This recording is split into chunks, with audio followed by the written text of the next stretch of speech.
disappointment. Now the vice president often tell me, since he got a seat as vice president, how many persons have I recommended in this government to serve in the government as presidential appointee? Zero. Every appointment in Nimba County was done by him. He and I would discuss something as a brother. To implement it, you will bypass me and do different things. I better keep it. I don't talk on it. Now you need to deceive us. The thing we saw, it frustrate us. So why can't you lie? Why can't you steal? Why can't you allow the citizens to be? You see, we just tell you that why we voted you. But you fool us, you screw us, you use us and later on abuse us. So why? The government makes you lie. Why? But that's the question that we ask. The good person in our whole United Party, that President Bwaka. You want to say that again? The only person that appreciate good among all the United Party for that President Bwaka. The rest are ungrateful. The right, they use you and dumb you. But President Bwaka, if all of them were thinking the President Bwaka and behaving the President Bwaka, United Party will have another chance in 2029. Just for now, they do not regard people that help them.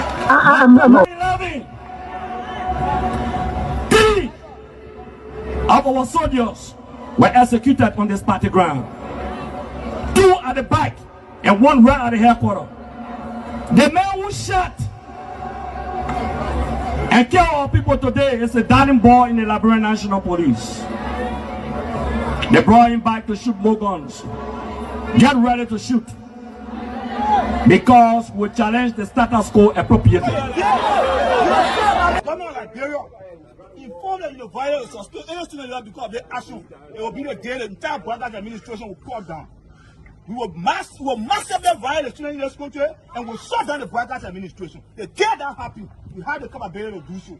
And if they think this renovation project is a joke, let them try it. The fall of the Bwaka's administration begins with this. If they think they will tumble on any student in this country or at the university like going and work away with impunity, while our children saving opponents and logic in the Western world, while we are subjected to agile power and bad learning conditions here, and the thing will say. In the first 100 days, no car will get stuck on a major road in this country. And I mean it. You say you are loud?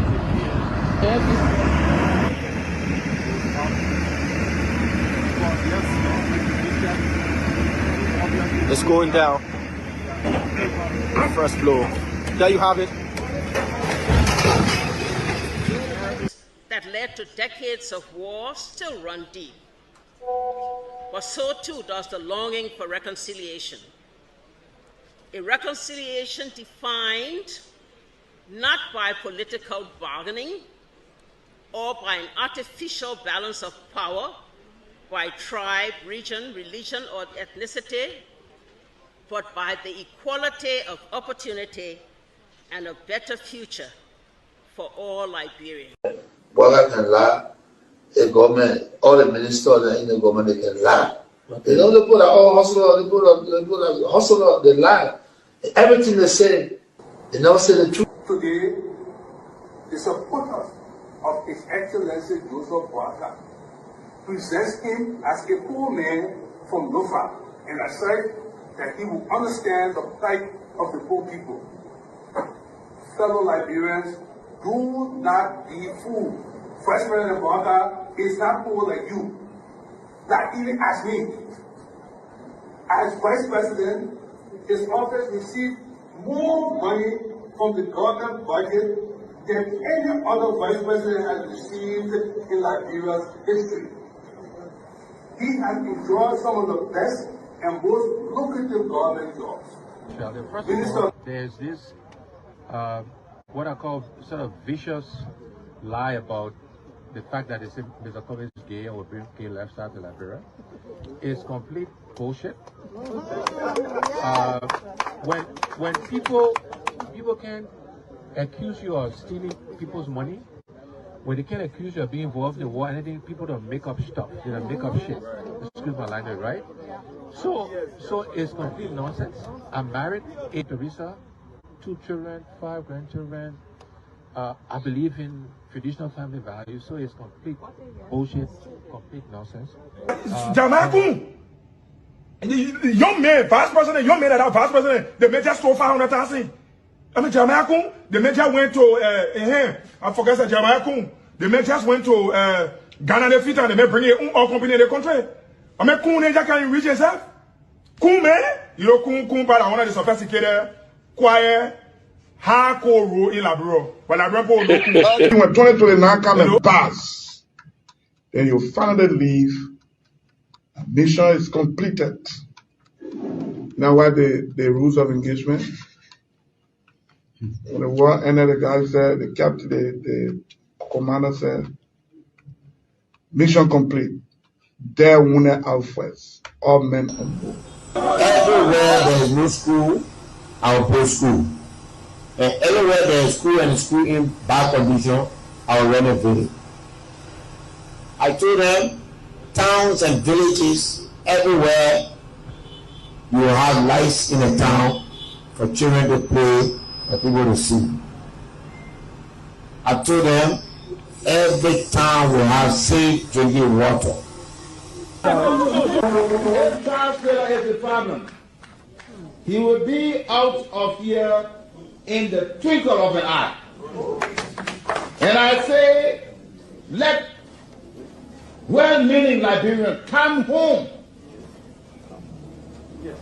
If we respect this constitution, a government formed in Accra is a violation of Article 1 of the Constitution. Let them come home.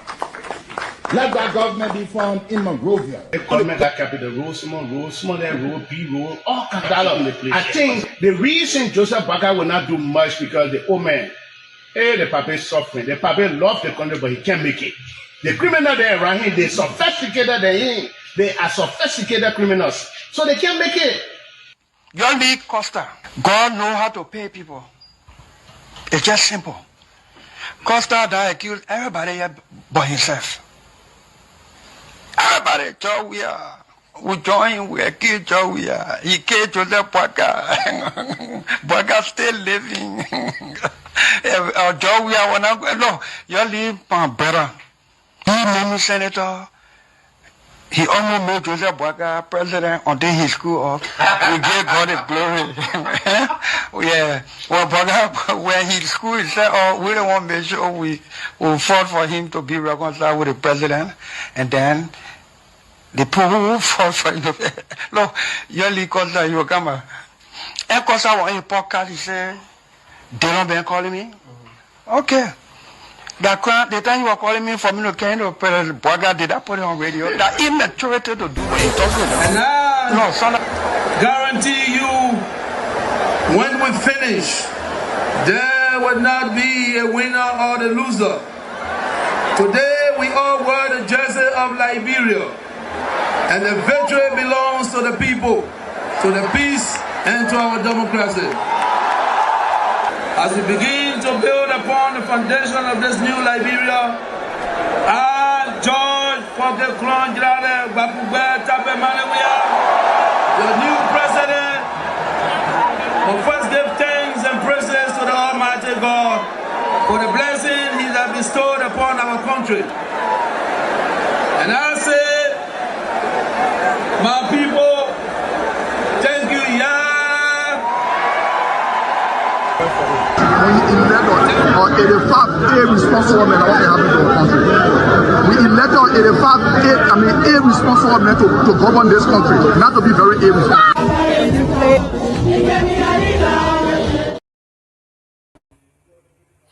Hello, ladies and gentlemen. Welcome to our Tuesday edition of the closing argument. Today we have a great guest. She's here to do her closing. She's from the DMV. She's running for office. She's a lawyer, an accomplished Liberian.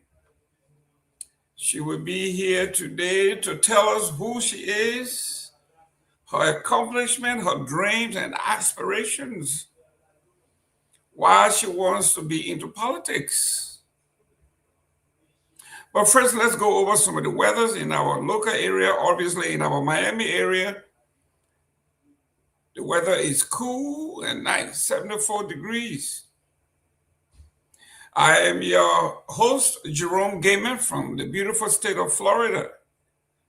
We are going to be talking politics, accomplishments.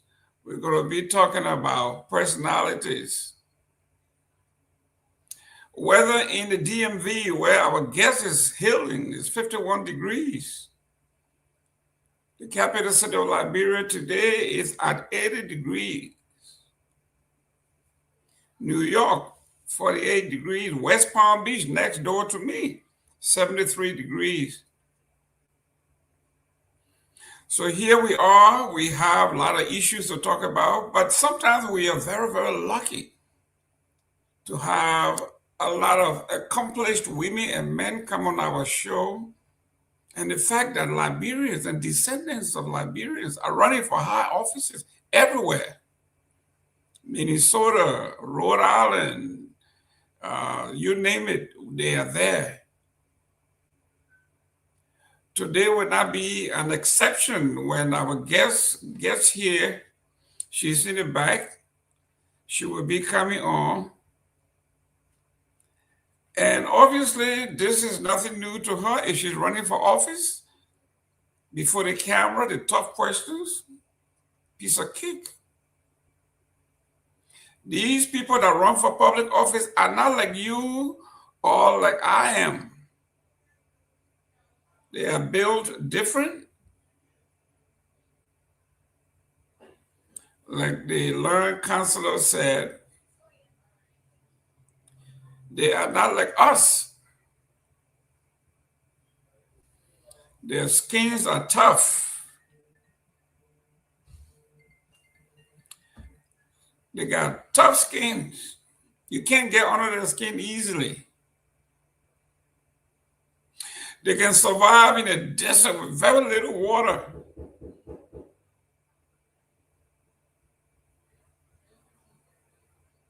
They are survivors.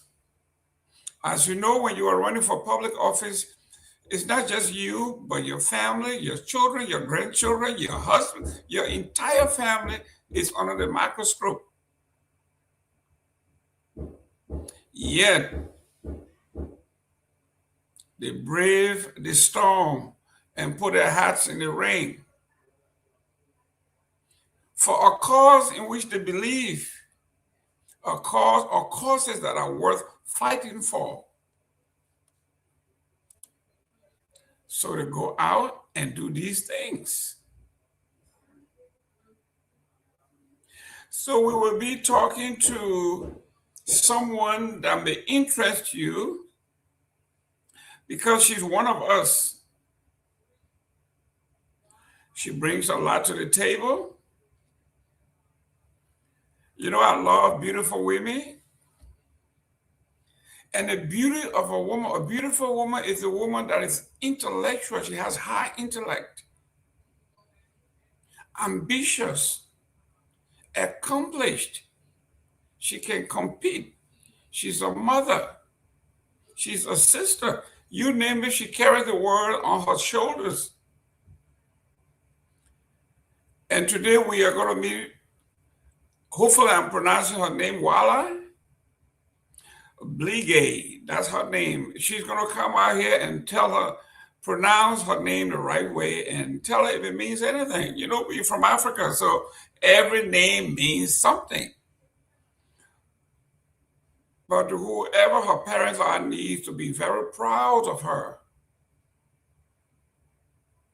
To stand up and say, you know what, a few years ago, people used to say, oh, they think that's just a man thing. You know, women, you're not supposed to do this. But these women are stand-up bearers. When we say stand-up bearers, they carry the shields of courage. We are here to change the dynamics of politics.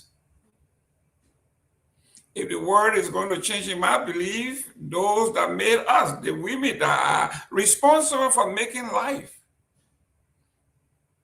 will be responsible for making this thing great. This thing that we have made messed up. We men, things that we have messed up. They are responsible now to carry that cross. Let me welcome our guest while I welcome to the show. Thank you so much for having me.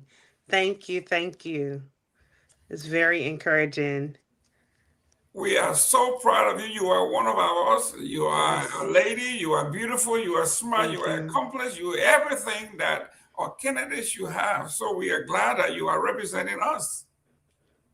Thank you so much. Yeah, I mean, I am doing this for our community. I believe that it's time to come up with solutions. As I was watching some of the previews of some of the conflicts going on in Liberia, I thought, what better time to have a Liberian in Congress? Because that's the true way that you will be able to hold the leadership accountable, especially when they come to partner with the United States. We need someone like us to be in the Congress to help facilitate any of the assistance needed. Excellent, excellent, excellent. Let's go to the name Wala. Tell us, Yes. both of those names means something, and educate us a little bit. So my family is from Nimba County, and my dad Blagay is Blagay's Town. If people been to Ganta, that's where my family is from. And Blagay's Town, we actually have a town named after us near Ganta Mission. So it's important. But my first name is its shortcut is Wala, but full name Wala Kenwan means according to God's gift, like God's gift. And I was a miracle child. My parents were told they could not have kids. And my dad told me once I was, when I was growing up, he said, God brought a miracle. It was, we were told you weren't coming and you came. So you have to give back to the place that basically give back to the world, because you were a gift. You were brought as a miracle. And that's what I've always took. My life has to mean something because if it were not for a miracle, I would not be here. So that's my name. It's usually people don't ask, but I actually have started telling the story because it does speak to why I'm so committed. I do believe that my parents instilled in me that with the miracle that brought me here, I really can't just sit in this world and not give back and not be participating in making change. And that's part of the reason why I'm taking this bold step now. Well, like you say, most places you go, they don't ask you. Maybe they are timid or they don't want to say anything. But here, you are talking in depth. So you're Yes. saying here that they said the gift of God just keeps giving. Yes. God, Yes. you are a gift to your father and your Amen. mother, and here you are giving back. So the gift Amen. Amen. giving. Amen. Amen. Well, I'm really, it is quite an honor to be on the show and to be able to share why I'm taking this leap right now, and why it's so important for our community to start to be strategic on how we move forward. So I look forward to the discussion. Let's get started. Excellent, excellent, ladies and gentlemen. If you are watching, Wala, please share the show on your different platforms, and let's get going. Ladies and gentlemen, let us know where you are tuning in from. I see Telvi; she's pushing her cartoon, but she's tuning in. Let us know where you are tuning in from. Let us give a shout out. I know somebody from our neck of the wood. Orozco Flan say, I'm tuning in from Jacksonville, Florida. Obviously, yes, you are from the great state of Florida. And I see Wookie Davis from Pennsylvania. Excellent. And we see the Gulf community, Soup Factory Gulf community in Liberia. There was a Mozart is watching us from Minnesota. Wow. We got everybody here from different places. DC, you got it. We all right. Oh man, we are having a great time watching you from citizens of Dopoh Road Cemetery. There you go. Okay, it's all right. As time goes on, we're gonna have a lot of fun. You will be given a chance to call in or send in your comment. If you know her, if you know of her. If you live in the area and you want to volunteer your time, door knocking, phone banking, whatever it is you can do, that's fine. Get on the PR bandwagon. Let's promote her. If you can do those, if you can even donate to her, she will tell you how to do that, where you can do it legally. Because they got to do their monthly or quarterly report. They have to let them know who's sending money and make sure that there's no illegal money coming from terrorist organizations and drug dealers and all of that. So yes, we have to get involved. We need to get involved, seriously get involved. But I'm so proud of you, and I'm glad that you are here. Tell a little bit about who Walla is. So I was born and raised in Washington D.C., but my parents came to the U.S. in the '70s, and I will say that why I get my advocacy from. You remember during the Civil War and when the war broke out in 1990, we had a lot of refugees coming to the D.C. area at that time, and we were there. I walked the halls. My parents were very active with the Liberian Community Association (LCA), and we were in leadership then. My parents we walked the halls of the DC Council to advocate for refugees that were coming in high numbers at that time for placement support. We even went to the now jurisdiction that I serve as a council member in Prince George's County. It was the former governor who was a council member, who was a county executive at the time, and we met with him to advocate for the community. But they always say take your kids with you. You never know how it's going to impact them, and that impacted me. By the time I got to college, I knew I wanted to make a difference. I worked for the General Assembly, and I moved to Maryland, which was right over the border. And then I got involved with a lot of work in the community. I became a lawyer, and even before I became a lawyer, I remember one of the issues that we worked on was they were going to end the TPS program for the Liberian community in 2007, and Bush was president then. And then I was working with a congressman who now I'm running for his seat. I was working for him for a year. I worked for him in 2007, and we brought the Liberian community to his office, and we reached out and called over to the president, time President Bush, and they did remain. They kept the TPS status. Fast forward to 2019. At 2019, I was a lawyer. I went to law school at American and became a lawyer. I represented nurses for a decade, advocating for nurses all over the District of Columbia and the state of Maryland.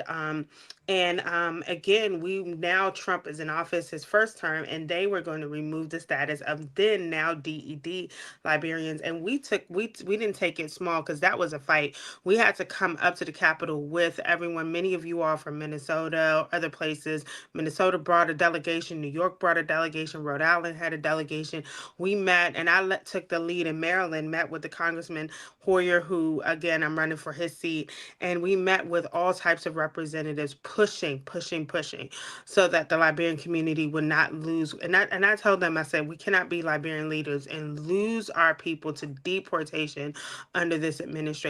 Well, our advocacy worked with the leadership of the Democrats that were in power at the time in the state in Congress. They were able to do, I believe it was tagged onto a budget resolution that provided a pathway to citizenship. If we had not done that, Liberians would be facing ICE right now.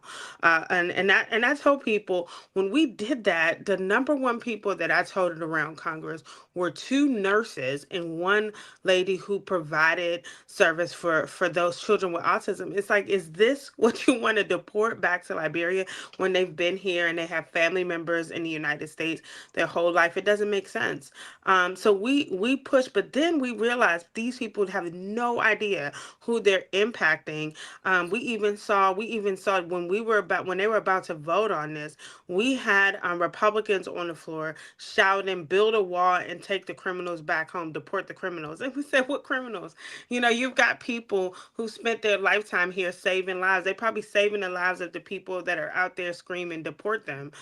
So I realized we needed a voice. I ran shortly after that for council in Prince George's County, and I won. We faced a lot of opposition in the community. People said I was too dark skinned, too African, all those things. And I was born and raised here. But people had a lot to say. But the Liberian community came behind me. A lot of communities came, including African American, Latino, everyone. And we won that election fair and square.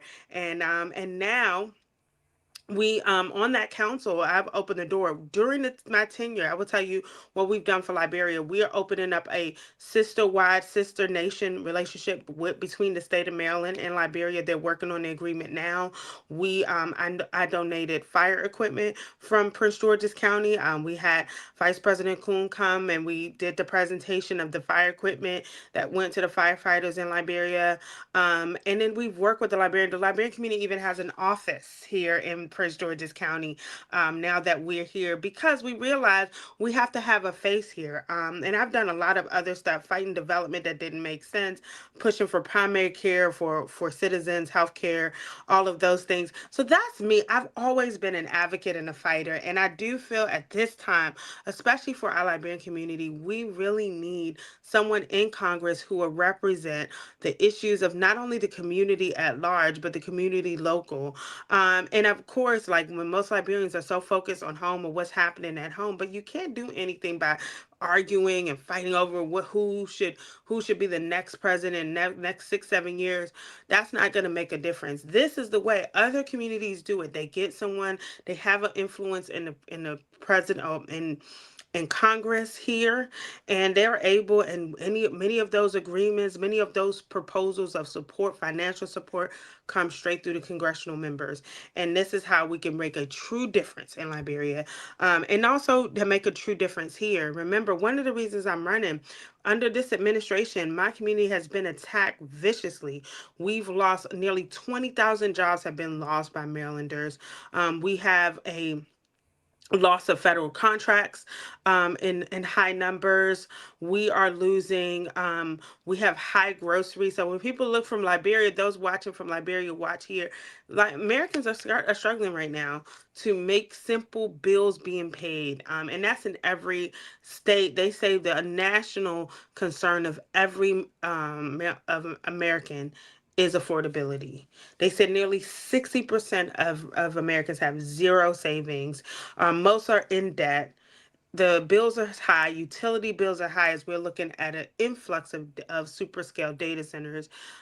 So right now, what we need to do is get true advocates who believe in the people, and that will be double, because not only am I talking about the people, I'm also thinking of Liberia as I'm moving forward.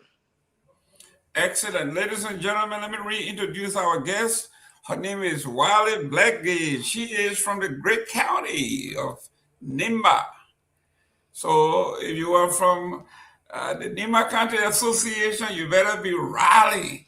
Yes. For all Liberians, in particular, I am from Grand Bassa, and I'm appealing to all my Bassa people in the DMV. There's a lot of them to rally, to meet with you. Actually, I just got a letter here from my daughter. She's a senior at Florida State. She just got today selected to be your page in the Capitol on the Hill beginning this summer. So who knows? I may make sure that she gets in touch with you. She wants to go to law school, and she will be visiting Harvard, American University, other places as well. So yes, ladies and gentlemen, if you have a daughter, look no further.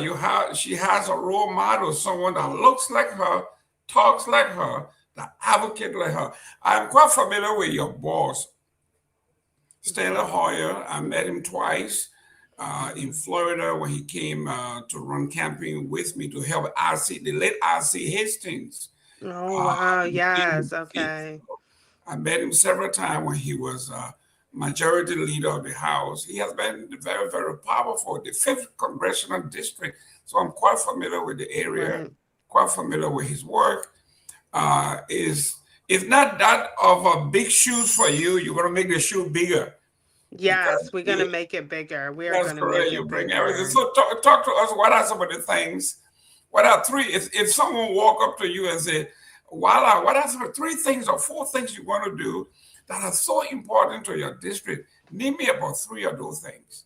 Well, we're going to start by implementing Medicare for all. What we're finding is that we have, and I will tell you this, my first interest in healthcare was I was at At 19 years old, I had an allergic reaction, and I went to an emergency room and found out I didn't have health insurance, didn't know when I got my services, and got a $5,000 bill. And that was actually very traumatizing to me because my parents didn't have any money. You know, immigrants coming to the country trying to make it. This is like unbelievable. And I asked them, how could this have happened? They said I was on Medicaid, and as soon as I became 18, I was taken off. And I didn't go to the hospital for years after that. I had to fight to get that off the credit. And even if I had something that might have been going on, which could have probably been fatal, I didn't go because I was so scared of that bill. And that is how many Americans feel right now. Obamacare is done. Like the Republicans have taken that out. And when we look at I'm doing an emergency room wait time task force bill study. And what we're finding is that many of our people who are going to the emergency room are using emergency room for primary care, which is why we have the longest emergency room wait times. You think we're one of the top countries in the world when many are looking at Liberia saying, oh, America has everything, but it doesn't. A lot of people here don't have simple health care because of all the costs. Medicare for all will change that. We will implement a program that will make sure that each American will be able to easily get access to healthcare and not depend on a job for healthcare. I always tell people about a story of my friend Brian, who started a job and within 3 months wasn't feeling well, went to the doctor, and they said something was wrong. They needed to open him up, but he needed to take off work for that. And he said, oh, if I take off work, I'm going to lose my job. Can't do that. I got to wait till I wait a year, then I'll come back, and then I'll have health insurance. He couldn't wait a year because 6 months later, he got very ill. When he got to the doctor, it was too late. And it's crazy. That story is crazy because if he if he wasn't so scared of losing that job to keep quality health care, he would be alive today. He did pass. And it's sad because his passing was simply a health insurance issue. He didn't feel comfortable going to take time off because he could lose his job and that would go his health care. Now, what was crazy is he got very sick and he ended up losing the job. And we had to sit in his basically deathbed working on paperwork to get him on Medicaid so he could stay at the hospital, because if not, the hospital basically would have someone at the hospital that wasn't paying, and the hospital was trying to push us to make sure they got the documents filled out. And I said, this is no way someone should end their lives spending there stressing over paperwork so they could afford to pay for a healthcare bill. So we have to do something. The next part is really getting our federal workers back to work. As you can see, this president has put us in a war that doesn't make sense. They're spending about $1 billion a day on that war.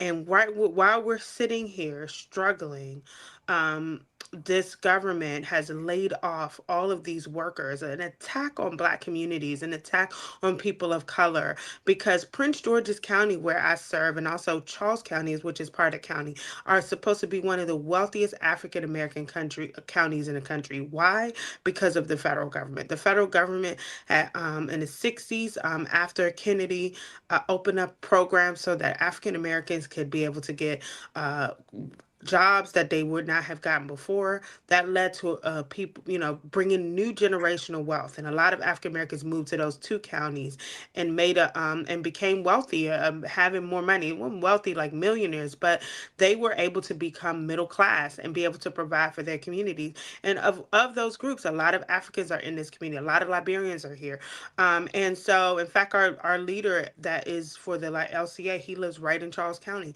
So this is an attack on our community, laying off our people at high numbers, and then no show for it. This was all Doge, cutting jobs. If you saw the thing of Elon Musk with his scissors cutting jobs, he's cutting, that's life. That's not even a joke.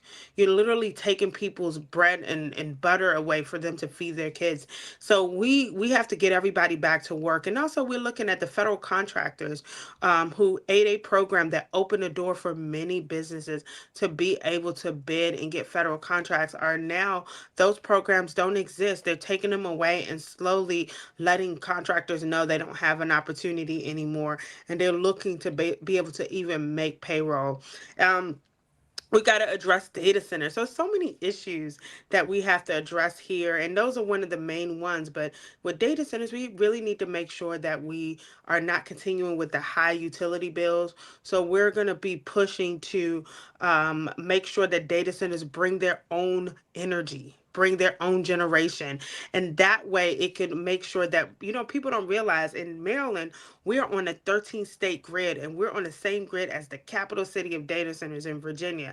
So we have all the data centers here going through our grid. Now, Liberia, people are trying to bring data centers there, but be careful about that. When they come and bring a data center, if they get on your grid, that means you're paying their bills for a billionaire to make money, because a hyperscale data center takes so much energy from the grid that it costs, it's almost like a premium to pay for utility bills, which is happening right now. So we're trying to make a difference, and this is it.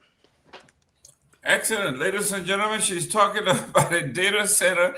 I was at a meeting last week, Monday, and there's a big one that's coming over here. Oh wow! You better protect yourself, or you'll be paying high bills too. Yeah, we did the work, and they have to come back because there were so many questions, because we have a lot of knowledgeable folks here. Not only the energy, but the waste, the toxicity. Where are you going to dispose of the waste without contaminating our water, our estuaries? So those are questions that we are asking and that they need to answer. But yes, it is a great thing. Now let's talk about the race. How do you feel? Who do you have on your team?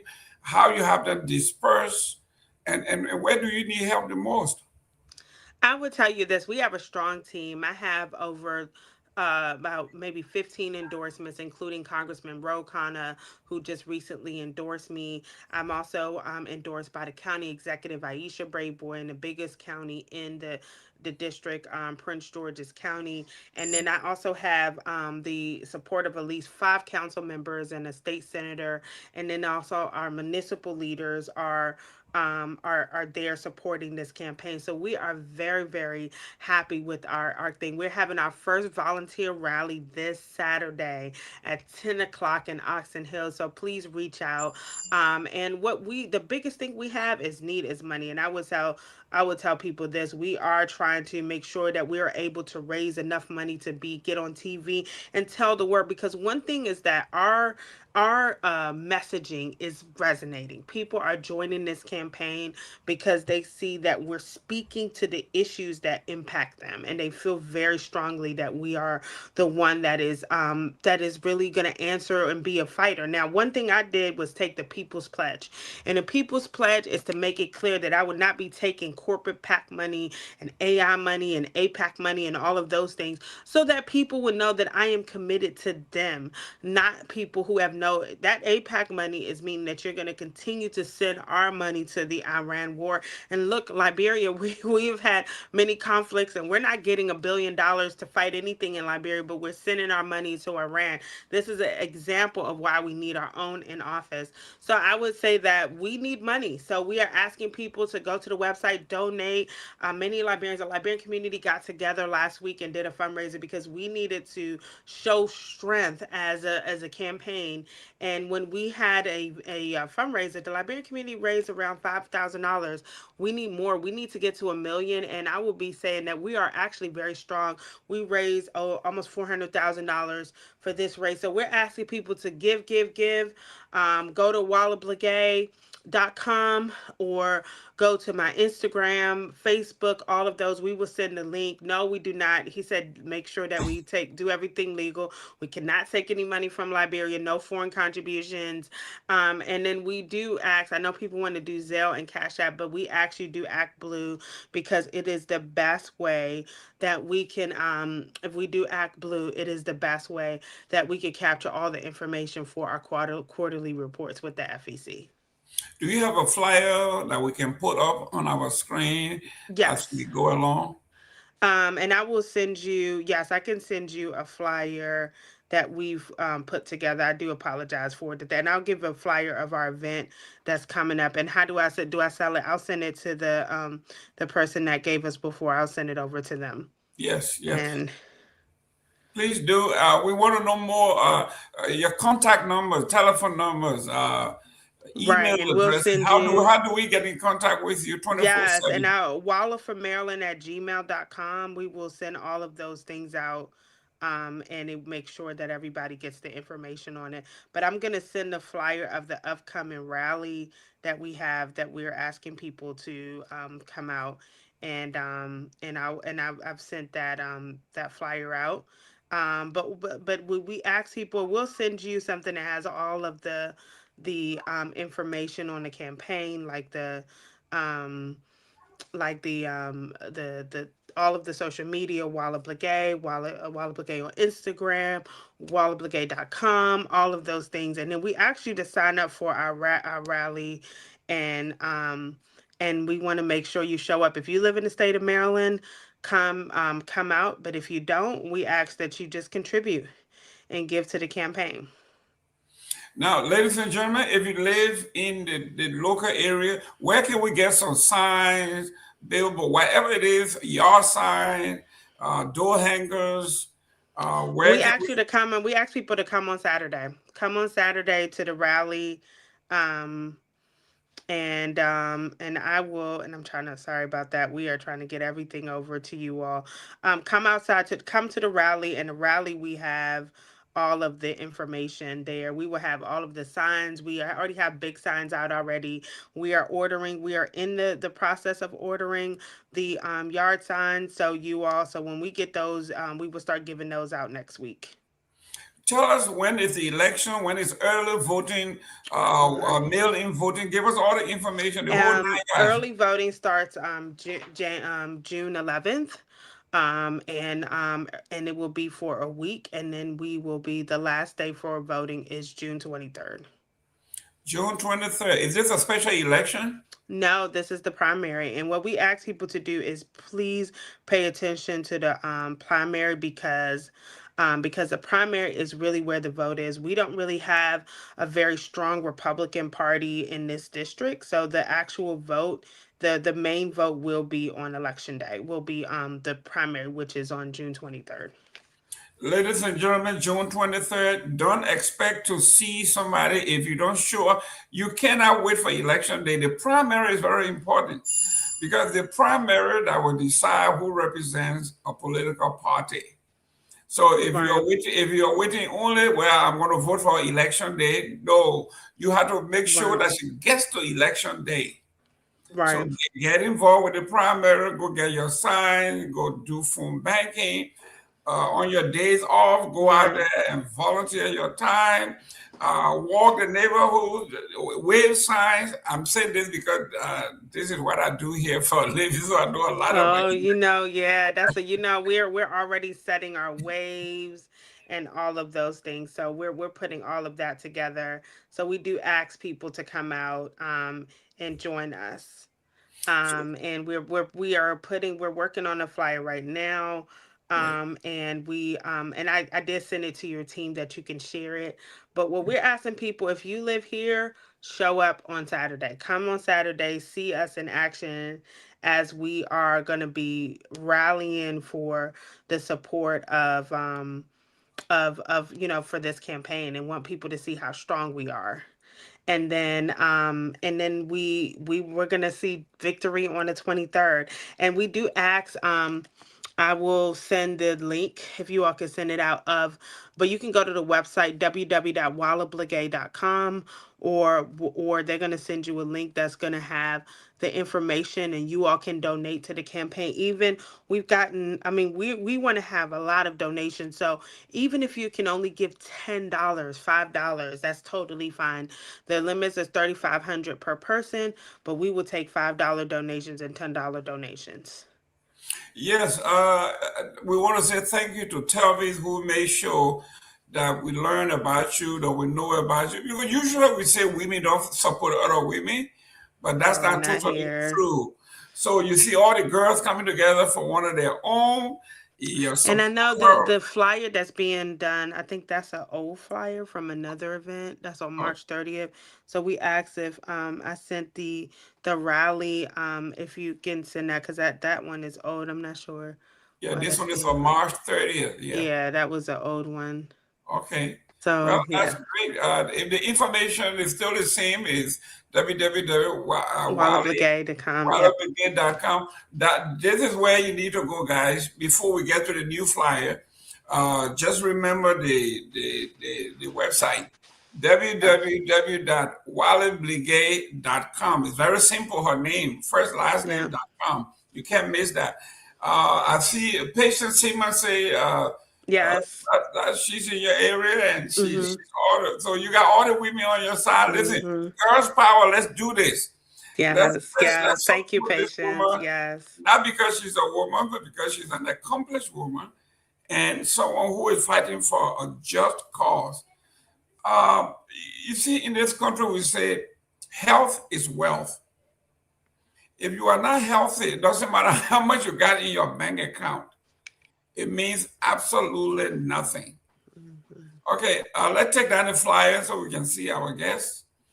If you are in poor health, there you go.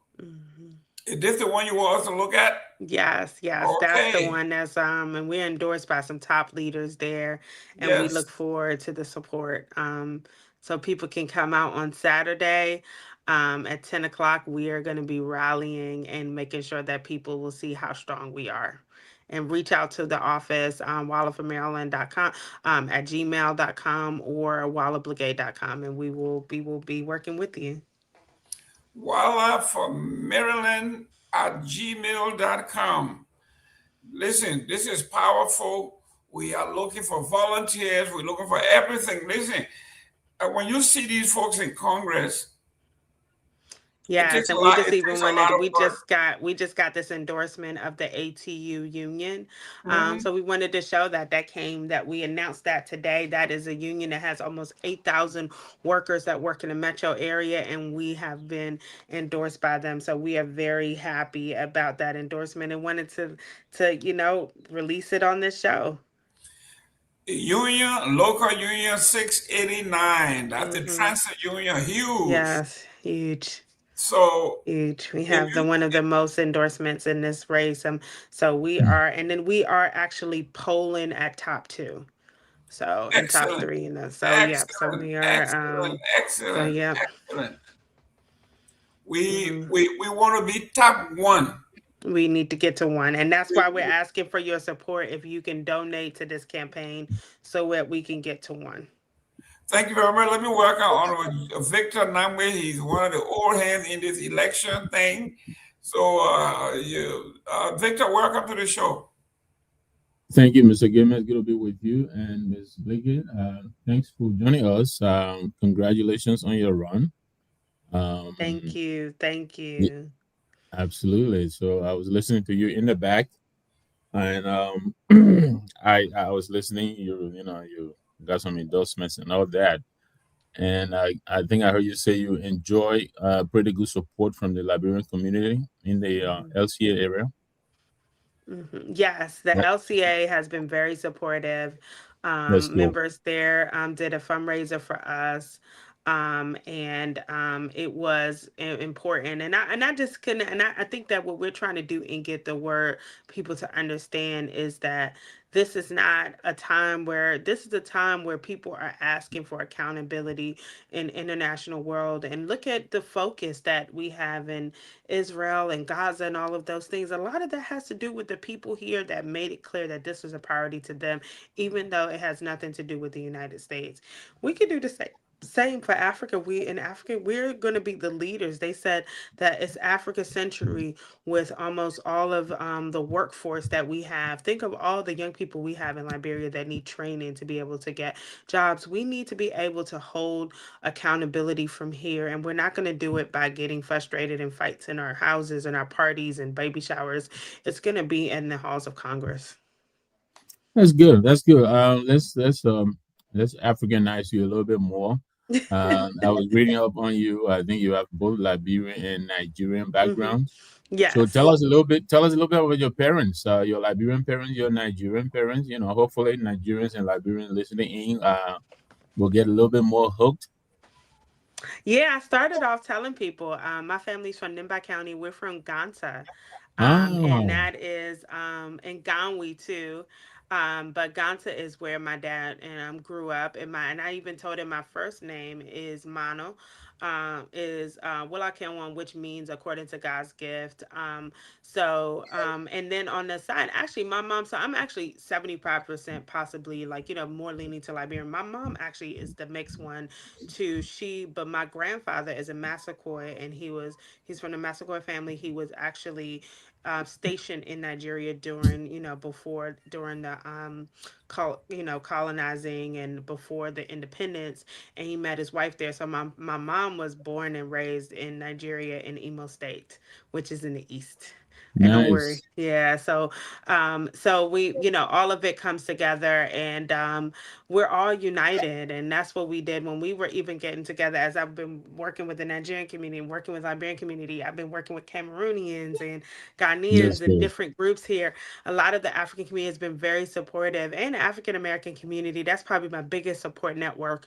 So we are just pushing forward. The Maryland has one of the five top largest number of Africans in the United States. Now, and for Liberians, we are behind Rhode Island and Minnesota and in Pennsylvania with Philly, but we're still at the top numbers, at least top six in the United States. Maryland has a large number of Liberians here too. And we just and then a lot of the second generation, because some of the Liberians in this area came before the war, way before the war, came for Right. education. So it is very, yeah. So my family is very much we are from Cape Mount to Ganta to Imo State, Nigeria. That's He's great. he That's knew great. he knew about the That's great. Nimba, because Jerome, you're gonna go? he has a Nimba connection. And that's what he didn't want to come out and say, but that's what he has a green card from Nimba. Yeah, Nimba is coming up. It's coming up. It's strong. It's strong. Yeah. And Victor, tell her about your green card from Nimba. Nimba gave you green card. So Tell you her might about have your been, if you connection. were in Nimba, if you were in Ganta, you might have passed a small town called Blaguez Town. Okay. And that's where my family, that's where my grandfather and those family, we have some of our compounds there. So, That's great. Yeah, my wife is from Saniquile. oh, Sanaquili, okay. Yeah. I mean, not grew up in Saniquile, not exactly from Saniquile, but I see. yeah. So my wife is from Nimba. I think the last time she and I were passed through Ganta was probably April of last year, I think. Oh, nice. So Okay. yes, yes, and Ganta is a really it's bustling. It's It's a fast. bustling. Yes, Yes, this is it's the a fast fastest growing. growing city. Absolutely, absolutely. Mm-hmm. So that's very good. I'm sure my son who is watching, he probably is feeling a kindred spirit with you now because he enjoys everything. His name is Al. He watches a lot, so Okay. I'm sure he Hey, will talk to Al. me about he will talk to me about you after the show. But congratulations again. Thank you. I like that you joined us. Let me ask you. I know Jerome was take over. I was reading up on you. Apparently, your interest is more in healthcare issues and housing. Yeah, I didn't talk Rental. about the housing part. Housing Right. is a big issue. So we are in an area now where we have a growing number of homelessness, lack of affordable housing. We have a high, that's why affordability is a national issue, but it's serious here because the housing stock is very low for anything affordable. And they've cut some credits for HUD for affordable housing. We need full investment in affordable housing so that people will be able to live in nice places. Right now, people are living in basements of people's houses, hoping that they won't be thrown out. There is very limited affordable housing. So, one of the things that we want to make sure to do is start to have a federal government investment in affordable housing. When I'm a council member, and many developers don't want to do affordable housing projects because they don't make much money.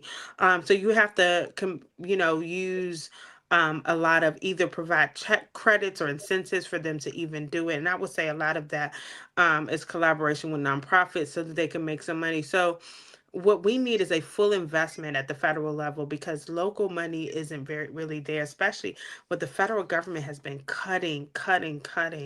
And as they're cutting a lot of programs and everything, they're cutting those. It's impacting everything else. So we really need affordable housing. We need a full investment. When I'm saying full investment, the federal government needs to put money aside, take this money out of the Iran war, put it into affordable housing. Because if we don't address these issues, we're going to have people on the street. Really, Liberians should see that people are truly suffering here. And it is not the bright days that it was years before. And really, we could see a fall of an empire if things are not done quickly. Very good. Very good. Well, Very good. the housing thing is a serious issue. A friend of mine wanted to move to Florida, and she wanted to, get a little place until she can get on her feet. She said, I'm looking at one bedroom at $1,500. Just, one bedroom. Yeah, I mean, to get an apartment is 25 at least. So she, it's just all over the country. But let's talk about the issues. Let's talk about the issues in your community now. Jerome, I'm sorry. Fanda is in the back, so if the guys, okay. Yeah. Guys, Myean, if you on, please bring her on. I'm looking here. I didn't see anything about her being in the back, but if she's in the back, please. I'm looking at. I know everything like affordability is everything, but tell her what is specific for District Number 5. What is specifically people in District Number 5? What is it that they want you to advocate for? Because charity begins at home.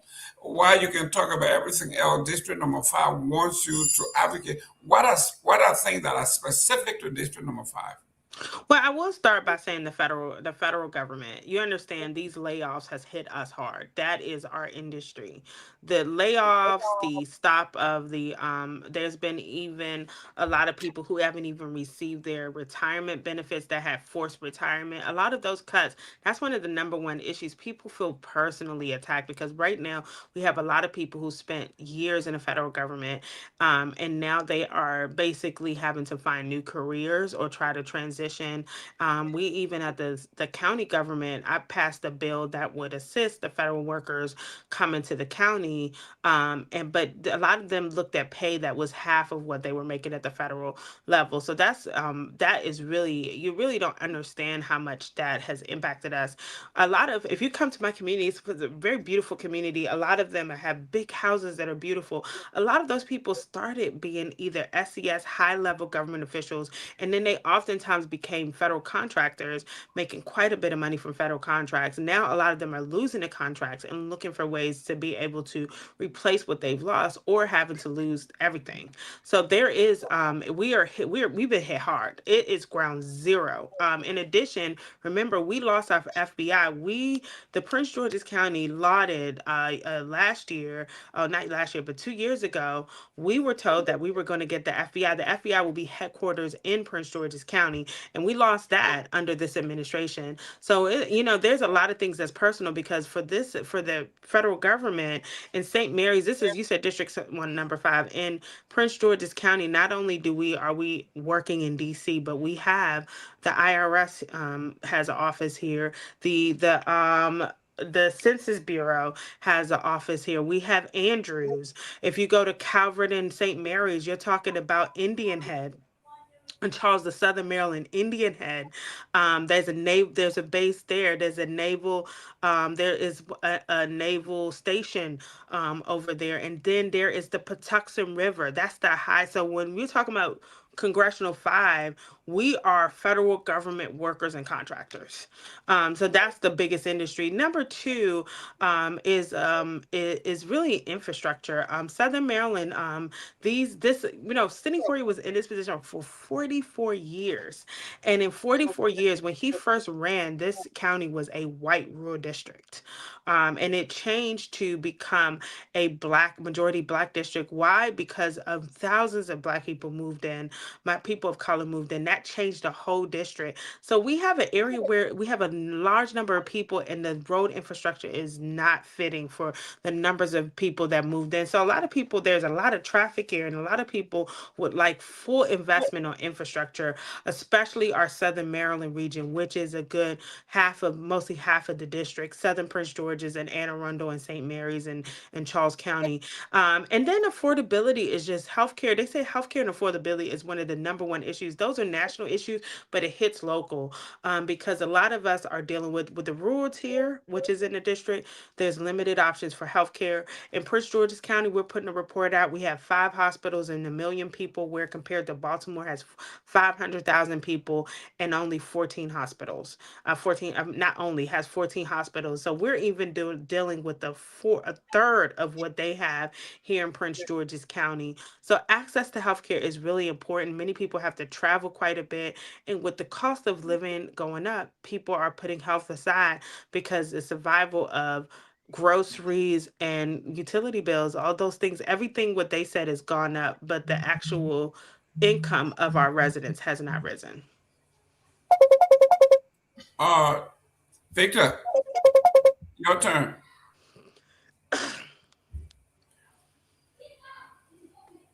Victor? Oh, okay. I guess he got a call. But let's talk about Stanley Hoyer. I know he cannot get involved with the maybe. Oh, no, he's gotten involved. He's endorsed somebody else. So we are. Yes, I won't talk about it then. Yeah, no, I mean, but that's why we need you all support, because he has endorsed somebody in this race. It is not me. But we are strong still. That person has taken APAC money and all types of crypto money. And that's why we took this pledge not to do that, because we want people to know that I am committed to them. So we are good. We are strong, regardless of lack of endorsement. We have congressional endorsement. We have support from over close to 10 elected officials, municipal and county leaders. And then we have the support of Progressive Maryland, ATU, National Nurses United, DC Nurses Association, Our Revolution. So we have a lot of support, just really strong in this race. So we regardless of whether he's supported or not, we're still strong. So and we're gonna tell that story at the end when we win this. Excellent. I'm I don't want to know much about it. I don't want to know their name, but your opposition, are they minorities? Are they people from what the gender and the statuses of our people look like? It's 24 people in this race. 24 people. And you talking about Liberia? You said what? Is it Liberia you're talking about? It's just a joke, because when they're running for president, they had 100 people running for president. But yeah, it's everybody running. Everybody is running. And what I will say, distinguisher, is that we need a fighter. We even have, I think that the candidate that's polling better than us is just name recognition. The biggest issue that we have now, you can see, it's attack on the community. This isn't just a regular day where you're just like, voting for somebody new. No, we have been ground zero of this Trump administration attack. Jobs have been lost, contracts have been cut, bills are high, utility, like the rent is too high. Like everybody is like, there is no way. And there was one point in time where people used to say, I don't pay attention to politics because I got too much going on. But no, those days are over, because they're paying attention because the actual decision making is impacting everybody. And so it is one of those things that people want change. So in a normal time, that person might be able to just slide through the election. But today, people want something different. They want a Congress. They see these fight in Congress. They see themselves losing things while they're seeing like billionaires like the Amazons and Meta and all them making all this money. And people feel like, how is it that the government doesn't seem to be doing something to make sure that there's economic wealth, or there's generational wealth, or there is just opportunity for the everyday person here. And that's how people are feeling in Congressional 5. They want change, indivisible. A lot of underground groups are organizing because they're sick of what's going on and they want true change. So this is a moment where we can win this. And I feel very strong. Let me piggyback on that quickly, Jerome, if you don't mind. Go ahead. Yeah, I'll be honest. I was a little concerned because when I looked you up, I think you were pulling third compared to the first place runner of, I think, 22%. And then the second is 14. You're pulling at 11, but now you're telling me 24.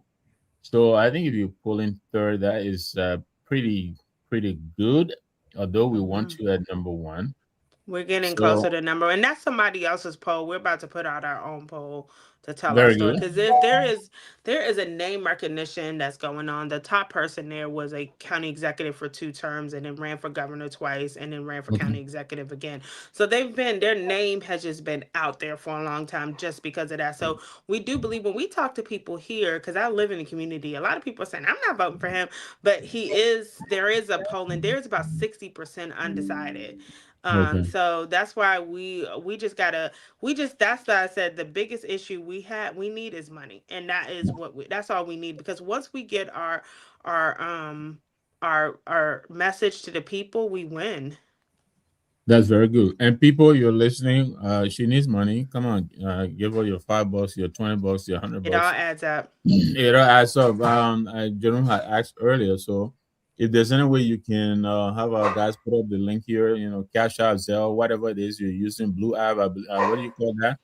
I think the Blue something, the Democrat. Yeah, Act Blue. Yeah, that's what we have, our Act Blue, and we will send that out. And let me send the version of the Act Blue to your team, let's see if we can put that up. So that they can send it out, because that would be huge. That would be huge for us to be able to get that. Come on, people.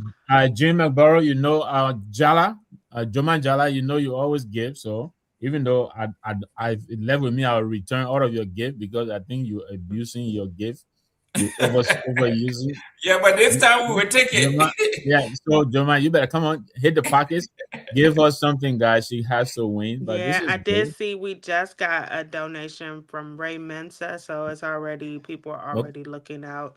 Okay. So thank you, and I think we have some others coming. Let's put that out. And I just sent that over to your team, if they could put it up. But if you could go to wallabrigade.com, if you go to the website, the donate button is right at the top. Right. So, Jerome, back to you. Yeah. Listen, guys, if you are in the area, sometimes your money is not enough. We need manpower. We need women power. You donate and you go and volunteer your time. We need to wave flags. We need to put signs up. Listen, the primary is the main thing, because we have to get through the primary to be able to go. If this guy had run for governor, he ran for everything, and the people say, we don't want you, we still don't want him. I don't care who he is. Listen, man, he's a failure. So listen, the same result he met when he ran for governor, ran for everything else, is the same result he's going to meet here. The people don't want you. There got to be something. Maybe it's his cologne. You got to tell him. Well, you can't tell him, but I would tell him. Maybe he need to go and change his deodorant or something. But ladies and gentlemen, we have our own Walla Brigade here. She's running. Myean, please. Fanta is very concerned. She's been in the bag. If you're listening, check the backroom. Let me text him, because she would not want to miss this. No, and I know she's coming out to give to you. Yeah, she's a powerful woman that is looking forward to running for the Senate or presidency in Liberia 2029. She has similar ideas as you. She's a fighter. Oh, nice. We need to all collaborate. That's correct. She's a fighter, and she beats Sylvester Pewee every day. We come on here, and I'm gonna say it. Sylvester is gonna come on soon. He'll jump on and say, Fenda is a fighter. She beats a lot of people, but she beats Sylvester every day. We come on. Ladies and gentlemen, we have Walla, one of our own here, and please, guys, let's do the best we can to make sure that those of you who live in the area, you visit, okay? This is a family visit. You need to go to her office. You need we need them on Saturday. Come out. Yes. This coming Saturday, right? Yes, come out. This coming Saturday, it will be what day? Let me see. Saturday at 10 o'clock. We need a full team there. We're going to be getting ready to door knock, phone bank, everything. Good. This coming Saturday will be what, the 14th?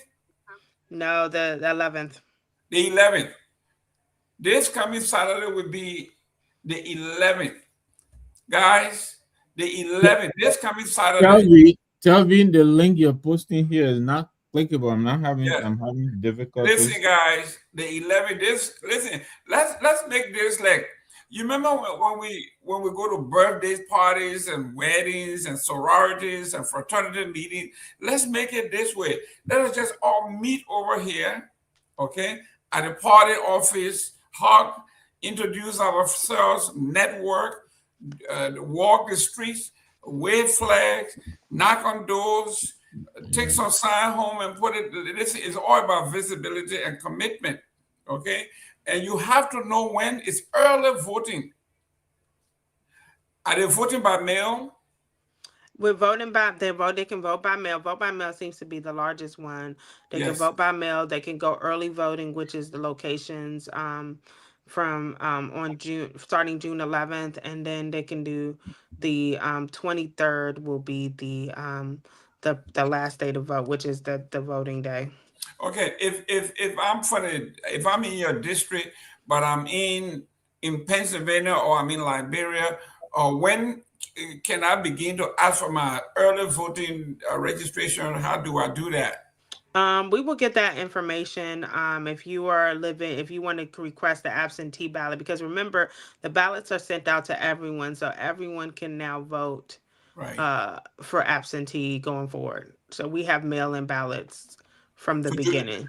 Do I have to make request or it comes to me automatically? I don't, but let me double check. I think that's a good question. Because we're so used to we have mail-in ballots. So before they used to be just absentee, but now that those days are gone. So while she's looking for the reason is because I work very closely here with the supervisor elections, and they keep sending out these reminders, to tell the candidates, it is your job to tell the people in your district early voting. There's some issues going on in Florida there, so I know that. Hey, leave us alone. I'm just we are doing very well. We don't have hangy chats and dimple chats and all that anymore, but we want to make sure that the supervisor election, usually, I'm not sure about the area, they usually don't just send it out to you. You have to request the request. Yeah, the request is by June 16th. Okay. You need to request it by June 16th. Yeah. And when should it be returned? You must submit by June 16th. So it has to be submitted by June 16th. And usually people would do it online or something. So then that way, when you do it, then and then you must return the ballot they said to receive your ballot as an email link, because you can actually vote online too. You can vote, you can submit it. You must make that request by Friday, June 19th, and it needs to be post dated before the 23rd. Let me just inform our audience and welcome Fanta. Please don't send your ballot to anything that comes from Jerome Gayman. He's a MAGA Republican. He's going to send this vote somewhere else, and Ms. Bliggett is not going to get that vote. So if anything comes from Jerome directing you to send your vote anywhere, do not. Listen, but there are 2 Democrats in the race, or there are 24 Democrats. So I have chosen Wala, right, as my candidate of choice. Even though you have? You have? I'm a Republican, but I've chosen Wala. He's supporting women. I endorse Wala as my candidate of choice. I'm giving you the pressure of the day today. You getting that pressure today? No, I have loosened the pressure. Let me welcome Fanta. Welcome to the show. Thank you. It felt like being behind bars. I was like, what's going on? Yeah, Victor did that purposely. No, it was Mr. Nagbe advocating. Thank you No, very much. At least you were listening. I got witness. Nagbe and his friend Pewee decided to do this to make sure you didn't come up. But Fanta, welcome to the show. We have somebody who I love that she talks and sounds just like she as determined as she is. She's going to break the glass ceiling. She's fighting. She's 1 or 24. She's two or three now. Right, she's moving up, and we are determined to push her to the finish line to that #1 spot. Welcome. That's what we need. Please be well up. Big A, she's from Nimba County. Yes. Yes. Nima County. I heard Kip Mountain there. So the Nima location. Oh, there you go. Okay, she got a little bastard there too. So everybody in the prize. Go ahead, Fanta. The good gumbo, like the good gumbo, right? That's right. No, that's awesome. Wala, welcome to the show. Thank you so much for making time. It's really great to have you. I'm so proud of you for taking this initiative. I think it's really important. We're just talking about increasing the amount of women in the legislative, and the fact that you have thrown your name into the hat, I think is quite commendable. Thank you so much. Really, thank you. Yeah, no, it's very, very important, because leaving it with the men, it's a complete recipe for disaster, and we're seeing the evidence of that. So we definitely need more, I would say, fierce, uncompromising, unfiltered voices in our legislators to ensure adequate representation for the marginalized and often the impoverished. Unfortunately, places like DC is so rotten to the core. Getting in there, almost most people who try to get it and getting are often corrupted by dark money and by APAC money. How are you? And you've probably touched on that a little bit. So do forgive me if I'm being repetitive. How are you staying away from APAC money, or are you taking APAC money? No, we're not taking APAC money. We've taken the people's pledge not to take any dark money. We do have someone in this race that is funded by APAC. And so that's why we're asking people to contribute. I've taken a pledge not to take that type of money and to focus in on the people. And so, we have dark forces in this race. And so that's why we're asking people to give. And I did send an updated link to Telvi so that she could we need the flyer itself so we can definitely share it. I see that you've been fighting for some very tough things here, cost of living, federal workers, healthcare. I mean, you talk about the wait times in the ERs. It even defeats the purpose of going to the ER. Can you imagine having to go to the ER and spend like 8 hours before you get seen? It's like, can you just leave me to die? Right, and it's not helping our community. Go ahead. So how are you, like, what specifically are you going to do? Because I know you when you get in the DC soup, it's such a gumbo, and you have a lot of very powerful voices fighting to not prioritize the welfare of the people. So I'm very interested in what exactly you're going to do to make sure you break through those barriers and actually get the type of relief, to healthcare and cost of living that the people truly need. Right. So what we're trying to do is, that's why I talked about Medicare for All. It really is an encompassing process that would allow people to be able to go to the hospital without concern of care, without concern of cost. What's keeping people in emergency room is that insurance doesn't take a lot of things. Many of the providers now, for those of you in the U.S., don't take Medicare or Medicaid anymore. A lot of them are turning it away because of low reimbursement. So what we have now is a lot of people that are scared of the cost of going and having to get this and that. So they wait till they get extremely sick, and then they go to the emergency room, and they are dealing with things that should have been taken care of with primary care. So we have to cut down all the barriers and make it easy for people to go to a hospital. Medicare for all would mean that you don't have to depend on a job. A lot of these jobs with the botch of Obamacare, a lot of people are having bills, are having insurance with high deductibles because they're trying to pay the lowest thing. So they have these high deductibles. Imagine going to a doctor and you've got to pay $1,000 to see them. You're not going to go.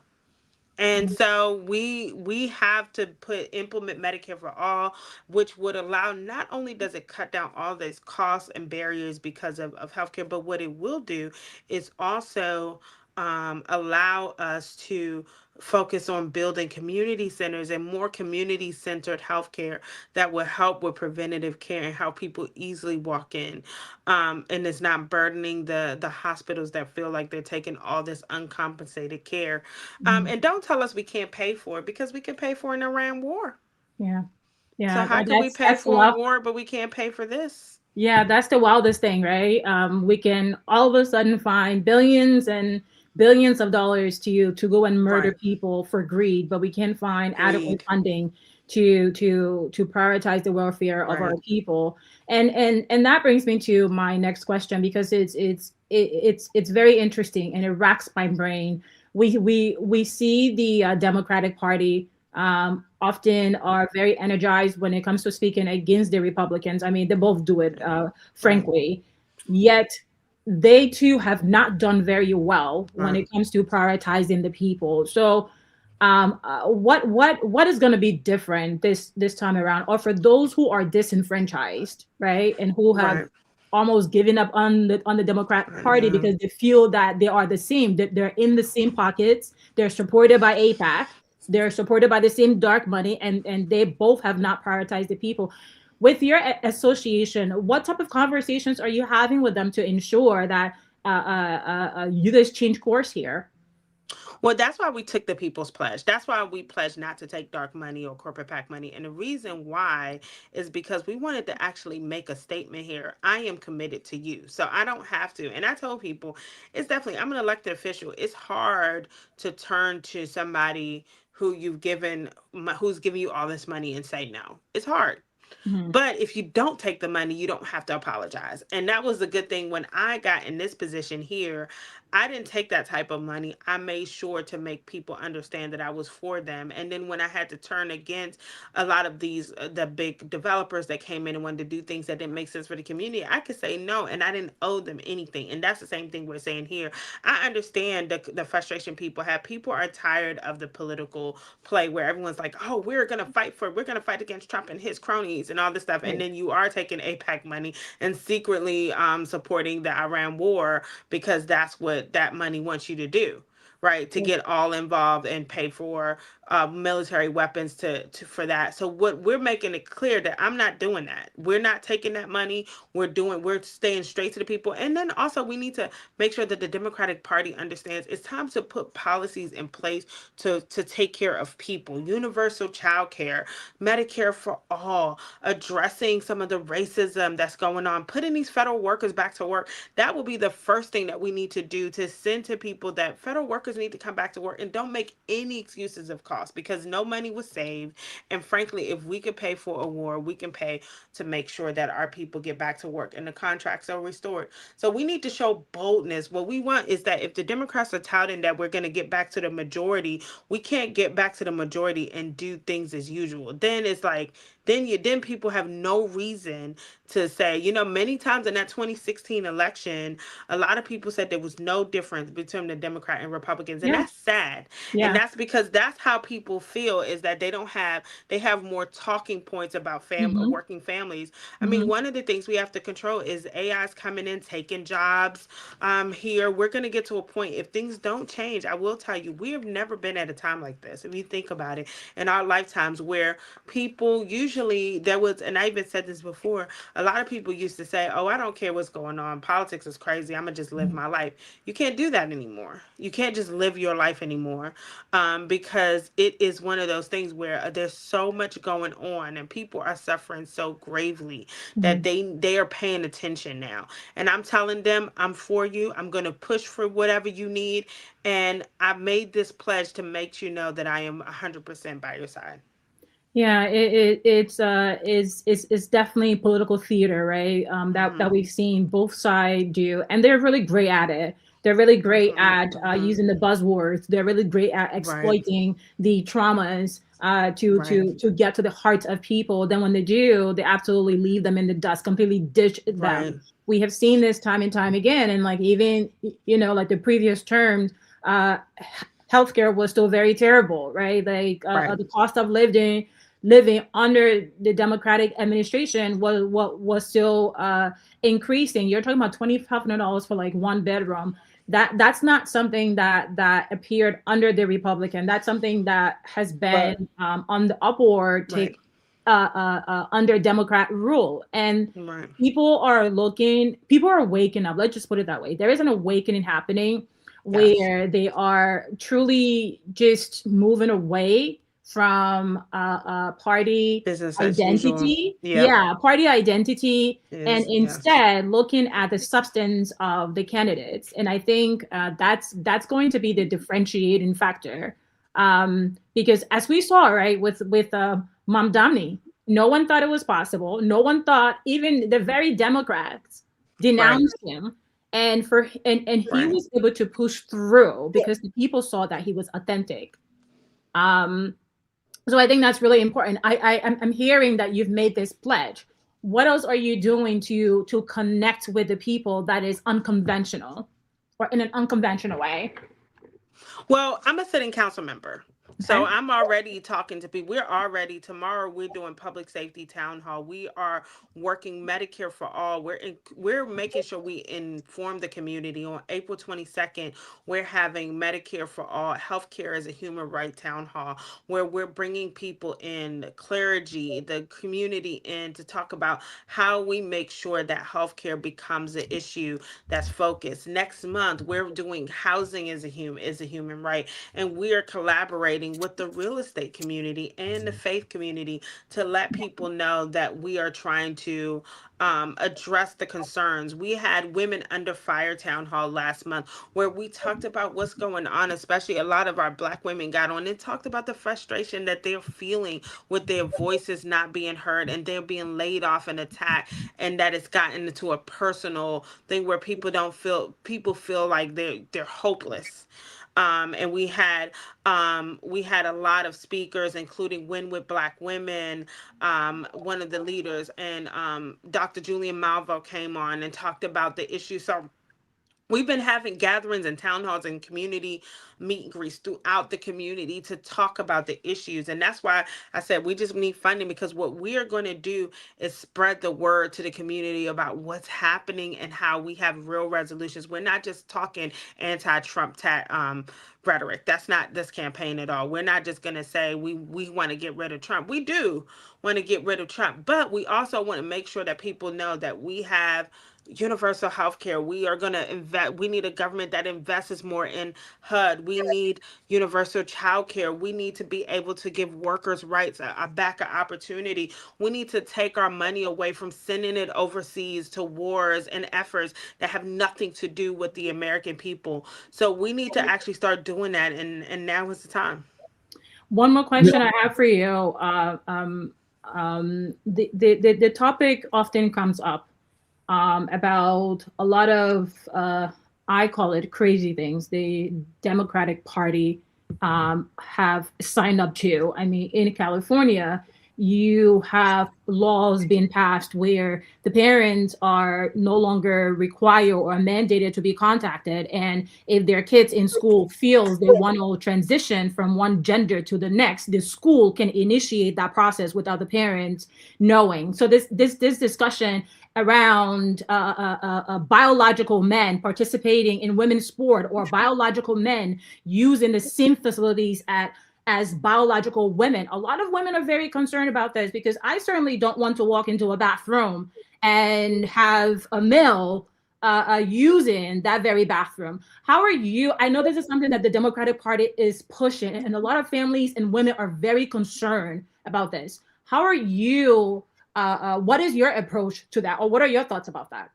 Well, I would say this. I understand the concern, and I would say nobody. There's been no efforts, at least in the state of Maryland, on our side, to give anybody the parents cannot be involved with decisions like that. There's been no efforts in the state of Maryland, and we wouldn't do that. Remove parental rights to be able to make the decisions. But I will say that some of these things have become such a distraction that has not, and that's where the Democratic Party has failed in kind of making it where the biggest discussion is this. The number one issue for every American is the economy. And that is how we're going to get the focus in the community, is the economy. The focus on, I know that one of the things that was concerned during the 2024 election is that there was so much concern about transgender and abortion, when that was on most voters. Most women are concerned about how they're going to be able to pay for their child care. Most women are focused on how they're going to be able to address groceries. Most women are concerned about being able to address, like, being able to get affordable health care for their families and being able to afford their utility bills. So those are the top issues. And I think at the Democratic Party, we got to move away from those issues that are causing so much concern that are not the top issues in the community. And that's why for this campaign, we're focusing on the top issues, and we won't be involved with any distractions. Yeah, like, I know you might not be focusing on that, but it certainly is a concern, because it keeps coming up, right? And yeah, not in our community. It has not come up. Like in Maryland 5, when we've gone around, nobody's asking about that. Most people are asking about federal workforce, getting jobs back, high utility bills and groceries. Nobody's asking about those issues. Okay, interesting. But let's go to your own belief system. Even if nobody asks for it, what is your stand on that topic?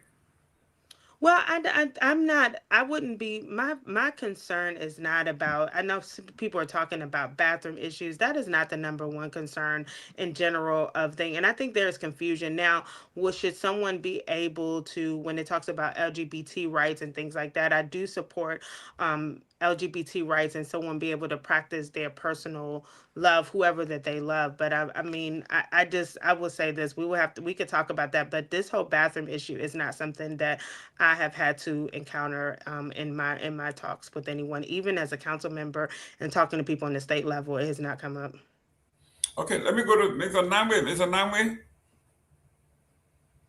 Yeah, thank you again, Ms. Becky. Let me ask you this. I know you're gearing up for the primary on June 23rd, but and I guess that's when you find out whether the Democratic Global is going to get behind you or not. But do you expect Leader Hoyer to endorse you prior to the primary? He's already endorsed someone else. He already has. Yes. That's very good. Because he's supportive of AIPAC and all of those things. So they've gone there. They've picked their candidate. Okay. Excellent.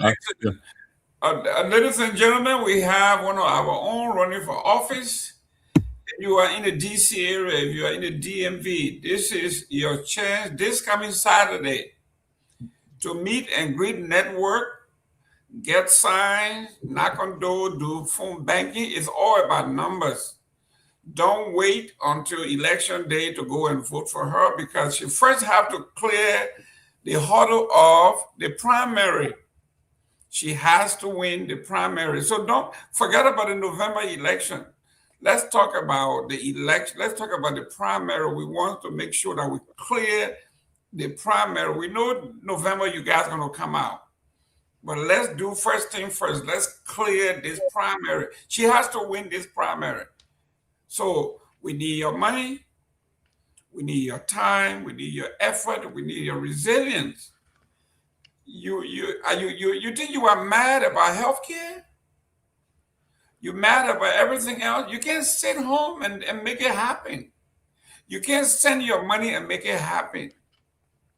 You have to put, like the scripture said, right? You can have all the faith. Faith without work is dead faith.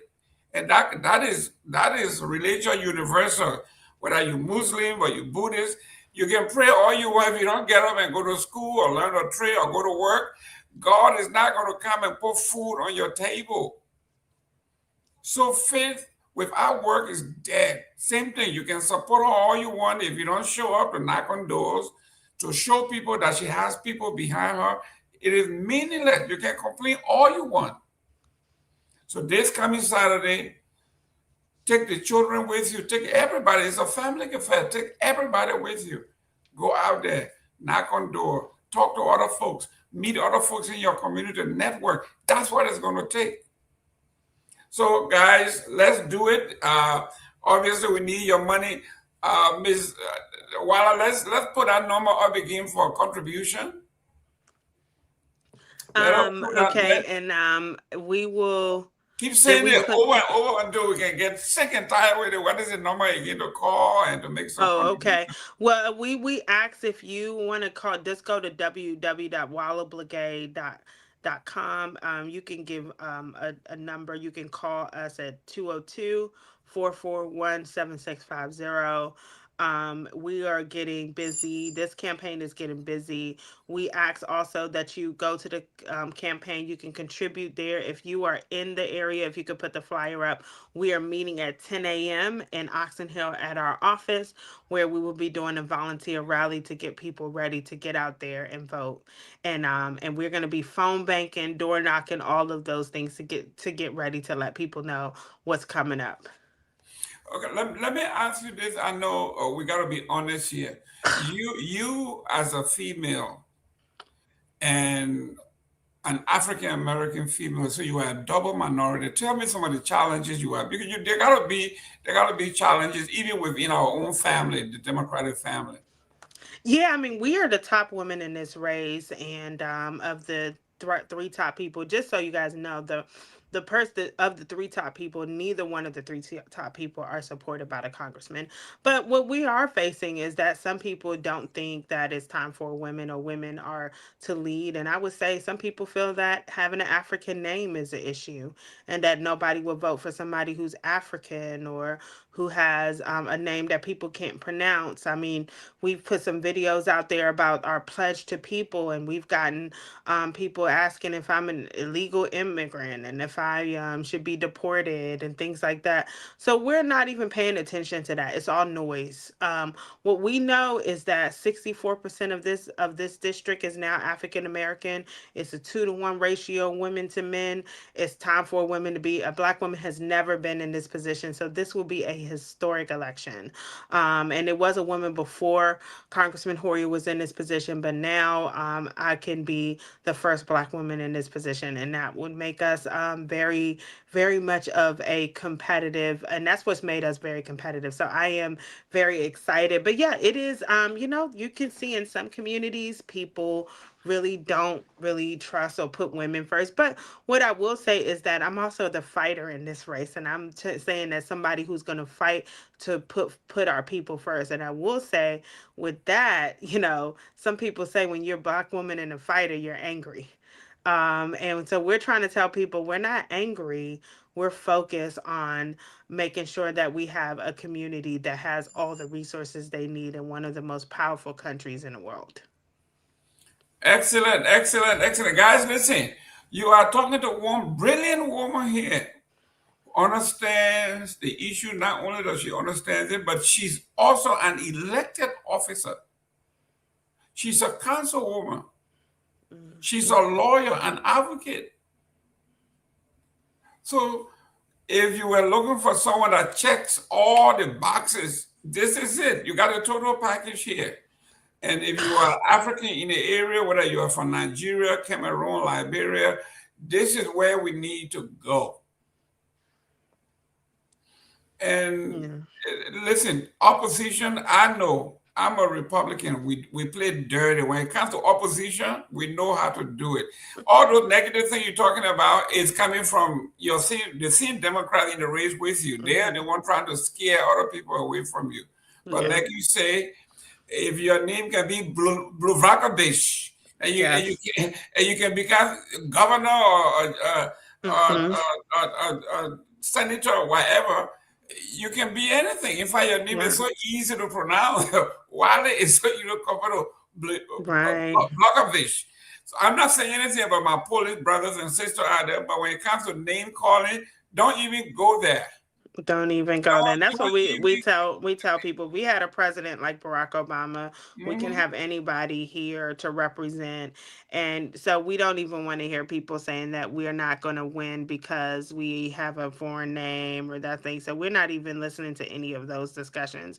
It's pretty much not relevant to me, as at this point we're just focused on making sure that we're reaching the goals of helping our people, and we can do that with your support. So we're just asking you, please go to the website wallabligay.com and donate and join us on Saturday if you can. And I wish there was a link that we could put in, but please join us and reach out to my office at wallaformaryland@gmail.com. Yes, I just went on the site and I wanted to donate, and it's the PayPal. I'm having problem with the PayPal. Is there other means that I could donate besides the PayPal? They give me 3 options here. Yeah, so we take all the contributions through ActBlue. Okay, so can we post the ActBlue? Yeah, I gave the ActBlue link. Okay, Myean, please post the ActBlue. You put it on the screen and then put it in our chat room. I sent another one because I think the other one came from something else, so then it had all the other characters there. Okay. Yes. Is she able to? How do I text? And maybe she can text. So he. Sorry. That's your minor brother now. That brother from Nema. He will get upset with you. Myean Tobin. He's from Nema. Okay. Tell me if you have the information. Put it in the comment section so we can amplify it. But yeah, that's great. And the reason I'm saying we should disregard even that's plain dirty is you have been elected already. So it's not like you are some boogie woman. The people like you. They have voted for you. You have a track record upon which you are running. You are just taking it a little now, on a bigger scale, but you have been serving your folks in the district. They love you. They care about you. You have a record. You have a record that the people know you as a fighter. So guys, if you are in the area, help our sister here. Help this lawyer. Send her to Congress. She knows her stuff. And she's a fighter. She will battle for some of those things. And you talk about healthcare. My healthcare, my wife called me. She went to the dentist. And our premium went from $690 a month to $1,500 a month. Yeah. That's healthcare. It's ridiculous. And that's ridiculous. That's not Liberian money. That's you. Yeah. That's US dollar. I'm spending $1,500 a month on premium. And most people won't go. They won't even go. So then they will just say, never mind, I'm not gonna pay. And then they go around and they're sick. So if you know what she's talking about, that's a lot of money, and regular folks cannot afford. This is some people make that. That's somebody's payroll. That's somebody's paycheck. That's a paycheck. And that's what I'm paying monthly for insurance. So I understand very well where she's coming from. So we have been talking to Wally here. We wanted her here for 2 hours. So she got 17 more minutes here with us. Wally, talk to us. What are some of the things you want us to do?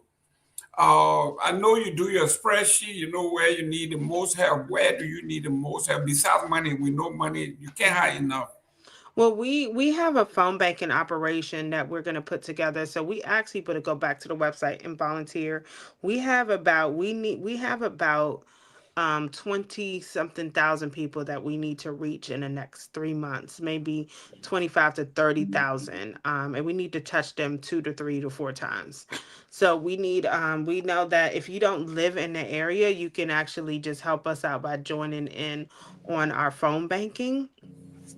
and we're going to start our phone banking operation this week. So we do need people. So if you're interested in phone banking, you can email us at Waller for Maryland or message us on Instagram or Facebook, and our team will add you in so that we have, so because we get started on Saturday. We've been touching people a lot, especially as I'm already a council member in the district, but this will take it to the next level. Great. Let me welcome Sarah Dopoh. Listen, all the powerful women are coming on today. Welcome, Sarah. Thank you, Mr. Gayman. I want to say hi to our guest, Ms. Wiley. Thank you for coming on. Also, hello to Mr. Nagbe and Fanta, everyone on the platform, and our followers. I want to say hello. Thank you so much to our guest, Ms. Wiley, for coming on. I was listening at the back and following the conversation. So, Sarah, where do you live? Where do you reside? I'm in Delaware. Oh, okay, okay. So you are outside of the area there, but you do organize a lot of beautiful events. Are you looking at something? The women looking at something, doing something, going across and help our sister there? Well, absolutely. I mean, if I can find the time, of course, I won't mind. I also have some friends in Maryland, but I don't know whether they are in her county or in her area, but I will still try to reach out to them. I mean, I'm very, very supportive of all potential strong women, that want to represent our people in any part of this country. So I'm really, really happy, to see her and to, get to know that she's running. I'm very excited about it, and I myself will try to make my own contribution as well. Thank you. Excellent, excellent. But listen, you don't have to live in the area to take Saturday off and just go do phone banking, networking, talking to other folks. You're right. It's a once in a lifetime opportunity that we have here. So if you are not working, you got all your friends over there. Even if you can't go, tell them to go over there and congregate, and just girls, just have a great time. Guys too, we can't leave our guys behind. You got to take. Don't tell me you don't have babysitter. Take the babies with you. It's even better. Take the babies. Take everybody with you. Let's make it a family affair. Victor, you've been in this political thing for a long time. What do you think she needs to do to eschew some of those people sitting on the fence? Well, I think she's doing part of it now by coming here and talking to us. As you know, these platforms, they do have quite a large reach. So Right. some people are watching now, others will watch later. Yeah. So she's doing that. The door to door, which is community organizing. I think she's already talking about doing that. And so we're calling all of our friends in the Prince George, county area. I don't know. My friend Lucy Kia lives in the Maryland area. You probably know Yeah, her. she lives in Montgomery County, but I think she's donated, for Okay. those that donated, but we do want this to be the Liberians to embrace this campaign. This is a time we can get someone of us to actually be in office. So this is not just a Maryland DMV thing. This is a national thing. So we're asking you all to sign up. Help me if you know other shows I should come on, let us know so we can reach the general Liberian community all over the country from California to DC. Because this is an opportunity for us to have our representative that will be able to hold the leaders accountable in Liberia for those who feel that they want to go back, but they don't know whether it's going to be beneficial, or being able to put a GOA and some other bills, legislation forward that would allow for stronger trade options, trade opportunities between Liberia and the United States, putting in place incentives for people to invest in Liberia from the United States. We can do that at the federal level easier than I can do things at the county level. We've already done some things on the county level, but on the federal level, I have the complete control of that. So that's why we want this to be embraced by every Liberian. We want you all to spread the word, look me up, send the word everywhere, ask people to follow me, and then start to help us when we start doing our phone banking. We want you all to help us, recruit people so we can jump on the phone bank every day. Yeah, and like the flyer that you had, I guess you can either send it to Jerome here, Kelvy or one of the so that we can all put that on our Facebook pages as Yeah, well. I'm gonna send. I'm gonna Right, actually, because right. I just That text would your be nice. whole team Right. actually. So I'm going to do, now that I know who to send it, because I did have some difficulty figuring out, and I'll have my team send it over to them so that Right. they can continue to send it out. But I did get a group of your team. Now I got everybody's text messaging. So we have someone that's going to send even a more thing of a platform. But we want you all to sign up for the rally. Sign up so we can get your information, so you can get updates of what we have going on. But we need a full phone banking team. We got to hit 20,000 plus people 3-4 times.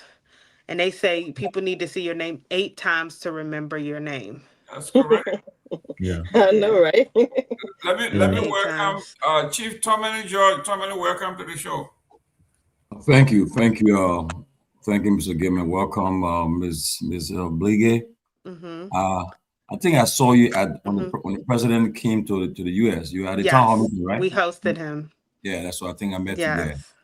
Yes. I want to congratulate you for revealing And yourself. Tamlin, are you sure you didn't see her when Musa went to meet with the governor of Maryland? I saw when President Bogak came. Yeah. But my question is quickly, right? Let me just ask you this question. Mm-hmm. How involved are you with the Liberian community in your area? Very involved. I got them they have an office, and because of me, that's how we welcome the vice president. We brought them, we work with them to do that. I donated equipment to Liberia in collaboration with the Liberian Community Association, and then we're working now on a sister nation relationship agreement, something that we work with the Liberian community to the Liberian Community Association to get the attention of the governor's people to do that. So I've been very involved with the Liberian community. In fact, I brought them into circles that they weren't in before. The president of LCA is now sitting as an advisor in the county executive team here in Prince George's County because we brought them in. So we've given them the legitimacy in the community that they need to be able to be strong here. And I want to thank the LCA locally. They were able to get together and raise about $5,000 for this campaign, and we do appreciate them. We did raise about close to $400,000 in this campaign because we are trying to show that we are a strong campaign. Now we need to get closer to $1 million so we can get on TV. So I do ask you all to put the word out and help us get there. So my second question, yeah, I mean that's good. That's impressive. What I'm hearing is impressive. Very impressive. So if you happen to win this seat, will be the first Liberian native who ever gone to Congress? There is another guy that is actually Gabe Amo. I believe his mother is Liberian too, and he is Ghanaian, but he does work closely with the Ghanaian community. But I'm all in for Liberia, and that's one of the reasons I've shown my support the way that I've been doing all of the work that I've been doing. Has shown my commitment to Liberia in a way that many others might not have taken our community serious, but I have, because I owe indebted to this community. As I told you all, when I was born and raised, we were fighting for it. The refugees coming in, many family members coming in. We walked the halls of the DC Council with LCA in the 90s. So LCA kind of raised me. I was there as a kid walking with my parents to meet with the council members and the mayor, Mayor Berry, and some others to advocate for refugees coming in. And I did that with the group, and I will continue. And I've always been a voice for the Liberian community.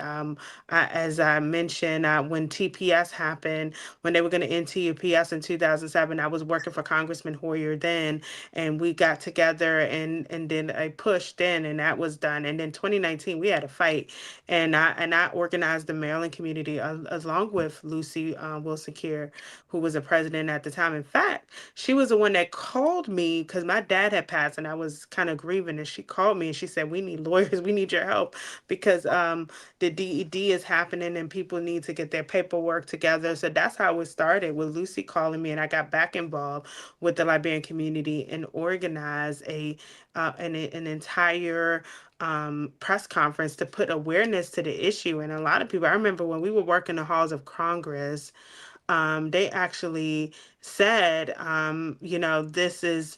we didn't even know Liberians were here. That's how much like we weren't even visible during the time. So that's why when I got in office, I pulled the Liberian president, Sebastian Tikla, and I told him, we gotta start, you gotta get out there so that people would know that we're here.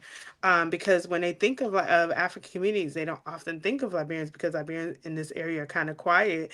But I do think DED opened our eyes. We can't be quiet anymore because you don't want to walk in a congressional office and people don't even know that you exist. But we fought, and I would say that that's why I said that it was really an eye opener, because if we hadn't did the fight that we did, then honestly, a lot of those people would be deported by now.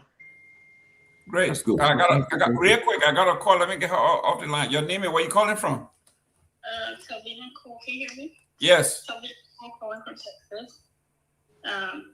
Good afternoon or evening to everybody. Sorry I couldn't come on. I just got off work and I'm not in a position to put on no makeup or anything. So I enjoy the comfort. First I want to thank you. I know we went back and forth behind the trying to get you on. But I was bent on having you on when somebody sent me your video because I feel like we need more of you, more women and more Liberian people at the table, especially in the U.S. Because I've seen, the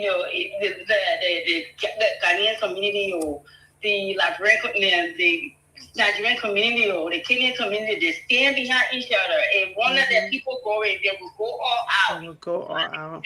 Times that we do the same. And so when somebody said it to me, people like to send me stuff and say, oh, there's a strong woman like you. That was the capture all of the video. And I was just like, no, I need to get her.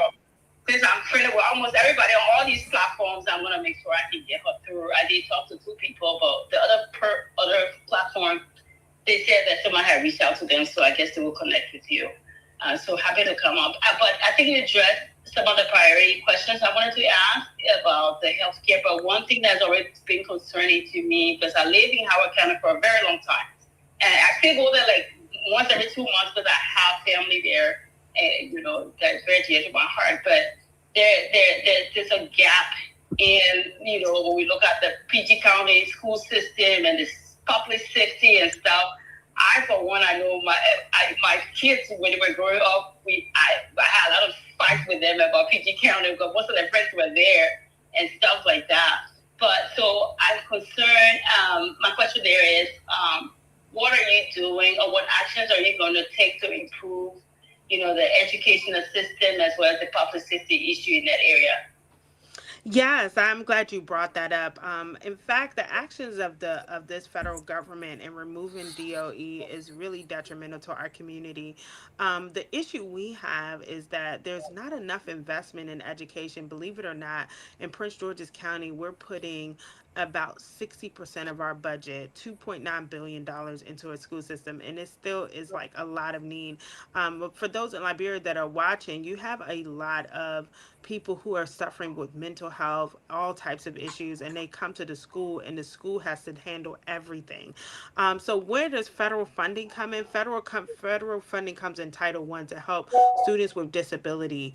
We pay for speech therapists, counselors, all of those things. Even mental health can be done so that we can, because mental health is becoming one of the biggest issues. A lot of the students in our school system are suffering with mental health, and you just cannot put that burden on a teacher. A teacher just doesn't have the money to, the enough time and effort, and not paid enough to handle all these things. So you need to provide all of these support systems around it, and that's what we want. The federal government is supposed to make a bigger investment on it. So Title I, Title II, paying for teachers that would help with disability, mental health, all of those issues.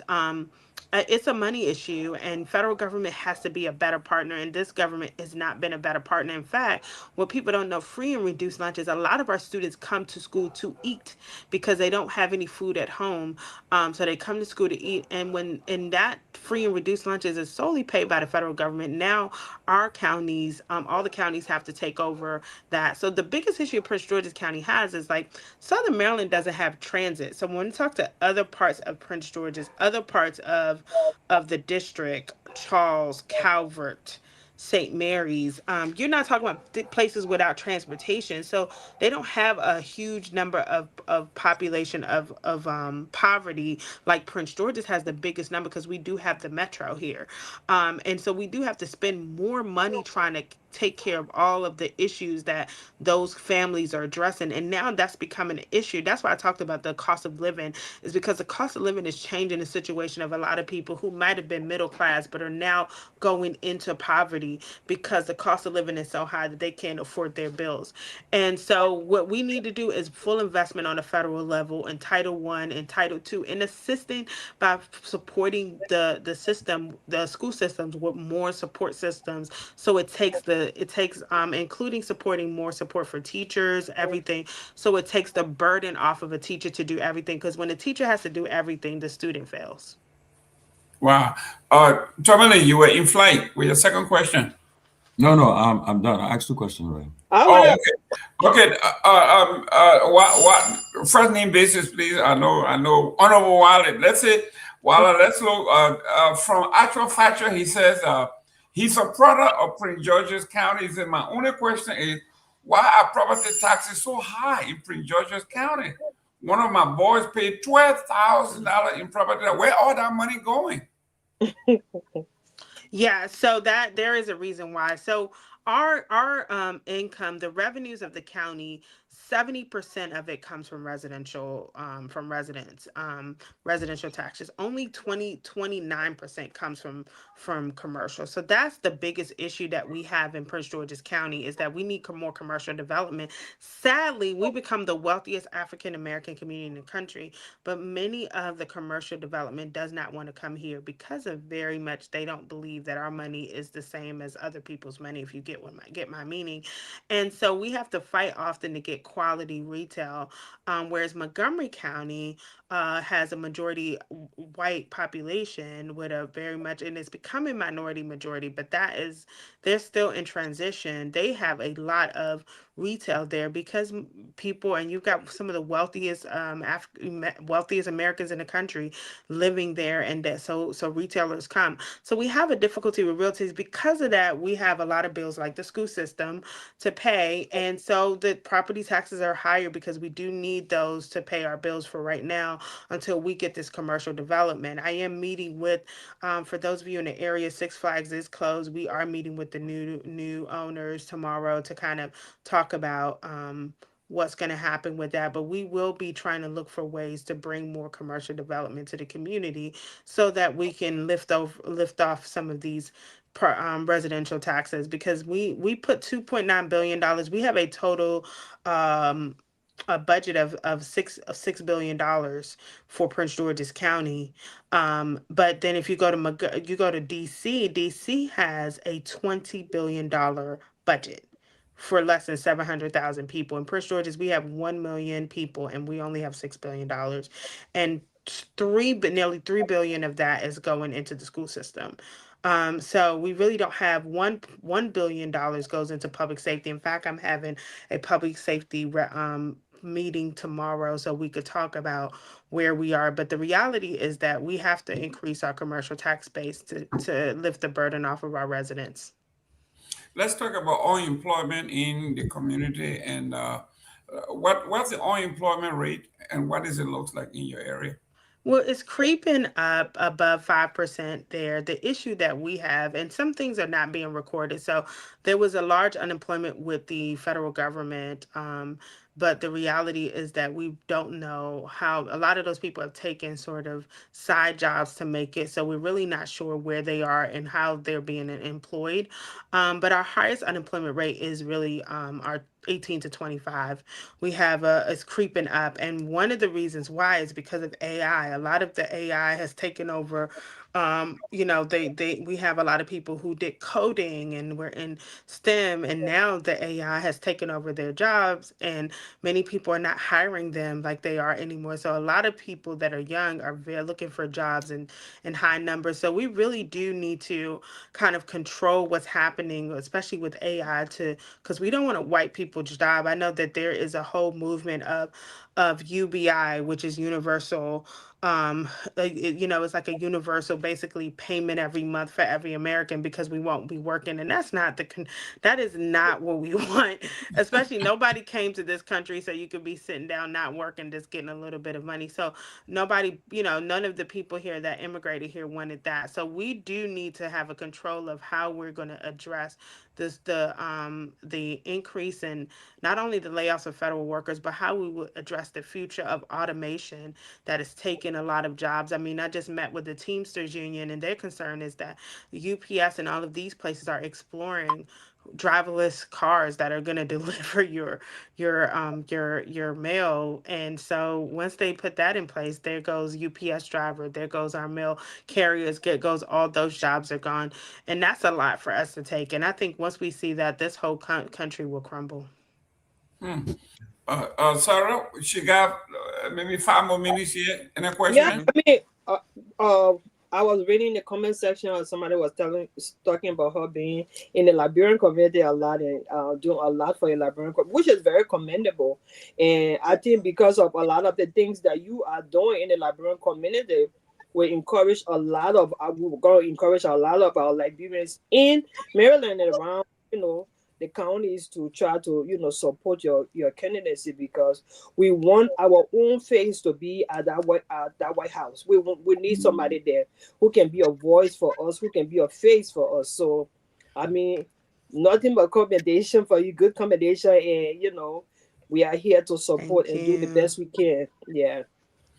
So please spread the word, everyone. Spread the word. This is a national effort. Let's not keep it to just the DMV area. If you live in Delaware, California, spread the word. We did a video that we wanted to go viral in the community. We want everybody to start calling around. Sure. Yeah, can I ask you a question? Yeah. You know the population of Liberians living in your district? Not in the district to a certain extent. I would say it is hard because a lot of Liberians have very much English names, American. So then it's very hard to know. We do know that there's about 10,000 Liberians that live in the DMV, but we don't know. We're trying to get the number that lives here. We don't know. So at this point, we are really asking people to just reach out to their folks. And I will say the largest numbers of Liberians that are in the district are in Prince George's and Charles County. Wow. Great. Well, listen, Liberians have American friends, we have Caribbean friends, we have Asian friends. Reach out to all your friends. Yeah, let's reach out, guys.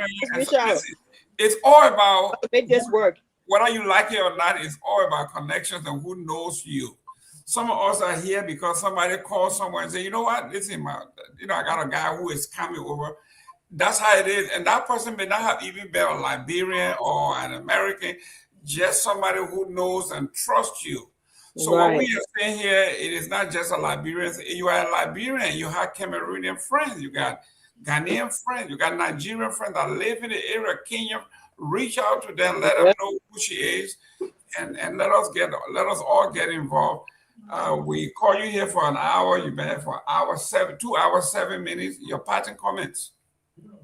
Well, I just want to tell you, I'm here for you. This is your campaign. This is not just my campaign. Absolutely. Jump on our website. Join us on Saturday at 10 a.m. when we are about to head out door knocking. Sign up to volunteer. Even if you can't come, you will be on our list as a volunteer, and we can ask you for phone banking. We ask you to put the word out there to everyone. Tell them Wallet is ours. This is our girl. We're going to make it. And I will tell you, I will be completely for you. I've been unapologetically for the community when I came into office, despite a lot of people saying, oh, you keep wearing African clothes, go to African events, all this stuff. It didn't matter. I still did it because I believe that I'm not going to move away from my own heritage. So I ask you to stand with me as I've stood with you, and join our campaign. Donate. We got to get to $1 million by June. And we've got to start paying for ads starting.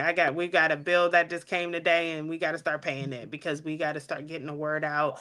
And we have a grassroots campaign. We've been having meet and greet. So if you want to have a meet and greet, host me. If you're in the district, we welcome the hosting. If you want to host a fundraiser, do it all, sign up, and we have all the information there. Thank you. Great. Ladies and gentlemen, you used to make fun of Bassa people. You say, all Bassa people want to do is be lawyers. Well, the Nima people not take our job now. You're lawyers. But listen, you are Liberian or African or friend. I'm okay. Yeah. It's all right. Listen, you can have a house party among your friends and raise few dollars and send it over to her. Like you say, it has to be check made out to her. I mean, not to her personally, but to the campaign. And it's legit. You can do it at home. Just don't send money. You know, something that she can document and report. So if you want to have a little party at your house, you got 10 or 15 friends. Everybody want to write a $50 check. You can do that at home. You don't have to be there. You can do it in California. You can do it anywhere as long as you're not a terrorist. It's all right. You know, but yes, let's spread the word. And if you are in the area, let's go on Saturday, guys. Let's go network. Broaden your network. Meet new folks. Make some new friends. It doesn't matter. You don't have to be in it. You don't have to live in our district. You can come from anywhere and knock on doors and wave. Go to the street corner, the major street corner, and wave a sign. And it's all about enthusiasm, guys. Yeah. So let's do it. Thank you. Yeah, we definitely thank Mr. Nagbe. Thank you for your donation. Anybody else that wants to donate, thank you all so much. We did get a donation. Thank you. We do appreciate it. I'm going to do my first one, Phil. Yes, and I just wanted to quickly. Yeah, thank you so much. I just wanted to quickly. I was talking to my friends here, some of them, Isa Smith and the rest of them. But what I'll advise, when you're coming on next time or anywhere else, maybe bring another member on the team so that they can, while you're talking, they will be in the background in the comment section, because there are lots of questions on how to donate. But it's pretty easy. We didn't know that. If that's the case, we could have had somebody from the team on there. Absolutely. So we wouldn't know next time because we're here. But I will actually take the notice and I will send it over to my team and they'll go ahead and start responding in the comment Absolutely. section. But good luck to you. We'll be following you. We'll keep calling our friends to call. Yeah. So while like Garguah.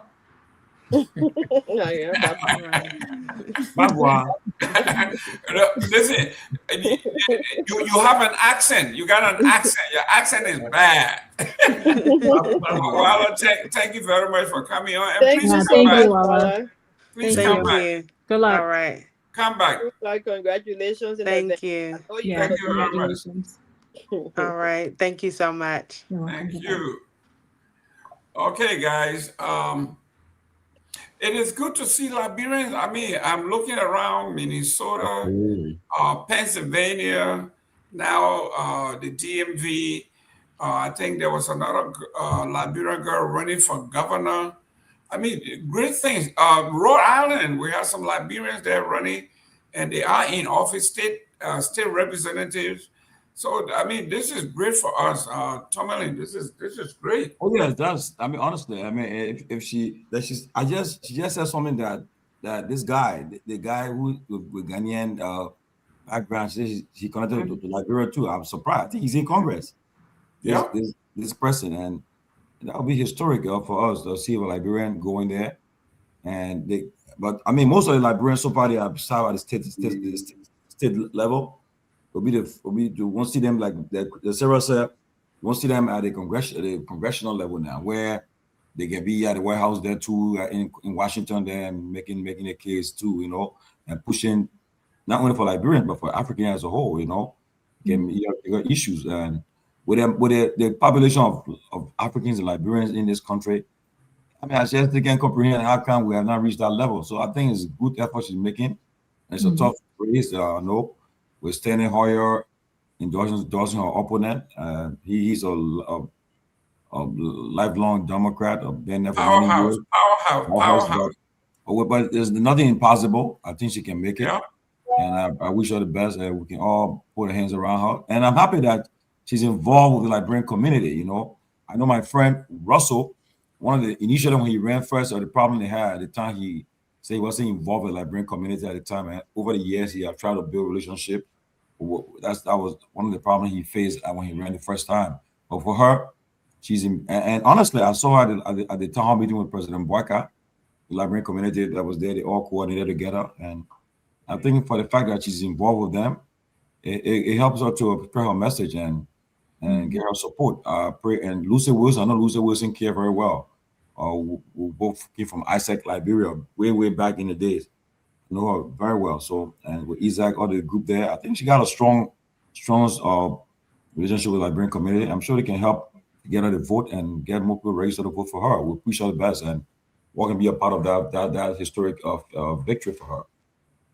Yes, guys. This woman is running against a guy who ran for governor, ran for other position, and she been defeated. The people defeated him. They rejected him. So he would be shocked to find out that this woman is a grassrooter, and she says 60% of the registered voters over there, they are all committed.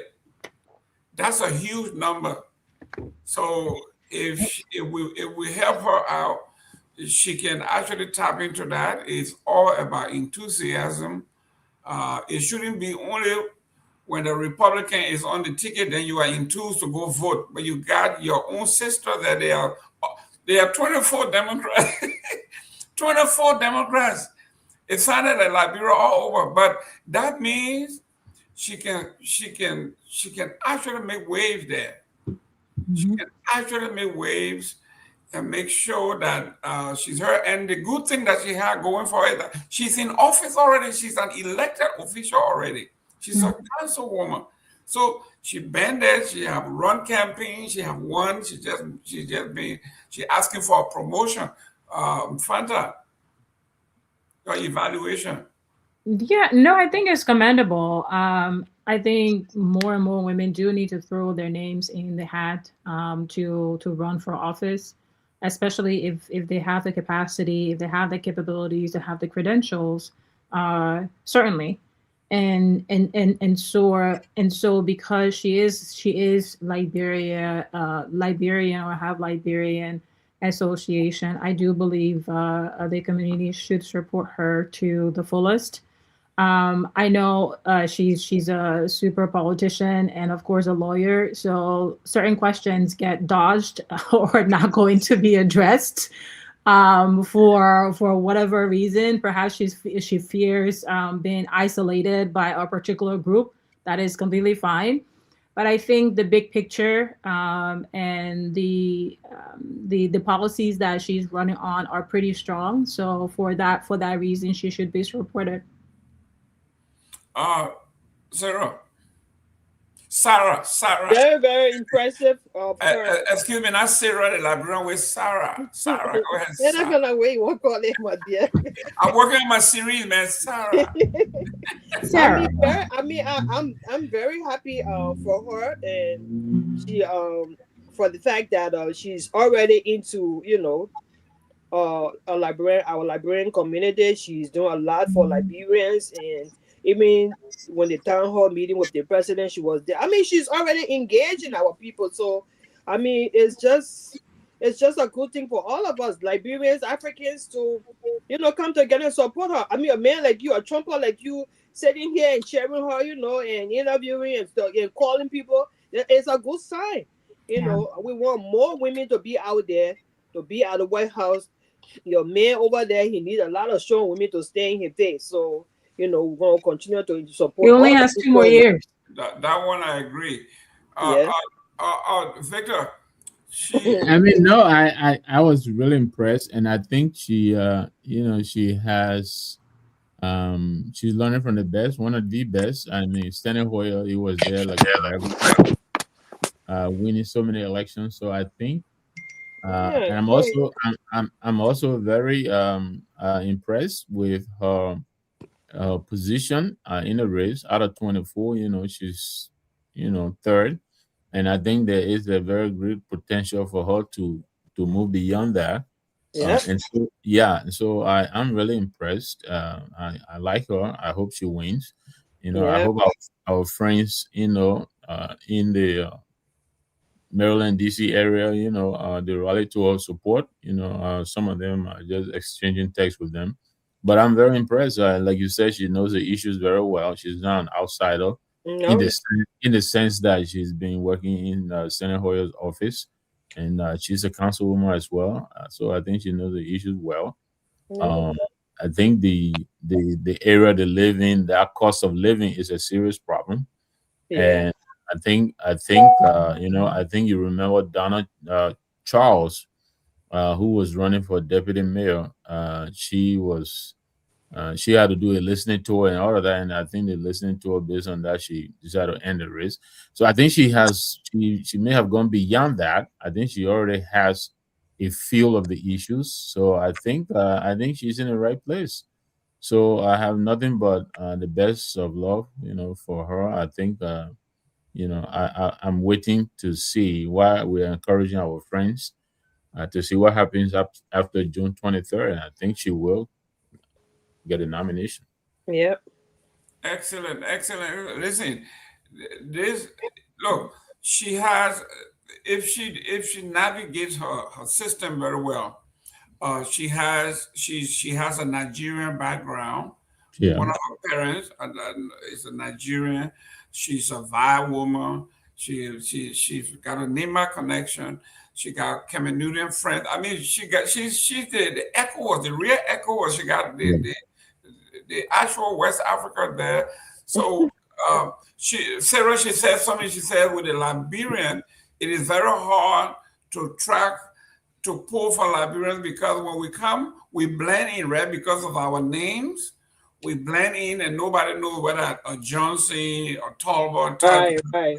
Jackson, whether they are Liberian. So they look for the unique name. So if your name is Valley, now look at this. Look at what patient is writing here. Look at this. What patient? She said Walla is way better than Russell in Minnesota. Why she gotta do this? Why you gotta do this? Russell and my boy. So well, I think she read because I campaign against Russell and I'm campaigning for this woman. So that's a big now you know what made I to run away from that platform. You're the bad boy. But yes, this woman knows her stuff, and she's an accomplished woman. She's and the thing I like about her is she's already attacking this problem head on. I heard her talking about the increase of taxes over there. They're already trying to have a meeting, to see what they can do about it. So she's, the job, she started doing the job already. So when she gets there, she just, will just flow. I mean, I really pray that she wins this nomination. Seriously. Yeah, but we'll do what we can. I think we should also try to connect her with other platforms, like she said, like focus on Liberia or GHT, the other platforms, so she can come there. It's good to just spread the word out there. Of course. Yeah. And hopefully Telvi is listening. I know she's still on. That she get a roster of all the Liberian organizations. I know the Grand Jide organization having something in that area, and Musa Musa is going to be the keynote speaker. Yeah, we're having something there in June. Grand Jide having something there in June. Robert G, rather, sorry. Robert G is having something there in June. Okay, she don't even know. She don't even know where she comes from.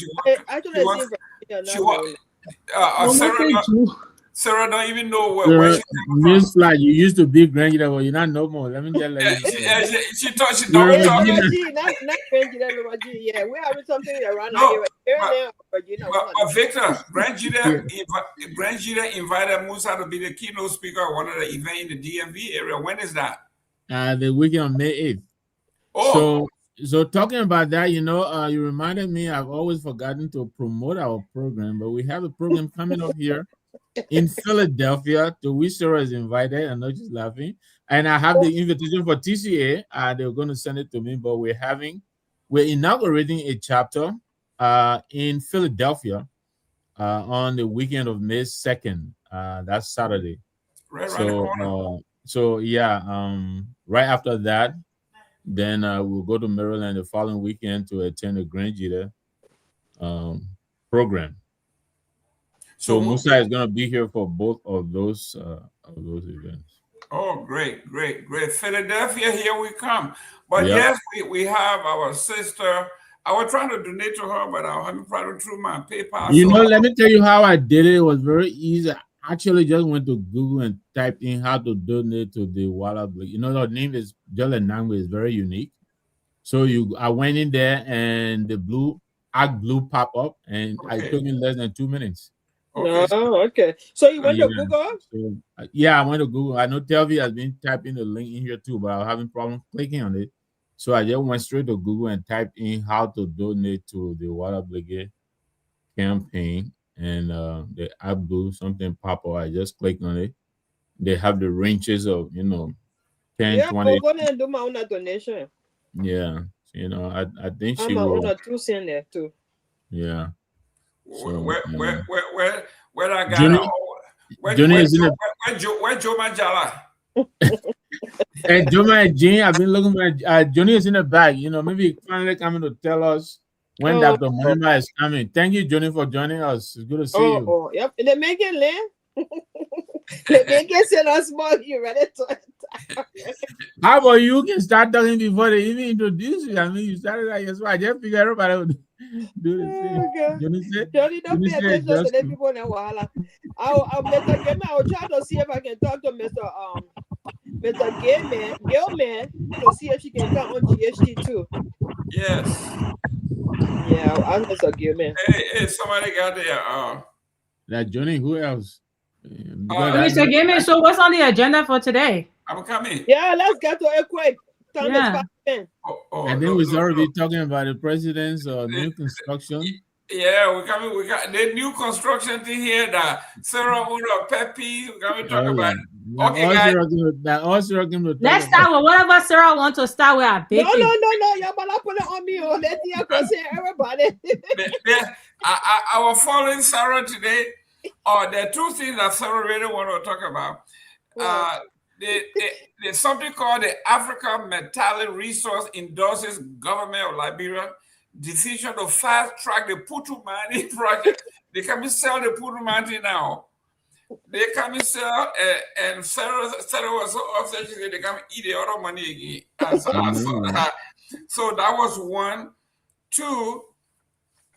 We wanted to talk about the building that we are talking about. The president building his building in Monrovia. And then there's a warning to close JFK. A finance ministry skipped second hearing at the U.S. in the U.S. $350,000 damage case. It looked like somebody sued JFK. And if the finance ministry doesn't show up, they may close JFK. That's a serious one. So let's go. Yeah, let's go to Jesus Christ. Let's go to the first one that. Mr. Gayman. Yes. How about one of the important ones? The president is calling. Let's go back to session. Yeah. I got him right here too. I mean, to print money for what? The president can print billions. Can you imagine this thing we're talking about? To increase the inflation rate. Amen. So the first thing on the agenda here is, I want to read this article from our own man in ink. He says here, why President Waka must share former President Weah's fate. When news broke that former President George Manuel Weah had constructed a multi-condominium complex, allegedly up to 48 apartments, and built his long-neglected 9th Street residence during his presidency, the reaction across Liberia was immediate and unforgiving. It was not simply about wealth. Liberia has never condemned personal success. It was about timing, judgment, and sensitivity. Power is not lost in a day. It is eroded by perception, quietly at first, then decisively, he said. When news broke about President Weah's building her condominium, this was exactly what happened. It was about timing, judgment, and sensitivity. A nation struggling, a leader building. That contrast become the story. The opposition sees it as evidence of corruption and misuse of power. But what made the movement even more telling was what happened within Weah's own ranks.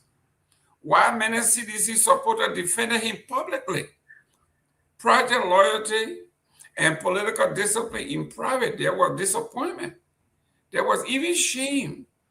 It was quiet but powerful indication that beyond party lines, many Liberians placed country above individual loyalty. Public defense did not erase the private truth of hurt of the Liberian people. The question that echoed across the nation was simple but piercing. Why now? If President Weah had the resources long before becoming president, why were these developments not undertaken long before the presidency? Why did personal transformation align so precisely with political power? And so, perception overtook every attempt to defend this act of distraction and outright poor political calculation. This is not to ignore what we as administration accomplished. Roads were constructed in long-neglected communities like Clarendon. Tuition was erased, eased at public institutions, while fees of thousands of students were covered. Nearly 3,000 health workers were absorbed into government payroll. At a crucial moment, the IRA role expansion began. Housing initiatives and public recreation spaces emerged across Monrovia. Yet, none of it could silence the symbolism of those private developments. They became the center of national conversation, so much so that even the element within his own party felt compelled to distance themselves publicly, cautioning that the pursuit of personal well, real or perceived, was overshadowing the purpose for which the Liberian people had entrusted Weah with power. If the intentional voice were loud, the opposition was even louder, and no voice cut through more sharply than that of Joseph Boakai. Boakai did not merely criticize President Weah, he moralized. He labeled those developments as fruit of corruption, drawing a moral boundary between leadership and indulgence. He, Joseph Boakai, presented himself as the alternative, humble, restrained, a man who chose sacrifice over access. Liberians believed him, and at the ballot box, they acted on that belief. But power has a way of testing convictions. Today, President Joseph Boakai stands in a movement that feels uncomfortably familiar.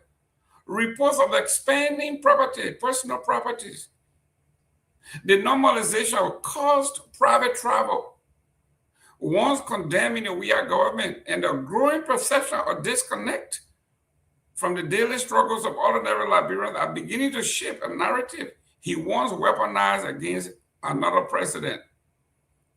This is no longer about Weah, it is about the consistency. If the cost of losing the presidency included, among other things, the insensitivity of acquiring personal wealth, whose appearance alone invite questions and dubious origin, while the nation is struggling, then the President Boakai must share the fate of his predecessor. The lesson is larger than anyone. It speaks to all who hold public office and to the nation itself, that the presidency is not a platform for personal elevation, but a responsibility to replace the country first, especially when it has entrusted you with power. Joseph Boakai is getting wealthy at the expense of the Liberian people when they are struggling. Sarah Dopoh, this is the article you were interested in. It is not just yours, but it is taking the nation by storm. What is going on with President Joseph Boakai? Someone said Joseph Boakai at this point doesn't care whether he's alive or he's not. He knows one foot is in the grave, so he doesn't care. Well, I think she's on the phone. Let me go to Victor Nagbe. The woman brought her own. She brought her own story. You know, yeah, she's getting more information. Don't worry about it. She's probably even talking to Ahmed now. Where you wrote it, article. But let me. While we wait for her, I would like her to kickstart her own issue. What I really want to talk about, Jerome, is in the midst of all of this that's going on, businesses register with Ministry of Commerce and do all of that. The National Tourism Commission is imposing additional fees. Are these are these final or are these proposals? Because they're talking here, Airbnb, when you and I, well, you know, you don't pay when you travel to Morocco. I pay. Now, Airbnb is going to be paying $1,000 a year in fees. Entertainment spots, some of them are going to be paying, let me see here, entertainment spots like, you know, nightclubs and stuff, disco, $500, recreation sports bar, you know, like the little zinc shack, $200, Kobo shop, $50. How are these people going to do this? I mean, is there not the way that businesses are already paying to the government? I don't understand this. This to me is unconscionable. You know, Well, these fees, I think they were released today by the National Tourism Authority fees category, annual licensing fee. What does that mean? These people already are licensed before they open up this shop, though. I mean, aren't they? Well, this is the result of over-promising and underperforming. This is outrageous. You promise that when you come in, you will bring in direct foreign investment. You will bring in this, and they turn around that you have absolutely no connection. I mean, right now to get a good rental car in Morocco, they want to pay $125 a day. Now they are tagging on $250 fee per year. You know, so now the price of car rental is going. I mean, this is going to have a really, really snowballing effect. Guest houses, you know, $200. Airbnb, 10 rooms or above, $1,000. Airbnb, entire house, 5 rooms or less, $700. You know, what is going on here, Tomalin? The problem is when, I mean, the government is struggling to get money. Right now, it's not easy. So right now, the poor citizen of Liberia will suffer it. When taxes, when prices, things are going up. I mean, gasoline price is already going on top of all this. So they're gonna feel it, and I think President Boga found himself the wrong time to be president of Liberia, because especially when the usual U.S. assistance to Liberia was like, I mean, you saw President Weah enjoy it, President Salif enjoy it. Yeah, but the minute he took office now, USAID have been cut off, and even WHO and other stuff that were helping Liberia, UNICEF and WHO, all the institutions that were being supported by the US through the UN. And now for the president to call is the lawmakers back to for 1 or 2 weeks to the emergency section. He's under Article 32, I think, of the Constitution that gives him that right to do to print new money and take care of other pressing national issues. It's serious. Now, my only disappointment with this president is that I thought he had these international connections where you can make take a European tour, go out to Europe, go out to other countries, and see how best you can make some move and get them to come and say, look, we invest in Liberia, we'll do something in Liberia, give Liberia some assistance. But I'm not seeing much of it.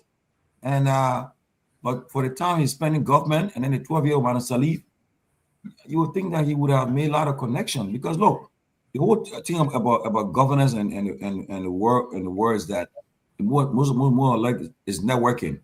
How you network, how you build partnership. You know, I would feel impressed when I hear that a major investment company is coming to Liberia to open some factory or do something to boost our economy. But what I see is it's worrisome. Just imagine we got in 2026, we got 27, 28 to go, 2 years, and they better. And Trump, yeah, I don't think he won't be president when Trump is in office, because Trump shut down everything. He let Africa be in. You know that. You're not a fan of Africa. He never visited Africa when in your first term, and he will not visit Africa during the second term either.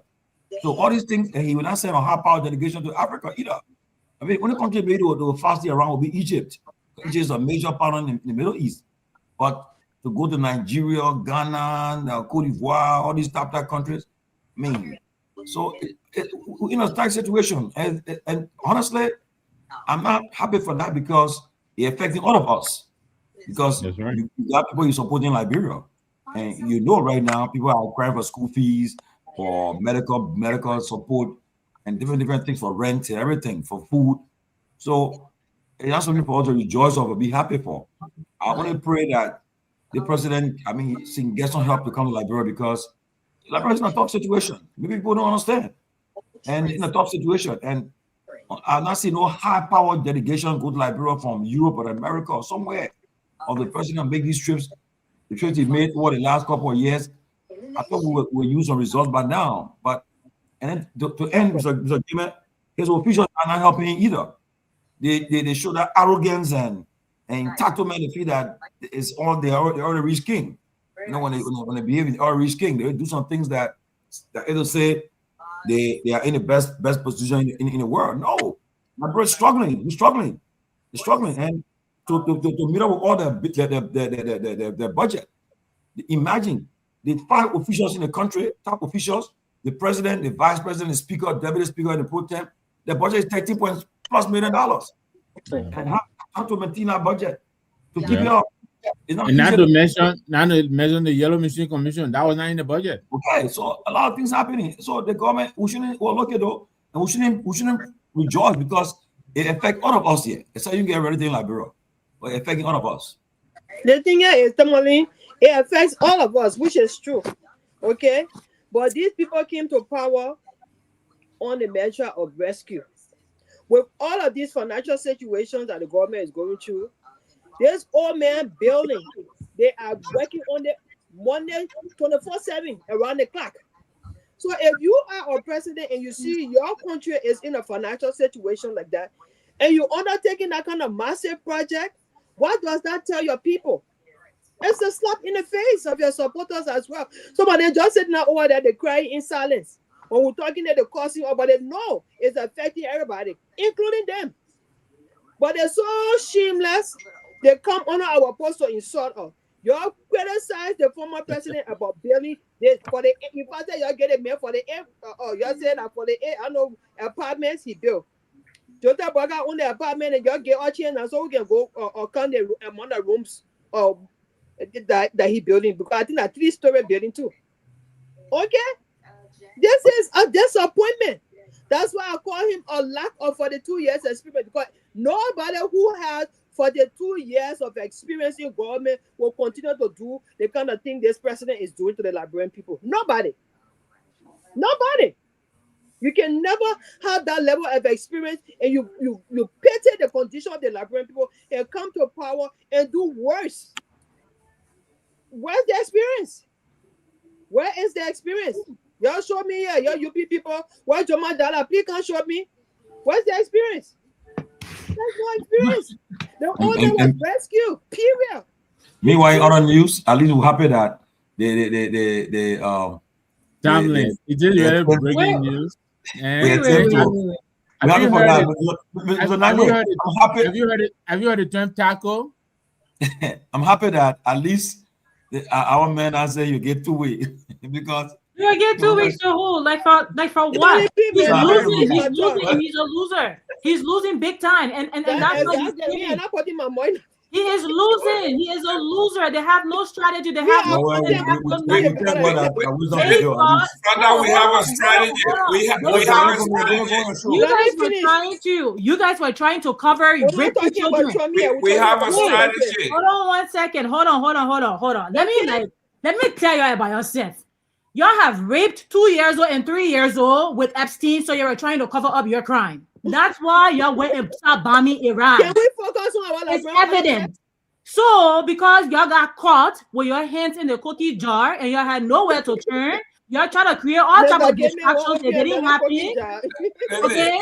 Y'all trying to create all types of distractions. It did not happen. Epstein file is AI. And you end up going to kill and murder even children. That's how, like Mr. Gayman, it's not personal. It's not personal. The Epstein file is fake. The Republicans are disgusting. Not only do you rape and Democrats, by the way, you're rape children, you're kill children, right? It's like murder is part of your code. It's like you're part of your Freemasons or your worship a Baal like the devil, and that is so centric.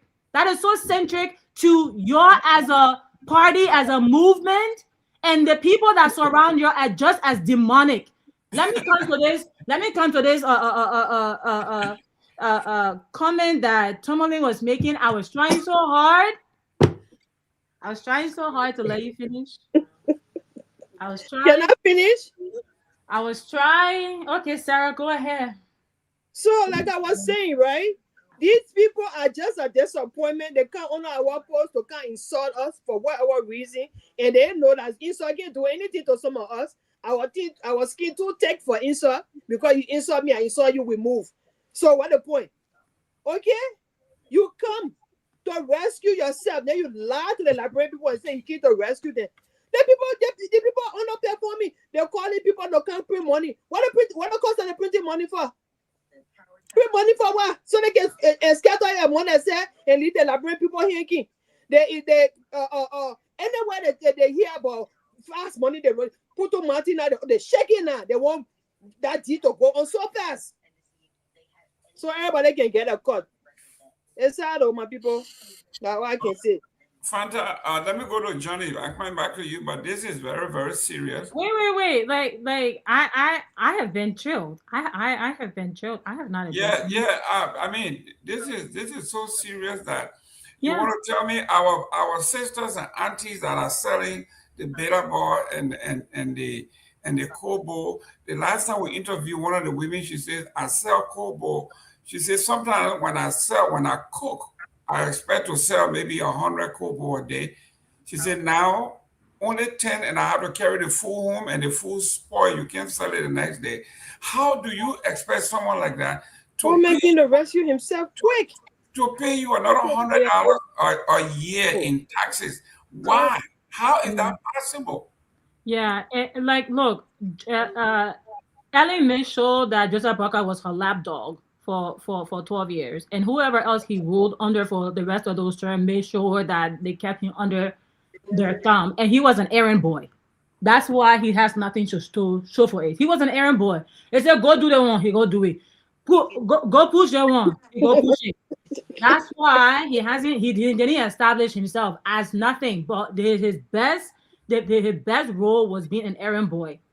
Look, and it's very evident that his lapdog experience is the only experience that he has. She nearly castrated him. Like, that's exactly what happened. Let's just put the truth where it belongs. He was castrated for 40 years, her 12, and the rest for everyone else. It's so weak for us to, Tomalin, we have to do better. I'm very surprised to hear you say, oh, you said to that money, and then you enter that money, and why we not see delegation in Liberia to come get all more money? You expect another man to feed you? You expect the Europeans to work and feed Liberians? You expect the Americans to work 8 hours, 16 hours, standing on their feet, and take their tax dollars and put food on your table? Is that the expectation? That's how you maintain your house? That's how you grow your house? That's what gives you pride as a sovereign house, as a sovereign man, that another man feeds you? If he doesn't feed you, you don't feed yourself? That's being ungrateful to God. For people who consider themselves to be people of faith, it's ungrateful to God. Because every living thing that God created, he gave them the ability, the capacity to feed themselves. Even the bird that flies during the summer, during the winter, during the fall, during the snow, how do you think that bird survives?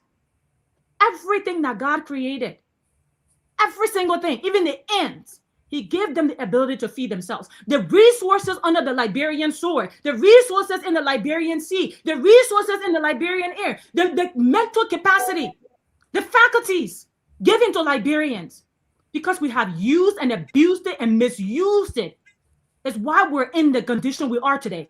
It's not France or Italy or America or the UN's responsibility to feed us. The incapacitation of the leaders that we have, and we continue to empower them and dance around these issues, is why Liberia is where it is today. So what are we talking about? Why should we rely on influx of funds or donations, aids from other countries before we can feed? That's not something to be proud of. If they use it pulling, its funding is going to shut down our health system. Now our health system like shut down. It's going to be a lesson for all of us to do the right thing. If people will continue to build us out, when a child do something, rather than you discipline them, you say, oh no, you make excuses for it. He's going to never learn from it. Maybe when you start to discipline him, he's going to wake up and know that, nobody coming to build me out. I should do better. They're rushing like to the legislature, like they go talk about printing money. You think it's printing money to revive the economy? You think it's printing money like to wake the economy up, like to give that better bestseller extra a check? It's not for that better bestseller. It's not for the wheelbarrow pusher. It's not for the market woman. It's not for the youth who have graduated and still scratching their head on where to even get employment. It's not for them. We see the level of greed happening. Why can't we just speak the truth about it? These people, most of you are friends with. Why can't you just tell them the truth? Don't give them a way out. Don't give them excuses. What are we doing? We're perpetuating this cycle. This cycle of idioticness. This cycle of stupidity. This cycle of being senile. This cycle of not being creative thinkers. This cycle of not being strategic enough to solve our own problems. We're perpetuating it. And if you think that the US and the EU are going to continue to enable our nonsense, we have something else coming for us. Instead of just complaining about it, perhaps we just wake up out of our slumber and realize that we have to clean up the mess that we have made up. No one else made that mess. We did. They have said this publicly. They have houses in Dubai, houses in Ghana, houses in Geneva, houses in London, houses in Paris. Like, what else do you need them to say to you before you understand they don't care about Liberia or the economy or the people? What else do they need to say? I can't care your ma, I can't care your pa. That's when you will wake up. That's when you will wake up. Wake up from this slumber. Nobody's coming to rescue nobody. Nobody's coming to rescue nobody. America is not coming to rescue. Look, this insisting on, oh, we are Americans more better. Like, we continue to attach ourselves. Just squeeze yourself to someone. They don't want to be a part of you. Just squeezing yourself to them. What is the problem? Is it about fools? That one man born to y'all. You're not American sister. You're not American brother. You're not European brother. You're not European sister. You are an African. You are a Liberian. God gave you resources to feed yourself. It's about time you start learning how to leverage those resources to feed yourself. And start sitting down and putting your hand between your legs and scratching your crocodile butt. Figure out your house. Put your house in order. Nobody's going to save Liberia. Absolutely. As a taxpayer, I would never support aid to Liberia. Absolutely.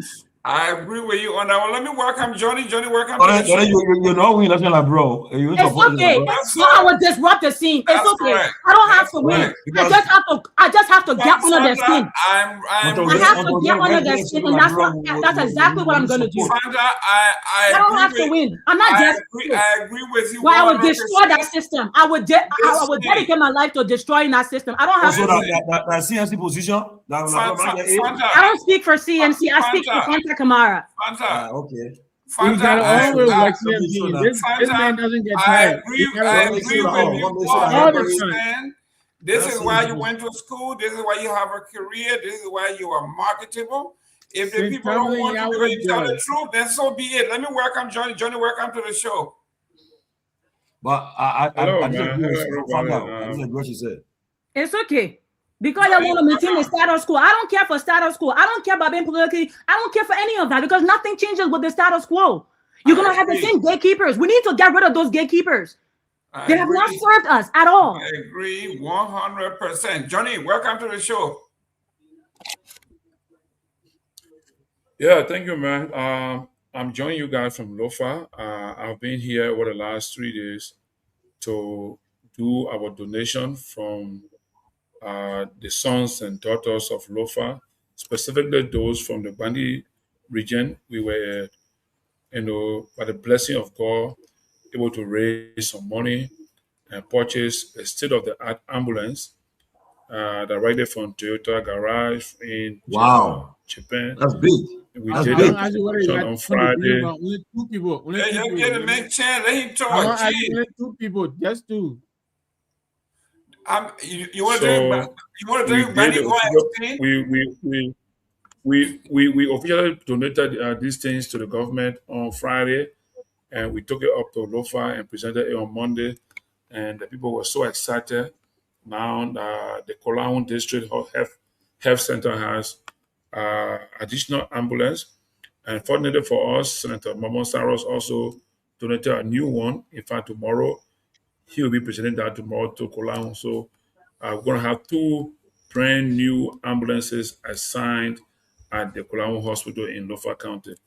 As citizens of Liberia, we are doing our best to ensure that whatever blessing God gives us, we can also come together and support our people while the government is doing what the government has to do in that sector. So that's what we did. And right now I'm in Fonjama. If a matter of fact, I'm going back to Kolaun tomorrow to attend the presentation of the ambulance by Senator Mamon Saros to the people of Kolaun. So that's it. That's the news I want to bring up to you. I want to also appreciate the closing argument for allowing our team members from the US to appear on the show to discuss this event. Hopefully, we arrange to have them come back to appreciate you guys and to really announce to the world that we have done this and we are putting some things in place to ensure that maybe in the next few years we can get additional one to ensure that every part of the Bandy land has access to ambulance to have response time to emergency very, very small. We want to make sure that the response time will be good to the extent that it will be probably just in minutes. We'll have ambulance at the point to rescue somebody and be taken to the nearest health facility. So thank God for that, and I want to appreciate everybody that morally, financially supported this initiative. Coming to the issue that were on the table, my brother Tomalin specifically talk about the withdrawal of international funding is giving the Liberian government or our system some difficulties. Yes, because all along, I want to say since Liberia's existence as a nation, Liberia has always relied on international support, to do a lot of things in the country. And I really thought that by this time, we would have been thinking about driving away from being dependent on international support, because I know Liberia has the capacity to raise the national revenue that we need. Our challenge is the allocation of the revenue that we generate or we raise. And the evidence can be seen from the history of our budget.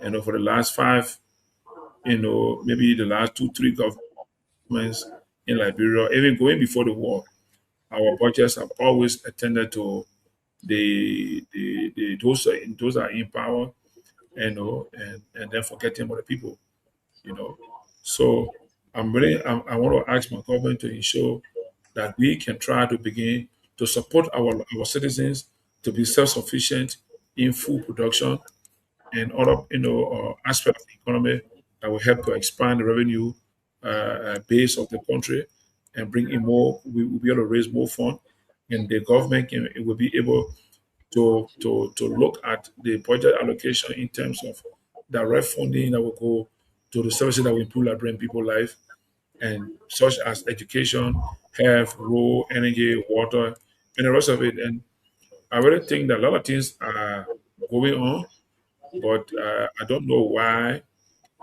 we are not able to benefit from them for a long time, But let me say thank you, Mr. Gilman, Nagbe, Tomalin, and Sarah, and my sister Fanta for keeping the show on and just join you guys.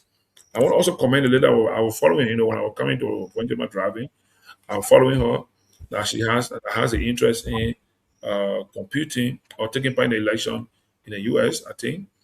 I mean, let's give her the support.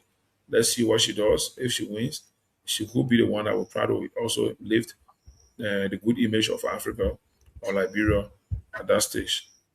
Thank you. Great. Let me welcome Sam Kwate. He's watching off from Zwedru City. Thank you very much. That's way out there. And then we have somebody from Kola home. That's great. But yes, Victor, I think someone said it last time when you and I were in Liberia. They said, Mr. Gayman, we don't see the fire in you anymore about Liberia and this and that. And we have to say it. Liberia, either it is intentional to wear some of us down, to just give up. Because a government that is beating the sour vendors, beating them from the street, then you're going to turn around and tell them that they're going to give you $50 a year as an annual fee. I don't know where these people are coming from, what they are thinking. We do not have a banking system. We don't have, I have gone over there and lecture about developing an incubator that will be able to teach people how to do small businesses, do business plan. Government gave them small money to get started. The government is not making any contribution to the development of the private sector, but they are squeezing every dime out of them. And then people don't want you to say anything. This is a failed state. It is not a nation. It is the figment of our imagination that we have a state on paper. We are not doing anything that a state is supposed to do. We don't have the basic necessity of a state. You don't have running water. You don't have electricity. You don't have security. You don't have flushing toilet. You don't have water. You don't have any. So I don't know what this is. Joseph Boyka came on, look what he's doing.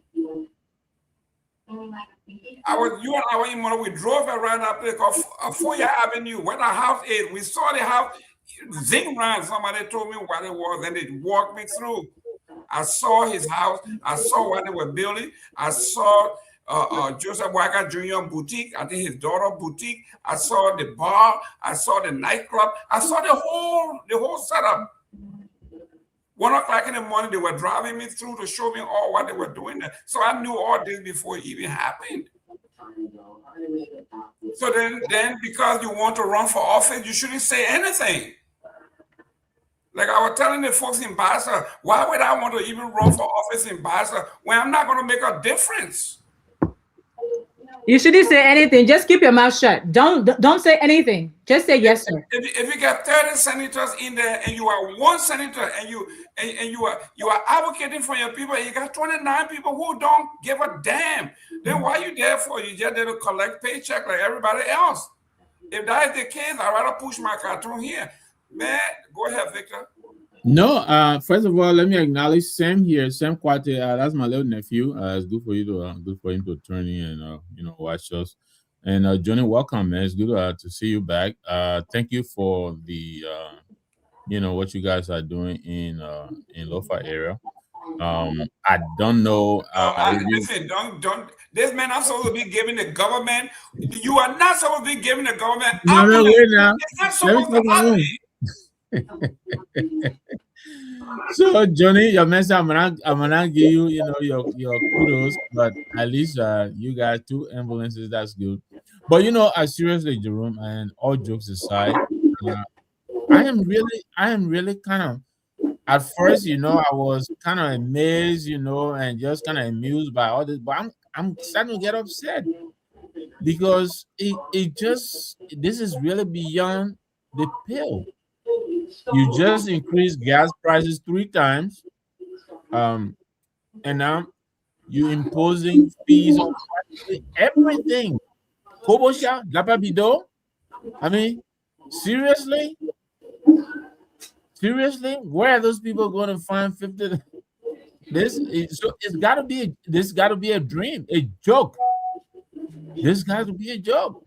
But again, on the other hand, they're erecting a commission for yellow machine that are not even available yet. BJ Samuka has already drawn, I think, $1.5 million for this commission that is yet to produce anything. And yet he was thanking his homeboy, Dopoh Jala from in his his debut statement. He was thanking Dopoh Jala for making available that money to do what? So the government is spending money like there's no tomorrow, and they're taxing our people to death. This is insane. And shame on Juman Jala. You know, sometimes, you know, I take his comments in jest, but to come here and try to censor people and talk about you want to run for office. So are you kidding me? This is your brand of politics, you know? And no wonder why Abu Kamara ran away from here. Who can defend this monstrosity that we call governance? Who can defend this? Who can defend this? You know, I honestly, I'm hurt that our government is doing this. I think they've run out of ideas, and I think they're proving to us now that we were speculating as to whether they load. They're planning to not make it. They load too heavy for them. They don't know what to do. I don't think they know what to do. You're taxing everything in the country. I mean, these people already pay fees to register, and now you're going to impose additional burden on them. You're increasing the price of gasoline. You're taking these trips everywhere, and then the president is on his way here to the States again. You know, how are these trips being paid for when we're taxing everything? So, I will end by agreeing with my brother, Truth in Ink. I wish Sarah were here. I think he draws very pointed comparison between the former regime and this government, this current regime. They're both imitating each other. One is a mirror image of the other. When one is in the seat, the one will criticize. As soon as the one takes office, they do exactly the same thing. I mean, President Baka is doing exactly what President we did around this time, and don't take it from me. Take it from a seditious and executive. Ahmed Stefanik, Truth in Ink. He himself, he's admitting in his write-up, which I think we all have read. Jerome, you sent it to me this morning, and I saw it again elsewhere. And he is drawing a comparison between what this man is doing now and what the former president did. And he's calling the people out to do the same thing that they did to the former president to this current president. And we are telling both of them, bye-bye, night-night. We are establishing the third option. Our people have to have options. They can't be going back between these two people who have failed us. They come in here, we give them our resources, they sit in there, they dance, buka dance, or they build mansions in foyer, and they expect us to return them again, as if to say we owe them anything. We don't. They owe us. So when you come here, you can't perform. Our people are not stupid anymore. Nobody's stupid here, they say. I think our people's votes are locked in. Our people are watching. They're seeing all of this nonsense going on. Every day you wake up, there's some kind of tax, some kind of price increase you got to deal with. Why? 3 years coming in, where is the investment this country has brought into the country? Where is the investment? So you were talking about, Liberia Meteorology, whatever endorsing government. I listened to the man somewhere else. He was talking about, this is the outfit, I believe, that is trying to take over Putu Mountain, and they're trying to buy it off the hands of another entity that has been sanctioned. And this entity is recommending them to the government. Why then they will not endorse government action? They're all pandering. Abdallah Sharif, and I don't know much about, I've heard him talk about him. I think she dealt with him. But he's the one apparently who's in the front running, who's the front runner for Putu Mountain. Another 25 years loading, like our people say. So Abdallah Sharif have done nothing for this country but run it into the ground. I mean, he sits on Ellen Johnson presidential board. This is her best friend. And this is why when people who support these people, when people who support Ellen, people who support the Abdallah Sharifs of the world don't understand how their support of those people who are sucking our country dry and who have sucked our country dry, why they are complacent in the most egregious crimes against Liberia. They don't understand the connection. You're disgusting to me. You've been friends with these people. You supporting these people makes you complicit in a crime. You are an accomplice to murder. So like you sit with them, you drink beer with them, you like you have fun with them, you laugh with them. You are complicit in their murder.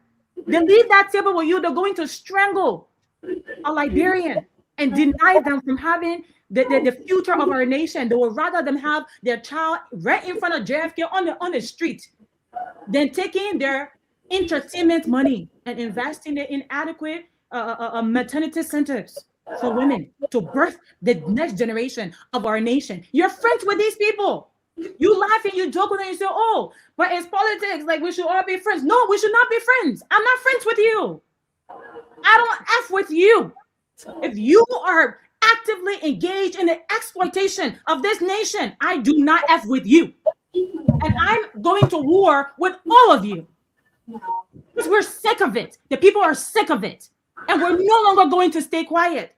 Myean, please highlight the comment of that Dixon, where he says we have abundance of money to spend on our desires, but for the things that we need so desperately, our lifeline, our lifeblood, we want America to donate it to us. We want to go beg the EU to donate it to us. What kind of people are we? The system has failed. The system needs to be burned to the ground. The system needs to be disrupted. I don't care if you don't elect me, if you don't vote for me, don't vote for me. Because if you cared about Liberia, you will understand. If you don't care about Liberia, then you're only pretending and you're lying, you're fooling yourselves. You're fooling yourselves. Because the type of gross abandonment that is happening to Liberia and Liberians, every Liberian should be upset and should be frustrated and should be angry and hold the government accountable, not just be talking about it. Yeah, push them to act, disrupt the system, but instead we're friends with them.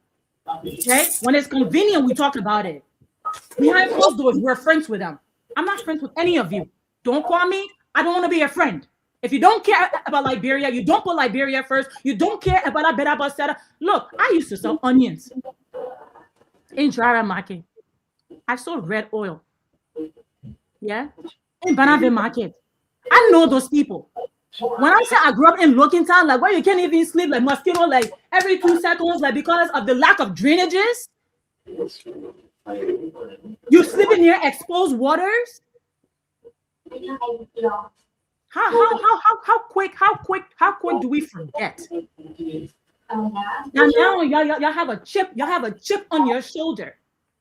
The system needs to be burned to the ground, and we need to burn it to the ground. If you're not going to serve it, you need to get the heck out of it. Vacate that seat because we're coming for you. And when the people rise up, you will not stand a chance. I don't care how much money you have. I don't care what type of contact you think you have, or what type of devil you serve. Because we serve God, and God creates everything. Jerome, let me just say something quickly to my two friends, just say Gonkanu and Joman Java. They're asking me whether I paid the same price for gasoline that I paid last week. No, I didn't. But let me tell you this. The cost of living in the U.S. and Liberia, they're not the same. I can still go to Wawa and get a cup of coffee. How many people in Liberia can pay $5 per gallon of gasoline and go down to Stop and Shop and still buy stuff? That is what we're talking about here. Affordability, capacity to absorb. And many of our people don't have that capacity, my friends, and this is not a joking matter. So when you're asking me, yes, even here, why didn't Trump is fighting to open up the strait, because he knows it's going to rock the world. But now we're standing, other countries are taking measures to mitigate the knock-on effect from this. This is what we're urging our government to do. They started this crisis by promising there will be no increase in the price of gasoline. I'm sure you remember that. So that's what we're talking about. Yes, we're not an oil-producing country like Libya, where you can still get a gallon of gas for 13 cents, or Venezuela, where you can get it for 9 cents, or East Sudan, where you can get it for $2 and change. They have oil. We don't. So that's what we're talking about. I'll pass it on to Mr. Gayman. But let me just say this, Mr. Gayman. you know, Mr. Tomalin George was breaking the news. There's a name for our man on the side. They call him Taco. You know, and everybody knew he was checking out. Trump chickens out again. That's Taco. Everybody knew that. So this really is no breaking news. And right now, honestly, I think the Iranians are calling the shots. This president backed himself in the corner. He made a threat that he was unable to follow through. This is probably the third or fourth time he's adjusting this threat.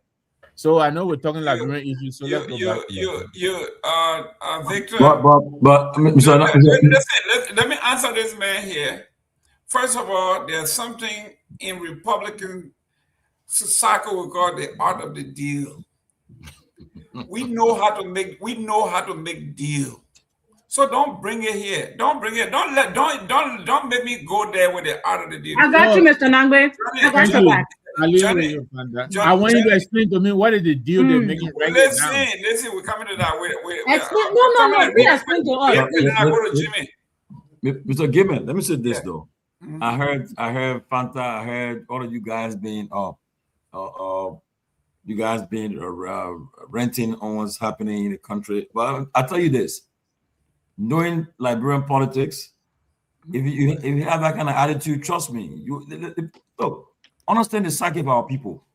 For the last 100 and some more years, our people have been made to be where they are today because of the leaders, the leaders that they have elected. And people feel good to get up in the morning and people go and get up in front of the fence and they're begging for handouts and so on. People feel good about that.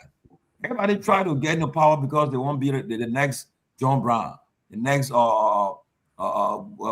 Richard Kuhn, the next Thomas Pala, where people get in the morning, go to the residences and be begging them for food, for money, for little things. They want to feel good and say, oh, we're paying your school fee, I got scholarship program. So, but the problem, and honestly, the reason why the right people can't win is because what you guys are doing tonight. If you guys come with attitude, if you were just the very people that you are trying to advocate for, they'll reject you. That's what they have done over the years. They reject people who try to advocate for them.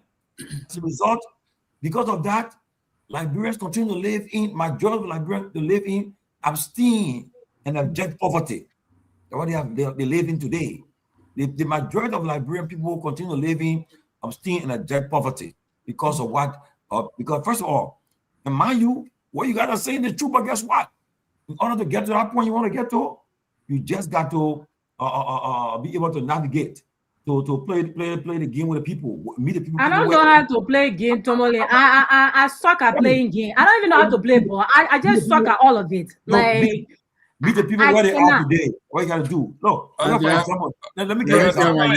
My younger chief, I respect you a lot. I respect you a lot. I disagree with you on this. I disagree with you. This, right? Liberia, we had the likes of Charles Bronski, Alexander Cumming, all these people with good credential in a race. But Liberia will always, guess what? They always come down to the third because the people, the side of the people, honestly. But you can't even use someone as Cummings as an example. Like Cummings is in bed with the president. What are you talking about? No. You cannot use him as an example. That's exactly what I'm talking about. They're fake. They come to your face and say one thing behind closed doors. They're in bed with these people. No, he is in bed with the president. He is in bed with the president. We've seen them hanging out together, Tomalin. We have seen them like hanging out together. If you hang out with a murderer, it makes you a complicit to murder. You're talking the coming to say, oh, when the president invite me, you say, oh, I can't talk to you. No, you can't do that. Course. If you're murdering Liberians, you're taking food over Liberian table. I'm not friends with you. I don't want to be friends with you. He should have a spine. Which is why he's not going to go anywhere. He should have a spine. He's not going to do it. They don't have spines. I don't get leader. God is my leader. God is my leader. Let me tell you something. As long as a politician continues to be in bed with the sitting politicians, that person is dishonest. That means no, you can't do that. In politics, they're dishonest. They are dishonest. I know it's not comfortable. They are dishonest. Fanta, there is a movement in the country with the likes of you, myself, Victor, maybe Johnny and everybody, we keep telling the truth. Okay? Your Our job, listen. What's that on Sao? Hey, now about being Sao. Tomalin, Yeah. let me tell this to my Liberian people. I'm doing very well. If I want to tell you how to do well on your own and you say you don't want it, it doesn't bother me at all. Not at all. Because I know that the Crows they will gang up against me. Because they don't want you in their midst. But I'm always saying this too. If I'm going to be the only voice that I'm not going to make any difference, then I don't want to be there. Because the objective of being in that house is to make a difference. If I'm going to join the rest of the guys to just drive big cars, people coming to your house and worshiping you, if that is the objective of it, I don't want to be there. I'm doing very well. I sleep very well. I got my children doing well. I got my business doing well. I would never go broke because I have invested well. If you don't want to be like me and you want to be like Tomalin, so be it. If you want to be like Joseph Boakai, so be it. No problem. Let me add this, Jerome, and let me add this. I like Tony a lot, and I respect the analysis, but he's dead wrong on this one. I think our people look what you described there held until 2023. Our people are waking up. Otherwise, President Weah will be in a mansion today. I think our people are beginning now to tell apart. Yeah, our people are beginning to tell apart. If today let's not help today. Mr. President, we'll be at the final again. Yeah, that's but you'll be that president. You'll be that one president in Liberia who lost while he was in office, and you know why he lost. Let me finish. I listen to you a lot. Let me finish. Our people for a long time were taken for a ride. You know, you can say hoodwink, whatever you want to describe it. But I think our people are wising up, and we will bet on the electorate to make the wise choice when the time comes. Our people are waking up. No more our people are going to sit around, you know, and people come and promise them a bag of rice and then they return them. They've demonstrated the capacity to do that. And we're betting on that. So I hear what you're saying. Yeah, for a long time that held, but for now it doesn't hold because it has been tested and we have the receipt. Let me say something, right? Let me say something to what everybody's saying here. You know, from my experience over the last, the few weeks or months moving around, engaging with people at the grassroots level, I'm getting to get a sense that people that we think are not conscious of what's happening around them, we are making mistakes. Everyone I've met in the last maybe like 20 days now, moving around, when I was in Morovia, coming up into Lofa, yes, people are aware that they are getting conscious of their surrounding. They are concerned. They are asking questions like, so what's happening about why are we having election? I mean, everyone I've spoken to have told me, I don't think I'm even going to take part in election anymore. I was asking why? Because they're not getting a result for that election. Now, I think what I want to be doing, what we need to do now, right now, is we need to start building consciousness at the grassroots level. All of us that have interest in transforming this country from what it is. Or we can talk about the things with anger and things here. It's not going to help because the first thing, the audience we have here right now, right on this show, I don't know if those people that we know that are going through a real tough time are listening to us here. We need to remove ourselves from where we are, get down, do a 360-day plan, and make sure every day you engage with not less than 5 persons in your quiet mood so you can educate and inform them about what's happening and what they can do to change the situation. If we don't do that, we keep having all the long talk here, and you guys who have amassed all the money over the last 20 or more years will continue being in those positions, will continue to do what they're doing, and we'll keep crying, be feeling disgrace because we are Liberians. We feel bad that our country is being managed in a way that doesn't dignify us as Liberians. You know what I'm saying? It's so bad. You know, like me, I was in Kolahun 2 days ago, and every morning I would sit by this flat lady, go and get tea and tea from her, and me and her would be talking. And I saw her buying a planting that doesn't worth being bought for $600 Liberian dollars. So I said, Nene, why are you paying $600 for that? She said, Johnny, it is ugly like this. 2 hours from now, you're going to $800 or $1,000. I said, it's small planting. She said, I said, why is it happening that way? She said, because the demand is from Sierra Leone and Guinea. So people come here together and go. And so then that is a positive news for me. That means we need to educate our people to get involved into more planting farming, rather than doing it like this, planting your rice farm when you're harvesting, or when you're planting your rice. Because if it's in demand in our neighboring country, then we can make more and make them come for it here instead of going to them. Then we can make more money. And so what I'm just saying is we need to try to conscientize our people. Our people in this country have been left out of this whole system of being educated and know their surrounding. And when you remain in one place, your master remains that place. Exposure is important. So all of us here, take time, come down the road, come to Liberia, let's move around. Come for 6 weeks or 9 weeks vacation.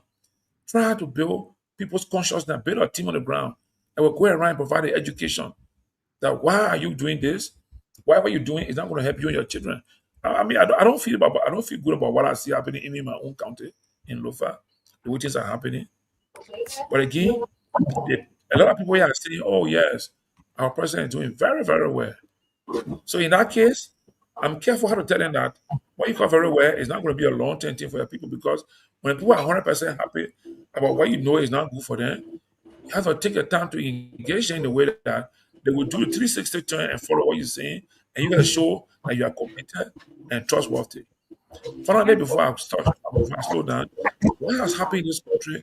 Liberians have lost trust and confidence in the political system. So they are just like me. What they give me, I'll take it and go. So we have to try to build that trust. Make them understand that we want to bring the change that they are being yearning for. Yeah, that transformation they want. You're So I think you're so we right, should try Johnny. and do better. And it's very tough. But people need to be educated. They need to come down the line. See, I remember when Gayman was here, he and I did some movement around. And I guess you are picking up some words, some statement from people. Their interaction, what they were saying to him, you are picking some things up. And sometimes I will look at him, something that was there around him. I will be looking at him, what he understands what the person is saying, and what it means with our Liberian politics. But they style, Papi. Can you interpret that, Mr. Gayman or Nagbe, everybody here? If a man who is still working, gainfully thinking of himself tells you, okay, my day style, that's around 11 o'clock, he must say day style. You know what that means? For any sociological concept, for sociological analysis, if 50 men see you in the day, my day style, there's a problem. But do they know they have a problem? Do you know that the problem is their governance system? You don't know. People don't even understand the impact of the national budget on their life. I told a group, I said, do you people know that the Speaker office has $500,000 for entertainment? And they said, what? In Kulau. What do you mean by that? I said, yes. So you make all the argument, you have all the smartphone in your hand, go to your smartphone, download the brain budget, take your time and look for information that will help you to understand how to make decisions. So you know what Johnny saying? Johnny just said, now, I don't know what other country are following this platform. I think we should raise money and make sure we get more community radio stations in the counties on the platform to hear us, to understand what we're saying. So let me start here and allow my colleagues to say. But what Johnny is saying, though, give me what Johnny said, Jenna. Johnny just said it. Now, all what happened in the country the last 2 years of the government in power, people still see the president doing well, right? Ain't seen it, and because look at see America difference, right? Donald Trump, the MAGA base, they are now the approval in the MAGA base is not the before it's dropping because it's someone not happy what's happening. You see that's a civil society, but so the Liberian people, I would say this to you all: in as much as you all frustrated what's happening in the country, you gotta meet the people where they are.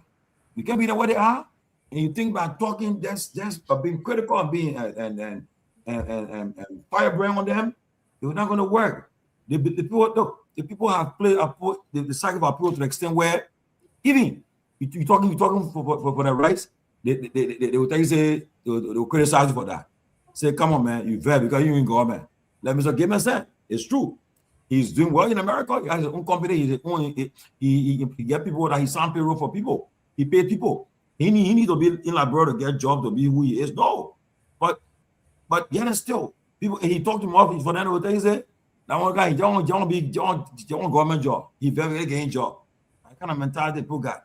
So in order for us to get to that journey, like you said, I think one of the greatest things you said tonight is getting more community radio stations where we can talk to the people. Because you can't talk down to people. You're telling them, look, you're telling people, educate people with the rights.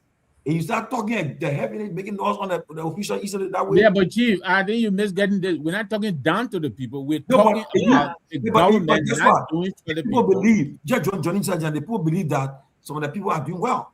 Okay, they believe they're doing well. But he said, I think like the bigger picture is like conscientization, right? Yeah, national budget. You tell the person, can you imagine, my people, the national budget, your 5 elected official, you know how much money they got in that budget? They said, no, $30 million, you break it up for them. They say, oh, say, Jeff, the Mary make, one person getting 500,000. You'll say, huh? Say, yes.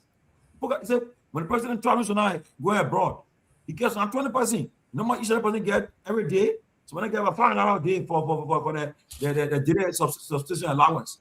Yeah, like I think the assumption that the assumption. You meet people where I got to talk to them. You can't just say and you. But Tomalin, the assumption that the assumption that say for example me, like my effort is limited to just talking and just being a firebrand as you guys describe it. I say it's Fanta like every single day. If you are like around me. In any case, I think the assumption is just that Fanta is talking or people are just talking. You don't know what I'm doing like on the ground. You don't know the level of impact that I'm making on the ground. I'm not trying to come to government like to get paid for anything. In fact, if I do end up running for president, I will not take my salary. Okay? Nobody feeds me. God puts food on my table. I don't need anything from anybody. I don't need party to support me. I don't need any of that. If you choose to support me, it's up to you. So my motivation for throwing my name in the hat is not to enrich myself. So I'm not motivated by chasing greed. I have no interest in it.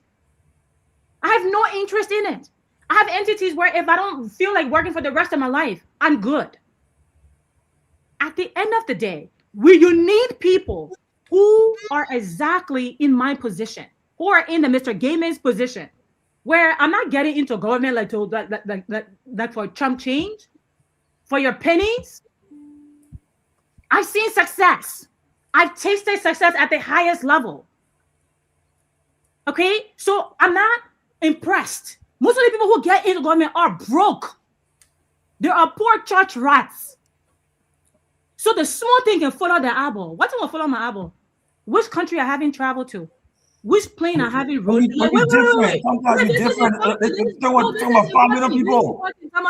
Tomalin, this is important. In fact, I got bored with traveling, but the time like I hit like 25.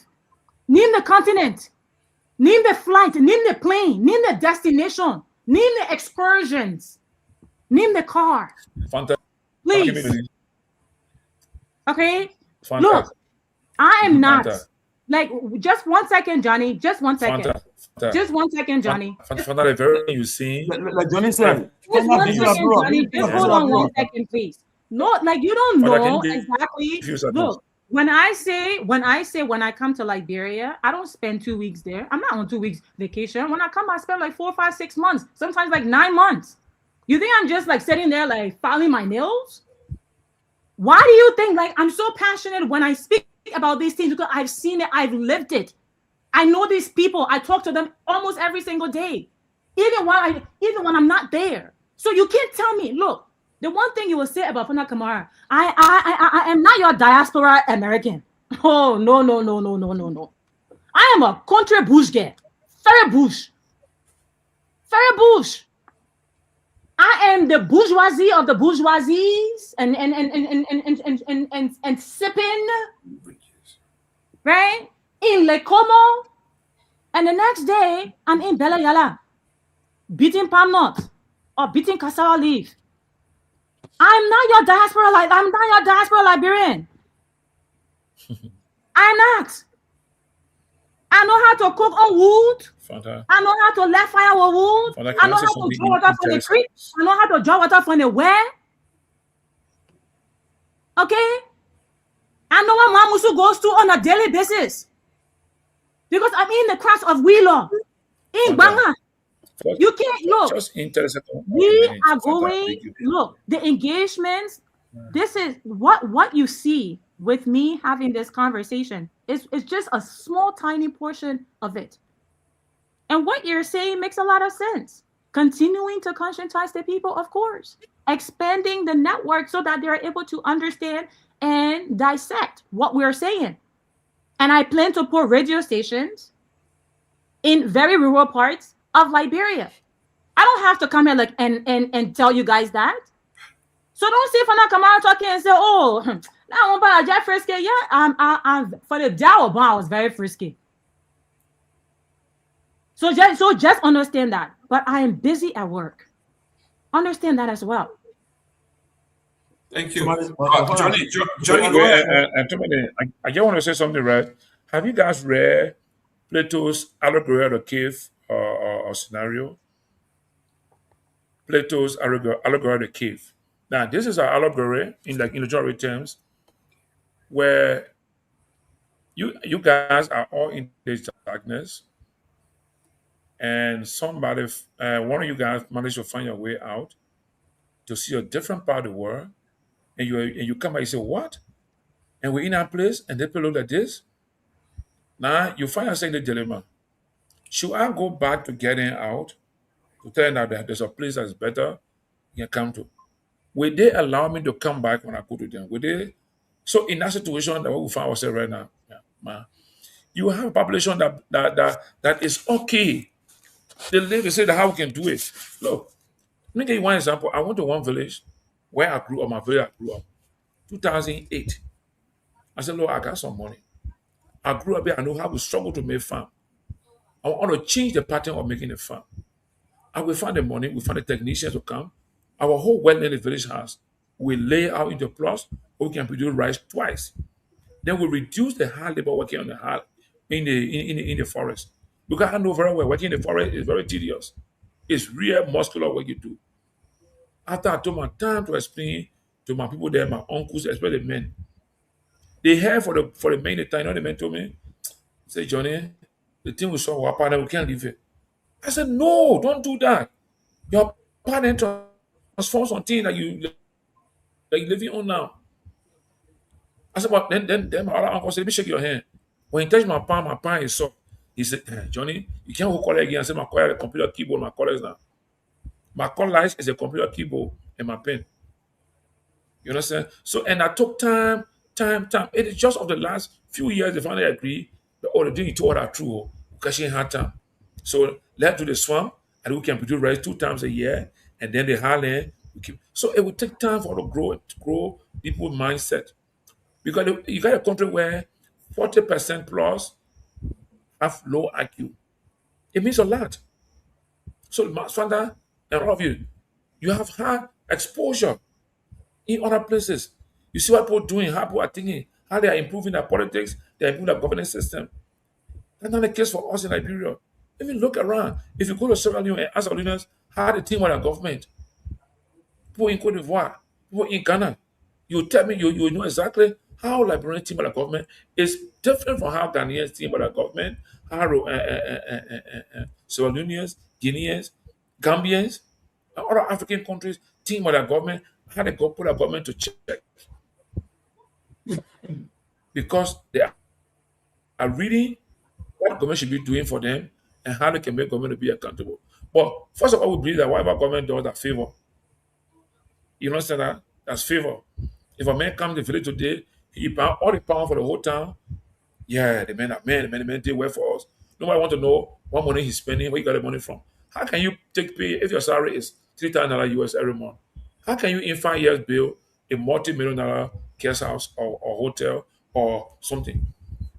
They will tell you that the excuse is, I took loan from the bank. A bigger excuse, took loan from the bank. You understand? But like I said, our people need to be educated, and the fact that they are winning, they are getting conscious gradually, getting to fast track or accelerate the conscious building process so that in the next 2 years, we can see some changes in the political decision-making process. Other than that, we have further problem with changing the two people that are in power. Because the two people that are in power, like I read from what Mr. Gayman read from Ahmed, They are just copying each other. They are in each other's shadow. You know, like my daughter say, one group is sophisticated criminal, other group is a, how she can say what? Sophisticated criminal and an amateur criminal. What she tells me all the time, say, Papa, the two groups here that are sophisticated criminal and amateur criminal, because they keep on the same place. And Your our daughter biggest right. I problem agree is with you. I corruption. agree with your And I daughter. don't see why we like Brents don't get angry for corruption, angry against corruption. You know what I'm saying? Why are we not angry about corruption being a Exactly. problem Like in this they country? make it like it's like every day they The other day, normalize it. everybody angry to move Seleke Kromah from power because from all because Yeah. Seleke Kromah says so. It is how is Seleke Kromah statement bad for Liberia compared to corruption being bad for Liberia, right? Corruption is the cause of us people dying from curable diseases, preventable diseases, and its corruption is rooted in our national budgetary system. It has no room to our budget has no room to implement in the country, right? Every year you increase the income of those in the legislature. Every year you increase it. So what It's is not wrong with nice making it for them. static? That's some of us speaking out You see, against it that this we don't want to invest in it. Like, whether we come get on, more money or have not, business. you always pay a amount. And we increase You know, things to do. it. You know what I'm saying? And you imagine now, what are we seeing here today? What Fofana saying? She just saying it in a different tone, but we're saying the same thing here. Because she's Thank just being a you. little bit like, forceful in what she's saying. And you'll see from the comment, those who are living in the very best with you guys, who are in our far advanced community, they are making comment like those that are right here that we think I don't have, and we're understanding the system. So we got a lot to do, man. We got a lot to do in this country. We got a lot. We got to be patient, coordinate ourselves, bring ourselves together, and work together to ensure that we bring a change or the transformation we want for this country. But it's serious. Victor, for me, that goes to Liberia all the time with guests, it's embarrassing. And you were there with me. I'm glad you were there with me for this trip. And Johnny, you were privileged to be with one of our delegation to drive around Monrovia and hear the jokes. And you sit there and you say, where are these people that's supposed to be working with this president and all the different agencies that you cannot provide the basic necessity of life in the city? Water. We were on Gurley Street and the guy was showing the overview of Monroe. Why don't they have a code enforcement here to break down all these dilapidated buildings? Those slum lords that own those buildings, they're in the diaspora, but they own those dirty, ugly-looking buildings that are there, and nobody knocking them down. They are just there, complete soul to the eye when you drive around the city. Johnny, and I tell you, Johnny was with me. We went to my house, and the white guy said, "We can't go any further, Mr. Kim. Right at Tingle Village. We're not going there." We parked the car and we walked. Johnny, you were with me. We went away. This is Monrovia. This is the capital.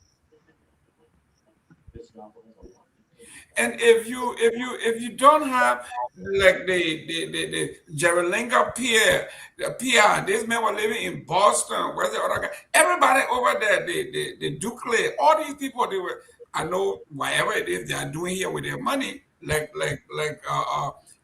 Koluwa was saying, you can expel me all you want. You cannot expel me from my house in Dubai, my house in Ghana, my house in London, my house. He said, not just me, all that's what we are doing. So what kind of human being are these people? What kind of human being? I mean, they don't like Yeke Koluwa because he said it.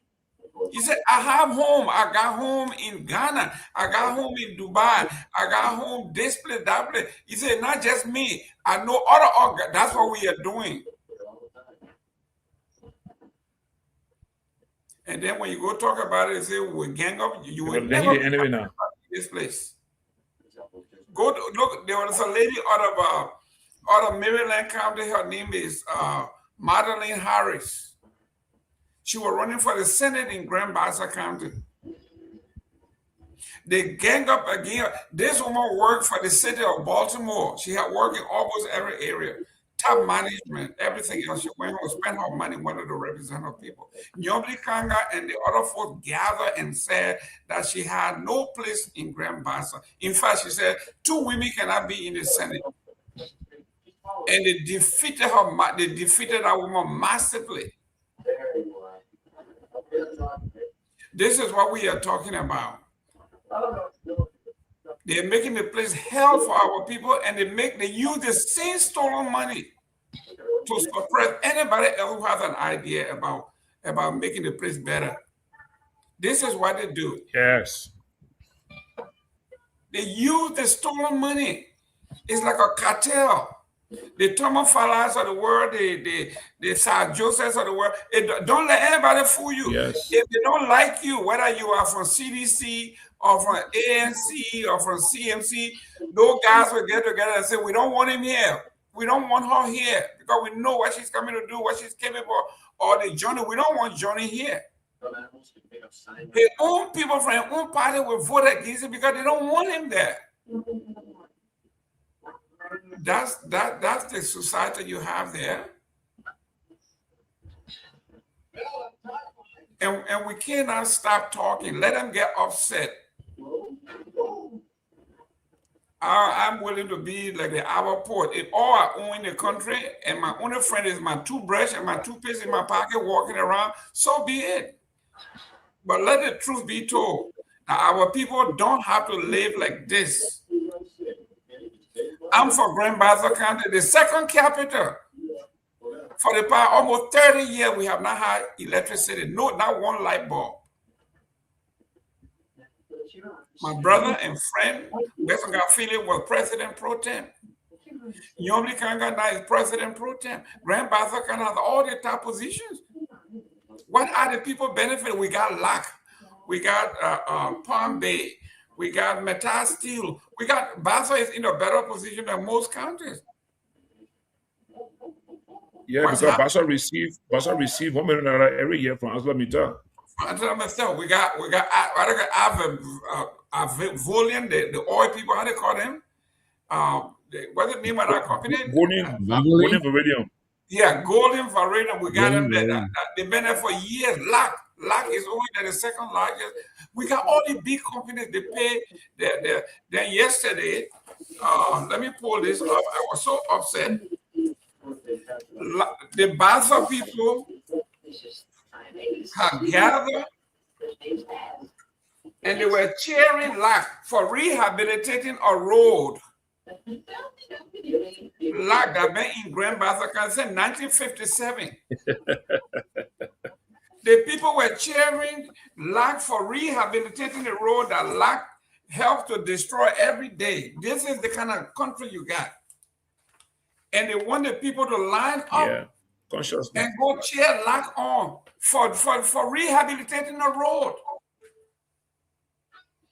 Before we go, Tomalin, let me read this real quick. And to the family, this is a condolence from our crew here. I came across this article because of the name of the woman. They call her the Kid. Anna B. King, the Kid. She died at the age of 77. You know, when I saw the title, The Kid, it reminds me of the likes of Fanta, like the woman that was here. People who just, something about that that stand out. It said Anna B. King, D. King. She was affectionately called the Kid. She died at the age of 77 in Minnesota, I think. It let it all be done in love. Corinthians 16:4. Anna D. King, affectionately known and proudly self-proclaimed as the Kid, passed away peacefully March 31, 2026 in Minnesota, surrounded by loved ones. She was in her 78th birthday. She was born in Monrovia, obviously, but her struggle to educate herself to be where she was when it was dominated by all men. Anna's life was shaped by discipline and purpose. Listen to this woman: discipline and purpose. She was a proud graduate of St. Teresa's Convent class in 1966. and went on to earn a degree from the University of Liberia in 1970. Determined to deepen her knowledge, she later obtained a master's degree in business administration from the University of Santa Barbara, California, a reflection of ambition and steadfast commitment to excellence. This is a woman during those days. It was not easy for women. She did it, and she went on to be everything she could be against all odds. This is the kid. And I came across this and I said, you know, when it comes to women doing great things, I have to flag this. So to the King family, we say our condolences. You raised a great daughter. She was a trailblazer. I mean, just imagine going to the University of California, Santa Barbara, and graduating in the 60s. This was unheard of for Black women, much less women from Africa.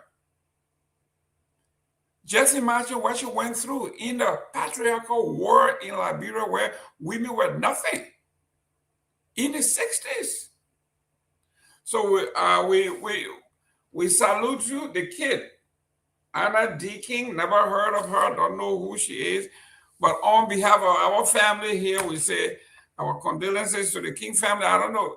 Tomalin, did you hear anything? You know, you were coming to me before you go to Tomalin. Yeah, go ahead. Well, thank you. Before we go to Chief, look, let me say this, and I'll try to be as neutral tune as possible, the best I can. But if you are a political operative and you are advising a political leader and you are advising passivism, you know, take it easy or you're not. You should be fired. You are not in lockstep with the political space. I think you're missing. You've been left behind. Our people have demonstrated the capacity to love you and still reject you at the polls if you don't perform. Again, we have the receipt to show that. And so when we are coming here and we're expressing rightful indignation over the plight of our people, Jerome, you and I were in Monrovia in January. I mean, we all go to Liberia. If you go to Liberia and see what our people are going through, and you come and sit here or type here that you're not being elected because you're angry. Yes, I am angry. Yes, I'm indignant. I'm frustrated and angry over the plight of my people. All of us can say, when we get out of here, any of us can go to Wawa and drink a cup of coffee. How many people can do that in Monrovia today, in Liberia? And you're telling us to take it easy or we're not get elected. Let me not get elected, if that's what it would take. But I think we have a responsibility to advocate for the voiceless of our population. Too many of our people are dying needlessly, are suffering, trying to make it. While a few, very, very, very, very select few, who came into government with nothing and are living it up, and we should sit here and pacify them, and you're calling us angry. Yes, I'm angry. I am angry. I am angry if the vice president's office is getting $400,000, $300,000, $400,000 for entertainment. If the speaker is getting $400,000, $500,000 for entertainment, and I shouldn't get angry, you're telling me because of my rhetoric, I will not get elected. Let me not. And you can call my political leader tomorrow and tell him to fire me. I will be happy to sit down knowing that I spoke my truth. That is my truth. I've been at this for over 40 years. I'm frustrated. Right. Yes, I'm frustrated. I'm frustrated because people come into government and they promise and promise and do nothing. I'm particularly frustrated over this current class. This class, in my opinion, has the highest number of people who and I were working the streets just a few years ago, who understand what it means to go to bed hungry, who understand going to bed and not knowing where you will wake up to tomorrow. And today, for them to be the ones cussing people out on Facebook, you know, you come on here, they come on here, keyboard warrior, they're typing all this nonsense. You think this is a joke? It is not. Let me inform you. Right. This is not a joke. This is a life and death for a lot of our people. People are really suffering. So when we come on here and we saying it like it is, look, I pitch my fortune with the CMC. Come what may, we will do the best we can to go to the people. You know, I need you know what talking about radio station. I must inform you right now. This broadcast we are broadcasting here is owned by the CMC. This broadcast we're bringing, we know that we are going to go to the people. We're going to sell our message. We're going to sharpen the contradiction. What you shoot, what is it? What you duly deserve? What should be coming to you? What should be and what is? We're going to show them what is possible. That is our job. That's what we intend to do. So all of you who are coming in and feeling offended, getting your ego bruised and all of that, I don't give a fig. I don't care. Because you know why? Most of you here are better off than the majority of our people. You're not suffering like the people are suffering. You don't know what it means to suffer. Yeah. Mr. Nagbe, I went to Tottenham High School. I walked from 21 to the first to go to Tottenham High School. When it rained, I went to school and my socks wet because my shoes had a hole in it. I understand what it means to suffer. I understand exactly what people are going through. You go to Monrovia and see almost everybody in Monrovia is a beggar. Even people who are working. They're begging you because they can't make ends meet. Why a few people here building mansions overnight, they're taking charter flights, flying all over the place, globetrotting, and we shouldn't talk about it? We will. If it means that people will reject us and side with them, well, let them suffer the Stockholm syndrome. But as long as I'm here, I will let them know you have an option. There is a possibility beyond this. Elections have consequences. You should remember that when you go to vote. So don't come here telling me about, take it softly, or the people will reject you. No, they won't. Our people have demonstrated they have the capacity to choose. They've done that. And we'll bet on them again come 2029. Tomalin.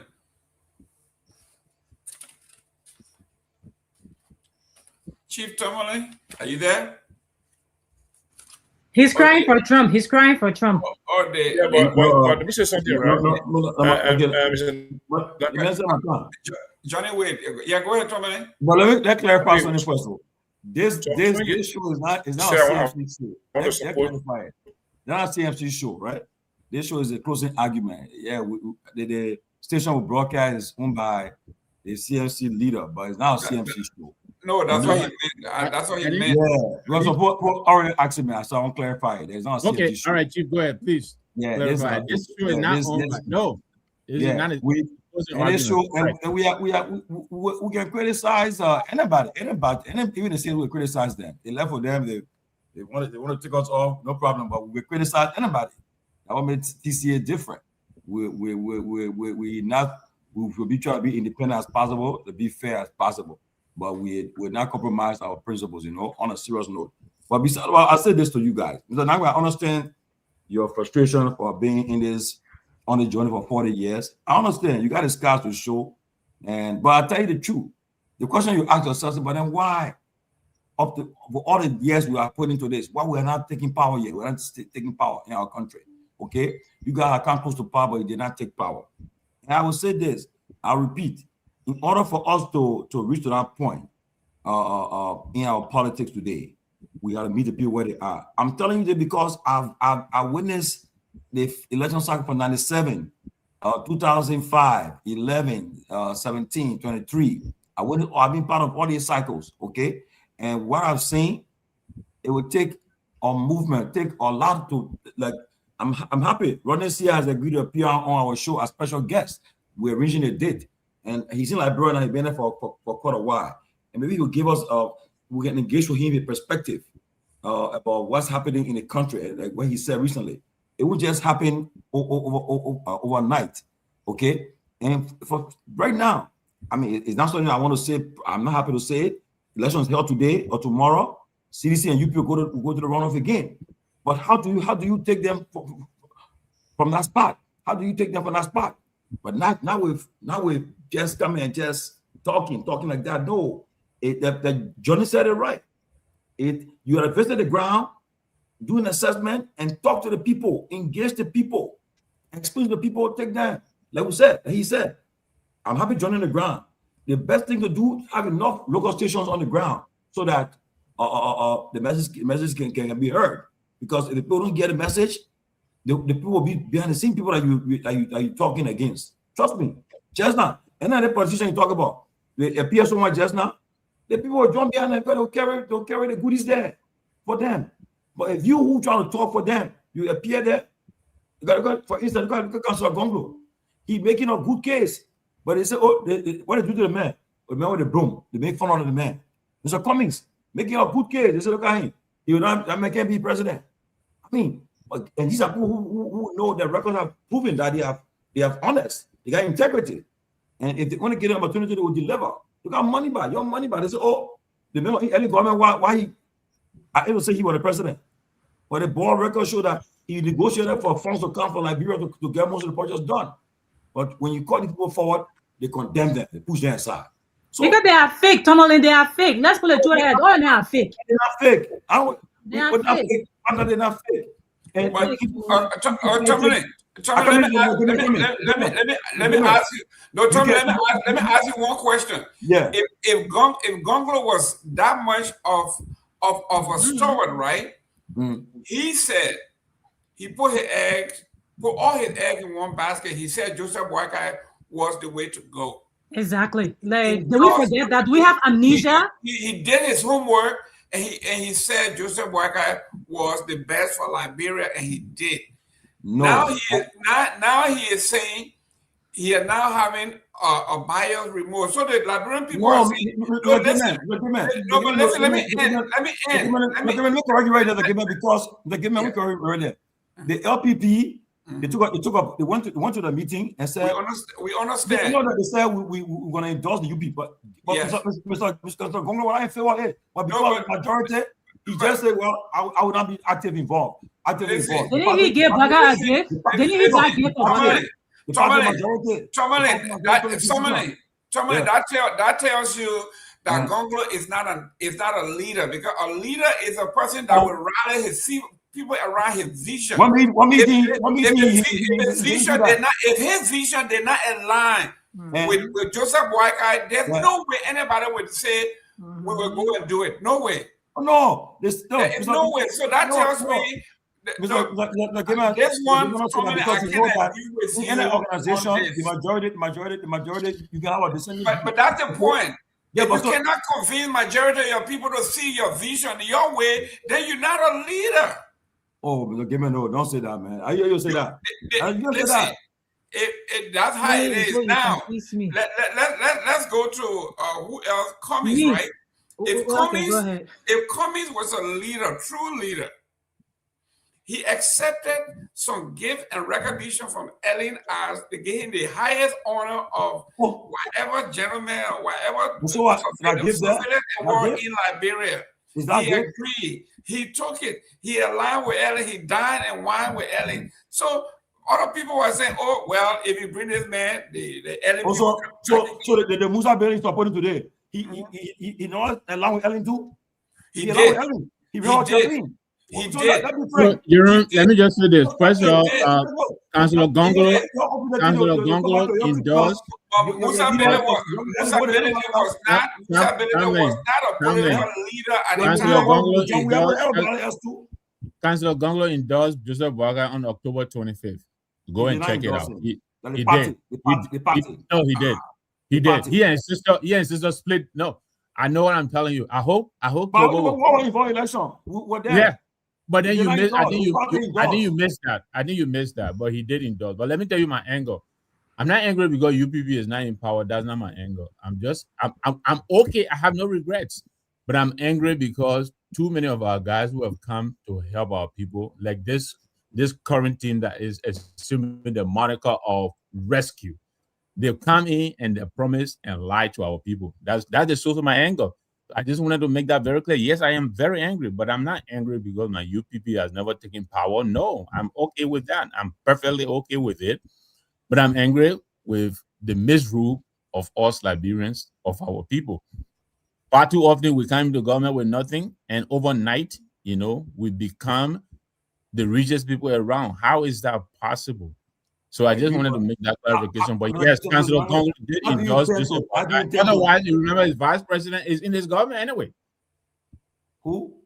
His running mate, Dr. Yabawolo, is the one running EPA. The party. the party endorsed the councillor himself, Tamlin George. Only Chief, I beg you, Chief, you get beanie for you to be making a kind of where is the award? The party endorsed. I hope Kehleboe will call to confirm.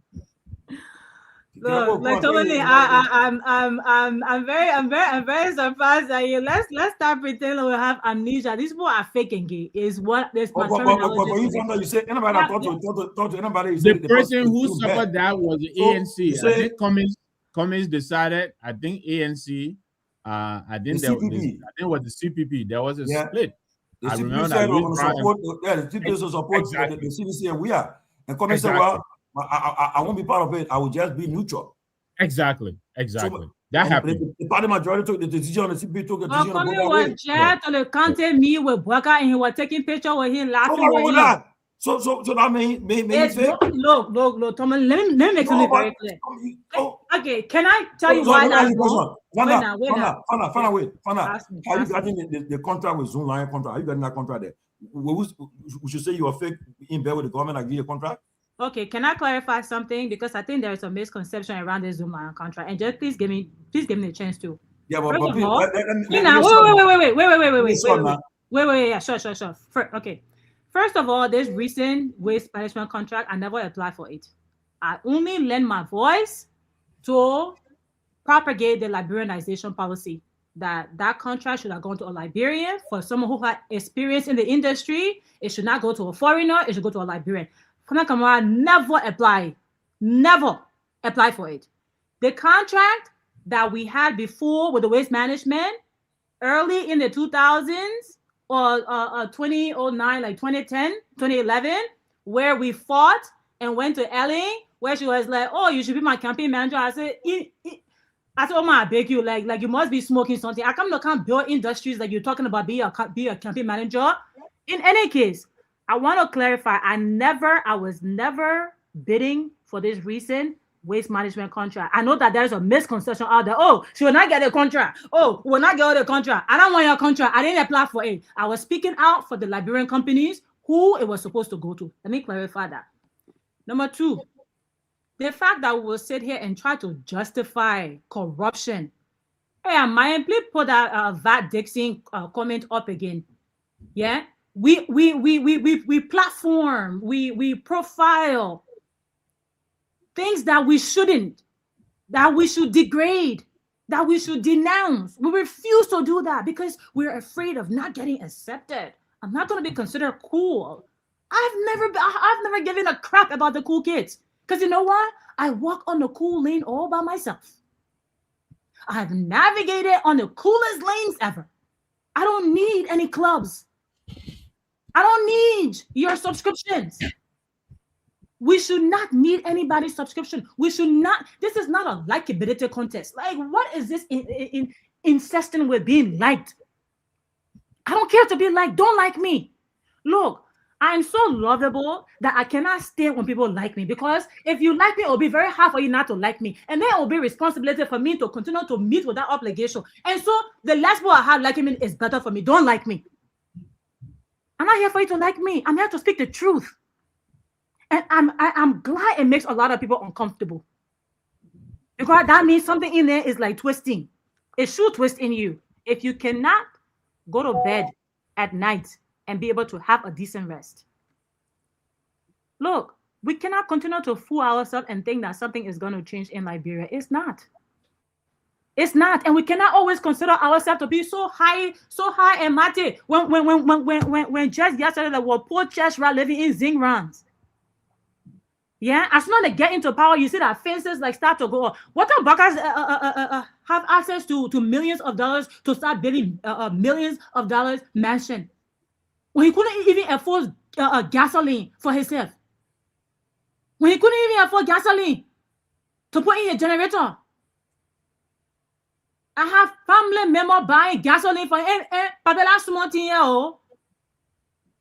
Nana DC. For him to be paying mansion. And then we talk about it and may your vest. Something wrong with you. Your brain got maggots in it. That poo-poo in your brain, the people who get it will get it. And those who don't get it, it's up to you. Nobody needs you to get it. Stay in your abject poverty since it's so comfortable for you. Stay in it. Nobody putting food on my table, so nobody will control what I say and what I don't say. You're wasting your time. And you cannot out-talk me. You cannot be rude more than me. And you cannot be more down to earth than me. We'll go in the hole of the hole. I will sleep comfortably and sound. Mosquito will be me. I will just be like, oh, mosquito never. But you will feel very uncomfortable. That's not a Kamara. Look, we have to understand something. We have to increase the number of truth tellers. What do we have to lose? Your chump change? Like you think that you will die and you'll carry it to the grave? You're not carried to the grave. Your mansion you're building, you're carried to the grave. When you die, it's 6 feet, my brother, my sister, like 6 feet. The cloth that will wrap you in. I see most of them know the cloth that will wrap you in. It's $5. What are you wasting your time for? Lying and cheating and stealing. I can't tell the truth. Don't vote for me. Keep your vote to yourself. It's not about force. Yeah? But you better not come on phone asking like for your child school fees.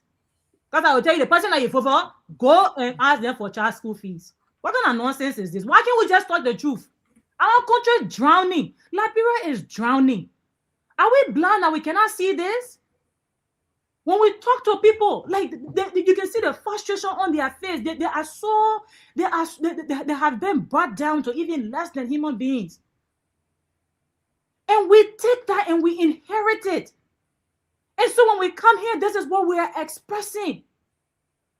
Why would Mom Mary have to experience so much frustration and so much like depression? Why can we not speak for Mom Mary? Why can we not speak for the voiceless? Then it becomes problematic. Father Kamara will continue to speak for the voiceless. Whether you like it, you not like it. They ask me, they not ask me. They cost me, they not cost me. It's up to you. Ladies and gentlemen, it's 9:10. It's past our sleeping time. Let me go to Johnny. Is late in your time. Your parting comment. Yeah, let me say something. I guess, it is only Liberians that will lead and improve Liberia. Only Liberians. You understand? And no matter what happened, those that have shown up to want to take leadership, we have to respect them. I will speak to Moniba. Sometimes I hear Fanta trying to make Moniba, she said, they are all fake. When somebody called Moniba, she said, they are all fake. I also said Jerome is fake, and Cummings is fake, Moniba is fake, Jerome is fake, Ellie is fake, they are all fake. That's what I said. I want to speak about Moniba. Okay, because if you put Moniba and your political leader on the platform, that's a mismatch. I don't have political leader. Okay. Oh, I don't have political leader. Okay, good. Okay, good. Thank God you don't have one. Thank you. So for me, I got one. Okay. And one thing I also want to make clear here is that the leaders of the country have to work together to give the best to Liberians. Right? So if Mr. Cummings was invited to join President Boakai on the football field for an event, that should not make him a fake person. He's fake. That should not make it. Yeah, I mean, that's the opinion. I'm making my point. That should not make him a fake person. Because the people like Liberia want to see the leaders together. No. Right? By him being there doesn't necessarily endorse whatever wrong that the government is doing that's led by President Boakai. Right? So like we need to make that clear also to each other. Jenny, can I ask you one simple question? Can I ask you one simple question? Fanta, wait for me. Like you now, Fanta. If, for example, you want to contest for the post of, what senator or representative, right? Once you put your hat in the race, you contest that position, people will vote for you because they see you as a leader, they see you as a person that can help to transform that condition, right? In that instant, if somebody else wins that election, that person say, look, I've won, but how can I work with Fanta to do those things that the community needs? Won't you go to work with the person? Don't you want to associate with the person to support whatever they're doing to support the community? It should not be about us. It should be about what will happen to improve the Liberian people's condition. Liberian people voted for Boakai. If Boakai has invited me, that I want you to work in my government to help serve this capacity, I will go serve that capacity. I will serve with clean hands I will serve in a way that wherever I will be asked to work, you will see the difference, you will see my mark, right? So because I did not support Boakai, does that mean that if Boakai gave me a position to work in his government, I wouldn't work? Because I don't think it's about him. It's also about me working to impact the lives of Liberian people. So I want to see the government from that perspective. Tomorrow, anybody here party can win. But Mr. Gayman, you got CMC. If tomorrow CMC wins, because we are all going to have a competition, CMC wins. So if I begin to associate with CMC, does that mean I'm fake? Because CMC is doing some wrong things in our governance system? No, I don't think that's fake. But let me say, finally, that Liberia belongs to all of us. We all need to work together to bring the change that we want for this country. The change for Liberia, let me say, the change for Liberia must start within the Liberian budgetary system. Our national budget should show the change. And nothing will show change on the national budget changes, where 30% goes to government is whatever they're doing, and 70% goes to the people. People should feel the impact of their country's wealth. And we want to do that. That's our desire for this country. Because if more people have source of income, revenue base will open, it will be expanded, more people will pay tax to the government, people will raise more money, and we get revolving the money. People will be benefiting from their country resources, their country revenue, at the same time they're paying tax, and they're living good life. This is the only place we have to live on earth.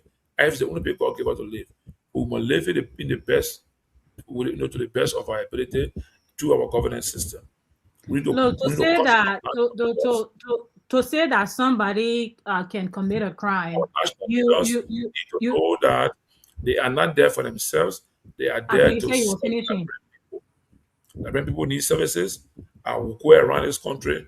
I see people, based on what I know, I see people living in very bad condition. And I don't understand why they appreciate the way they live so much. I mean, I walk around today in Kuala Lumpur. I look at people's houses, people's homes. I imagine living in a home without commode. Imagine that, right? Living in a home without running water.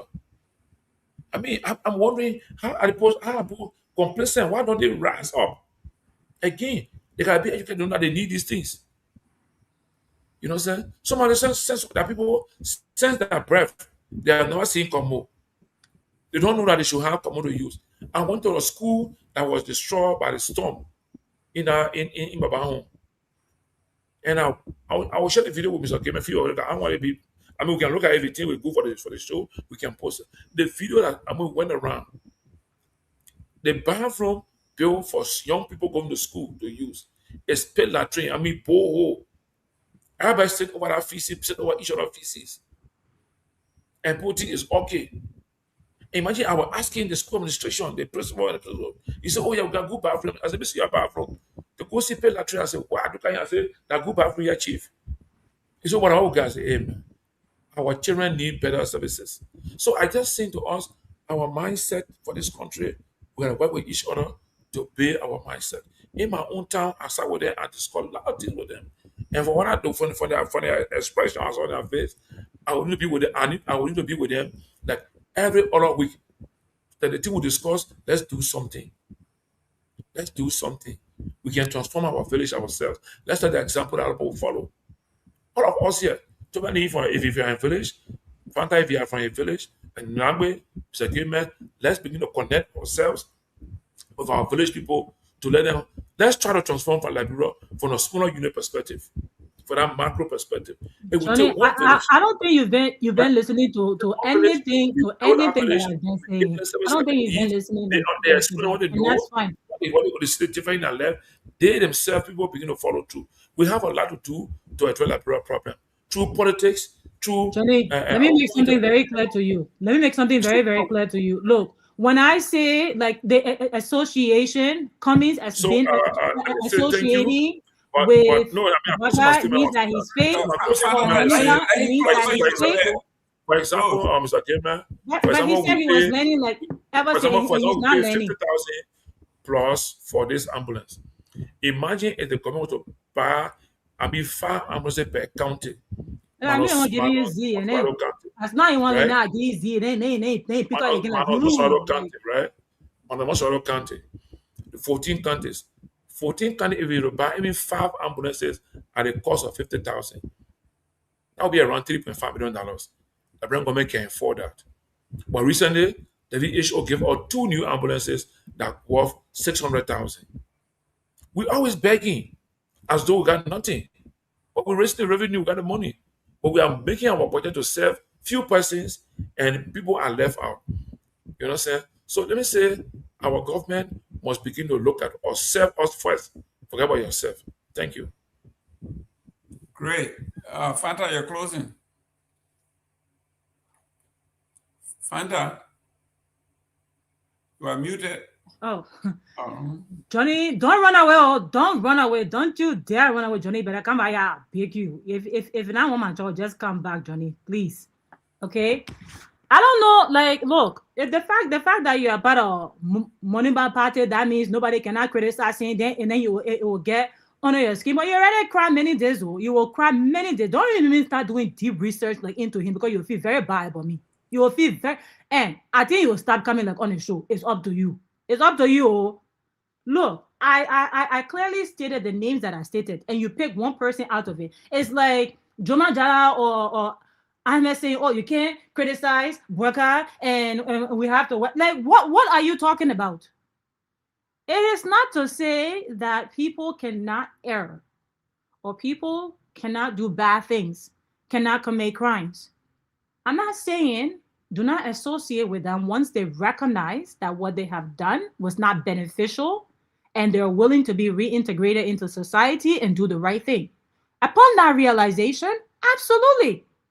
Do work together and make things better. That means you're progressing, right? You separated yourself with them or to discourage their behavior. When they correct that behavior and they recognize and both of you are on the same page, of course, do join hands and move forward, but not while they're in the midst of that crime. And you're sitting there and you're watching it and you're gallivanting with them. It's problematic. It's problematic. If someone committed murder and while they're killing the person, you go visit them, oh, my man, that's somebody you're killing? But what it be? And they consider and just like, what are you doing? What are you doing? So that person is fake. If you see how this current administration, the current leadership is orchestrating the administration of the Liberian people and the Liberian resources, you will be utterly disgusted. And for you to then be gallivanting with them while they're actively exploiting the people is problematic, Johnny. For Moneyba to endorse a corrupt NEC appointee is problematic, Johnny. It makes him fake. For that one action, it makes him fake. It makes him completely fake. For Councillor Gongloe, 1 minute to be endorsing Bweka, and then the next minute you preaching progression. Like, which side are you on? Are you gonna remain consistent? Or you're gonna like try to do these coalitions and then buy him gifts? Like, it's fake and gay. For Cummings, like, to be upholding this corporate persona, but you actively see Bweka is exploiting the Liberian people, and you go to football game with him, you are fake. You're fake and gay. As the kids say, you're fake and gay. It's phony. If Bweka was to say, like, you know what I'm doing, I should not be doing it. I woke up in the morning, I went to church on Sunday, Monday morning, I beg you, all the leaders then come, you'll see how we can move Liberia forward. I will not steal the Liberian money again. No problem. Myself will go work with him. Because he has realized his error. And he's taken actions to correct it. And therefore, we can make progress. But if he's not realizing and he's doubling down, what type of progress do you expect out of that? So in his evil, you want me to go join him, because he offered me a job to say, oh, can't work. And he offered me a job and I turned her down. So what is the impression about Bweka offering me a job? That job I never see? That's what I'm saying. For those who are in that poverty mindset, every little thing is like gold to them. And I will keep reminding you, everything that glitter is not gold. Change your mentality. It is your mentality that is imprisoning you and has imprisoned Liberians. And so I do agree with the point that you make regarding the reconstitution of our people. It needs to happen. We need to speak their language. But that does not mean that we remove ourselves from speaking the truth and holding our leaders accountable. If Moneyban would preach principle, then he should maintain and be consistent in his principality. The same thing for Cummins. There has been people who worked for Ellen but thought she was too corrupt and resigned. And they never supported her while she was in her corruption. There are people who worked for Bwaka and thought that he was too corrupt and resigned and has never supported him while he's in his corruption. I will not be the first person to say Moneyban was very wrong. And he was fake to endorse Bwaka's appointee. That was fake of him. And anyone who disagrees with that, you can cry about it, cry me a river. I don't even have tissue to give you because we don't produce tissue in Liberia. So sorry. Actually, I'm not sorry. I take it back. I will close on this. The fact, and that's why it's so hard for Liberians to understand how backwards we are. How backwards we are. That is so annoying that you don't see the rest of the world moving forward. The rest of the world moving forward, but we are rescinding. And it's like, it's normal. Oh, we don't talk about that thing too hard, man. The point will get there, let it get there.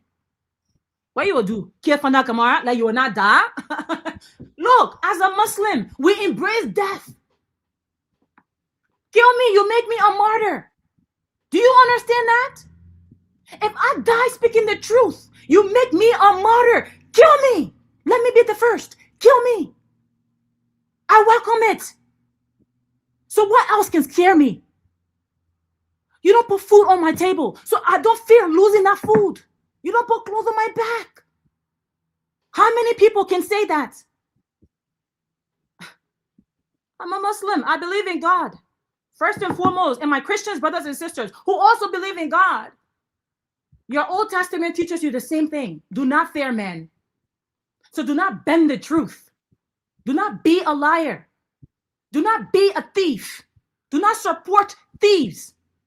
And you want to twist yourself up just to, Jabby calling man, hey man. No, I don't know how to do that. It's fake and it's gay.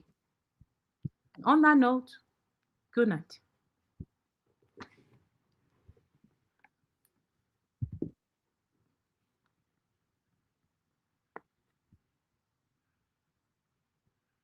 Very fake and gay. You're on mute, Mr. Gayman. Oh, Mr. Nagbe, it's your turn.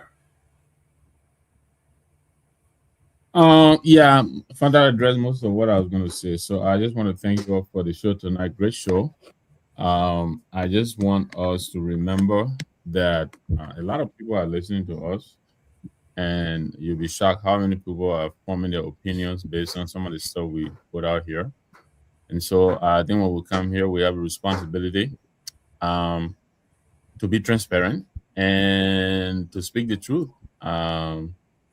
I speak my truth whenever I come here, and I think all of us do. So I want to give all of us credit for that. I mean, whatever you say here is your innermost representation. I believe you believe in it. Finally, I think the political space of today is not your grandfather's politics. It's not TWP or NPP or NDPL or LAP or LOOP. This is a different political space, I think. Look, already I'm reading a lot of reactions from these feeds that have been put out by some of the content creators. Our people are agile. They're very savvy now. And I think they're able to discern, the fake from the real. And so I will bet on our people any day. I think our people have come of age. I think our people are smart enough now to decipher all of the noise and go for those people who actually deliver on their promises and do the best they can to improve their plight. I think that's what our people are going for. They've done it. We have the receipt to show for that, and so we'll bet on our people. We'll tell it like it is. People will get upset. We get it. The beneficiary will get upset. We understand that, and they will come on here and say their own. I get it. I'm not offended by that, but I believe I have a responsibility to speak for my people who don't have the opportunity to come here today and address the thousands of people who are listening and the thousands more who will listen. And so what I said tonight, I stand by it. We will tell our people what is wrong, and we'll tell our people what is possible. I saw one of the guys typing here, "You're angry, you're not providing solution." Of course we have. We provided numerous options on the fuel crisis, for instance. There are a lot of proposals that we advanced from the CMC. Some of them we reiterated here just 2 days ago. So we put in our suggestions. One of those is cut the work day from 5 days a week, maybe to 4 days a week. Save on gasoline and save on close the schools. Plus, Musa Ability has proposed hedging. This is where you buy what is on the ground for now at the price it is, or at the price it was then, so that as the price is going up, you already have that in your storage. That way you give yourself breathing space to go and accumulate more. So lots of solutions we put out there. So when you come out here and you're typing, you gotta say back. If you haven't watched the show, I understand that. But most of you who are typing in, you watch the show with us every day. So you're being dishonest. But great show tonight. It's always an opportunity when I come here. I don't take this lightly. And Tomalin, Josh, I respect TCA. TCA is not a Musa Ability station. I believe I made that clear if I didn't. What I said was the radio wave on which it is being rebroadcast, the True FM, is a CMC radio station. That's what I meant to say. But I didn't mean to say that TCA belongs to the CMC or Musa Ability. No, that's not what I meant to say. So I just wanted to clarify that. I'm grateful that you guys give me the opportunity here every day to come here and tell my story. That is the mission I'm on. Everywhere I go, I try to explain to my people. Yeah, that's all. So thank you very much. Great show. Hope to be with you guys again tomorrow. Chief Tomalin, George. Yeah, thanks again. Let me say this. Look, it's been a great show. We love it. I love what can happen here. But I forgot, Fanta left, but I want to find out from Fanta whether she has any relationship with the former rebel leader, Sekou Damati Kane. Because she's talking about people being aligned with people. So I want to find out what she got a relationship with rebel leader Sekou Damati Kane. I mean, if you get information, stay. Don't be asking. No, but I want to know. First. Let me ask her first, because she said by comments watching football game with Baka, comments is fake. But Moneybar and party and vice president be on the top, Moneybar fake. The person fake. So I want to find out from her whether she has a relationship with the rebel leader who the guy hands on the guy blood on his hand. Okay, kill out. I didn't find that is in the back doing battle. No, here is under Kamara. I am a Kamara. I am related to King Saboso Kamara. I'm not a Kane. So where is the relation? You don't know him, right? I just said I'm a Kamara. I'm not a Kane. Where is the relation? You have no affiliation with him? You get information, share. I'll confirm for you. I'm a Kamara. You asking me about Kane. You asking me about Kane. You got any connection? I just told you, Tomalin. You get information. Say whoever is giving information, let it come on. I can't talk. No, my question is, you have evidence with Sekou Damati Kane? Tomalin, you're not answering my question. I just answered your question. I am a Kamara. What relationship do I have with the Kane? Tell me. Yeah, but it's different. I want to say you have connection with him. Like it doesn't matter now. Tomalin, who giving you information on what? Let me address them. Don't be a buffer for them, Tomalin. I'm told that you have some affiliation with Sekou Damati Kane. Oh, you told about who? You told about who? We're involved in a lot of atrocities. I want to find out. You told about who? You told about who? Tomalin, ask the man. You told about who? In which way? I'll ask you whether she. No, but the person must give you information. I just answer your question. In which way? Answer to you have any relationship with Sekou Damati Kane? You said no. I just told you. How many times you want me to say like the same thing? Who gave you information? Let the person I'll do my closing. I want to find out first. You got no question. Joshua, answer this question for you. Okay, maybe my closing now. Okay, I want to you say you got a relationship with. Well, let me just say, whoever is in Tomalin inbox, Tomalin text message, Tomalin email, Tomalin Facebook messenger, You are being a coward. If you have information, you gotta share it so we all Don't be cowards. No, but if there's some truth to it, we all need to deal with all the Mandingo people related. Let me say this now. You people are so racist. You are so racist. You are so racist. You are racist because no. Wait. You just accuse I am Mandingo. I am Mandingo. I am Mandingo. I am Vai. I am Gola. I am Pele. I am Fula. Okay. Let me understand you. And I live in Basa community for many years. So I'm literally Basa. My point is, you accuse Cummings. You accuse money by others. I said they were fake. So now, does that make me related to Kane? Well, what do you mean since you are connected? I just told you I was not. So why are you connecting me like to somebody? I tell you I'm not. What is the problem? Okay, let's move on. I don't understand. You want a forced relationship? Force it now. Let's move on. You want to infuse Kane blood into Kamara blood? Let me tell you something. Both my parents are Kamara. Ma Kamara, Pa Kamara, Ba Kamara, and Madingo Kamara. Let's move on. Understand something? Let's move on now. No, why move on? Because the gossip that in your ear, you see one minute gossip, I don't know. So I mean, you recognize that. Let's move on. They're not correct. Bunch of gossip and cowards. Great show, Alhamdulillah, is the closing argument. We will close the argument on the show. The argument will continue to be open and closed. We'll move on. I made progress, but great show, guys. Thank you all. Bring it on. I'm ready for all of you. Bring it on. Ladies and gentlemen, in the comment section, as he said, Gangoni said, he put fire in Soweto. So he the one spreading the lie. Say, Gangoni, you can do all. We know. Seriously, you will take permission upon the comment section. We know you are propagandists. You try to do all you can to support Joseph Boakai to shield him. But this one here, he ain't going to fly. Well, ladies and gentlemen, this was a great show. It's not gonna fly. They buy money go get your crap. You will get your hell. Yo, not your. I'm saying, you see this here? It says here, lack rural rehabilitation transforming Grand Bassa County. Can you imagine? Lock him into Liberia, into Bassa. What's the reason with Chastelo? Wait. What's the reason with Chastelo? No, Tomalin. I'm not saying the Chastelo government was democratically elected. No. Tomalin, what a relationship with Chastelo? Answer. Nothing. I work with immigration on Chastelo. The people want to know, Tomalin. No. No, my man. They didn't say whether or NPP or NPFL. They didn't ask you that one. I work in the NPP led government. They're not asking for NPP. They say Chastelo. What is the relationship with Chastelo? But I tell you now, Chastelo. What thing? So what? So were you a general? But you are a in Chastelo army. Our female immigration, you know that. But you are a colonel, so you supported Chastelo. I work with the Liberia government. But then you be part of the TRC too, Tomalin. They part of the TRC. But then at least your own, you see your own.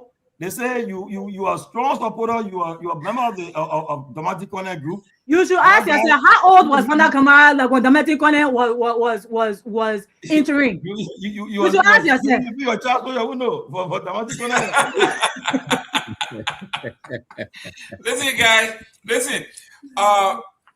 I've been in Grand Bassa County for 60 years. 60 years. No. They roll from live. Well, look, Jerome, look who's popping in. I just found it. Anything you talk about Chastelo, they will just pop up. So you why say the night Chastelo, callers are coming in? Is that a Chastelo picking, right? Yeah. No, I love. And there is Zema too. Listen, like been in Bassa since 1959. That's 67 years. Yeah. From the compound to be. But you talking about they're locked down. You talk about Faison, Jerome. Faison. This year, Faison would have been here 100 years in Liberia. And the people still live in the hall where there's only one door. These people been here. No flush toilet. For 67 years. They roll from Lac to the road from Lac to Buchanan is about 17 miles. You want to tell me if like have just paved 1 mile a year, they will have completed our whole thing fully in 17 years. Today, the people of Basel are lining up to cheer them for grading the road that comes from their farm to Buchanan. The leaders of Basel, they are cheering this thing on. That LAC is finally plotting, they say maintaining the road from LAC to Basel. Can you imagine? Mr. Gayman? Yes. I know you're from Grand Bassa County, and that's in public policy, we have something we call the concept analysis in terms of development planning. You from Grand Bassa County. Yes. And also structurally, the government is the owner of the land. That's correct. Right. So again, and the government is the implementer of the law. That's correct.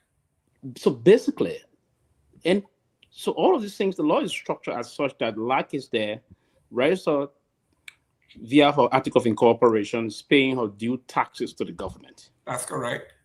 It is not the responsibility, and I'm not backing. I'm trying to bring you back somewhere quickly. It's not the responsibility. Let me correct you. Yeah, go ahead. On this one quickly, then you up. It is not the responsibility of the company to do it. The company is there to pay her fair taxes to the government. Now, what I thought, and yeah, I'm going to agree with you, and I thought you're going to fix it that way. If the government was going to push with some negotiation and give the company some tax break and say to them, hey, can you do this 17-mile road, and then we'll give you tax break. You do it and reduce it from, and that's how other countries can behave. Even in Ghana, most of those things they give the company massive tax break. I don't know what you're talking here, because what I'm saying here is we, the Bassa people, we are the custodian of the land that God gave us. When the government is making plan, we have an input. The company gave us what they call corporate responsibility or social responsibility annually. Okay? Let's say Metasty gave us $1 million every year. If Grand Bassa County got together and said, you know what, we do not want the entire file, the entire $1 million. Take $500,000 of that, pave the road for us. Take $500,000 of our social responsibility that will pay you back over 20 years. Great. What's wrong with that? That's what leaders do. Absolutely. I'm not talking about the government. I'm talking about our leaders, the who are not coming to the table. Our leader, it is your job to tell the government, listen, the people have negotiated with you to give us $1 million every year. Can they pave this 17-mile road for us? And the $1 million they give us, let them take $500,000 every year until we finish paying them the $17 million. Isn't that the responsibility of the leaders? I'm not talking about the government. And the purpose of that, the main fact is that the government is controlling everything. Now, if the people choose the leadership, particularly those elected in the legislature, will have to push for most of those things. And that's what I'm saying. They are not doing it. I'm not blaming the government. I'm blaming our leader there, because you have to have a vision. And I agree with you from that perspective. Because I agree with you from that perspective that they needed to push to ensure 17 miles route from LAC been there for long. The same with Firestone. 7 years. The same with Firestone. The last time we attended Tomalin to Uncle funeral in Dodosta, I may imagine those divisions across the area, they are not paved. They just creating them from the not a right perspective and the rest of that. I will hope 100 years. 100 years.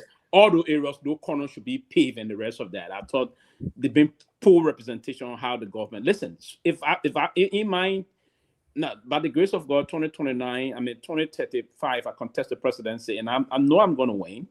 What I'm going to do is that I will get tax break. It will be you have found out running. I'm going to get. You have found out running. On what?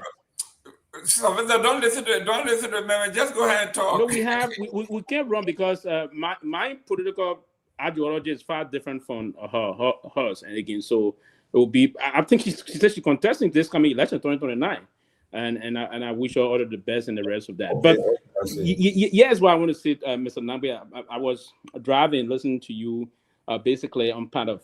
Listen, we just have to be a little bit clear as to who is fake or who is clean, who is there with people in government or not, and other thing. Even Mr. Gayman is guilty of that. The last time he called me tinted for some reason that I work in past government, to the extent that he wanted to get me out of my lion self to unleash some things. But I said no, that's a brick better, and let me restrain myself to not go there and other things. But let me remind you, Mr. Nagbe, if we were to go by that barometer, and those of us that are on this show that saying people fake people, if we want to go by that barometer, everybody. Now listen, everybody, then will be facing some problems. Even your political leader. So I mean, if you're saying that, then I mean indirectly you are attacking your political leader also. And we need to make something clear. Your political leader work in Manasari government as chair of the board, work at Freeport as chair of the board, had a lot of businesses with that government. So if you want to call people that work in government fake and the rest of that, and those that will just sit and just be quiet, oh, that person not there. And listen, today I listened to you guys again. The last time when the other fellow came from Minnesota, I said he wanted to contest. So listen to the advice I gave him, right? When they asked me the question about this, how they call it, this transgender thing, and I was advising, and I hope he will listen to that. I'm a political person. I'm a strategist. We've been into campaign for a very long time. We understand. You listen to how the female today, the lady today answered the question about this transgender thing. What she said to you guys today. How many campaigns have you participated in, Sylvester? Since 2005. What campaign? I play a major role in Sumukubi getting elected. I play a role in George we are getting elected. I supported the United Party in 2011. All this campaign since 2005. Now, you got record. That's what I'm saying to him. Listen, I didn't behave like the progressive that I feel. The progressive believe in self-engagement, and they were. That's okay, all right. So let me just. I have to go. I've been here almost. Yeah, they are a bunch of failures. I think you came here to deliver a few comments. Let me just say this. First of all, but you asked me how many campaigns I've been. I know, but I'm not going to sit here for you to go on all night. Let me tell you because I have to leave. Yeah. I did not say anybody who works in government is fake. I said far too often, people come into government and they fool our people. You can go back and play the tape. So do you agree that the government when he play government, he fool people? No, I said far too often. I didn't say okay. Everybody. Do you also how do you classify ability role in government? Too many people. I don't want to talk about ability. No, but you have to. You can't talk about. I'm not talking about ability. I'm talking about the people right now in government who are deceiving our people. Ability is not one of them. Ability is in government. He's in government. He's an elected officer. But he's also in government. Tell me right now, what is the deceit that ability is delivering in the government right now? Tell me again. What is the deceit that ability is delivering in government right now as is in government? No, I'm not the one saying everybody in government. No, but you brought it up. But I'm saying to you what I said. And I said to you, I am angry not because my party has supported for years. UPP, the Nazis, did not come to power. That's not the source of my anger. Okay. My anger is far too often, too many people have come into government to rule our people, and they have misled our people. They have misruled our people. That was why you didn't stop these people? Now you see, the problem I want to ask. I will ask, what do you mean? Why didn't? What do you think I've been doing all my life? I've been agitating all my life. Yeah, so you've been feeling in your agitation. Is that correct? No, I don't call that feeling. We made a lot of progress. It's because of me that guys like you was assistant minister. It's because of people like me. That guys like you got into government to become assistant minister. No, man. You keep them work closely already. No, I agree. Listen. We agree. Basically, Tomalin, you can take over from here now. Let me run. We're closing.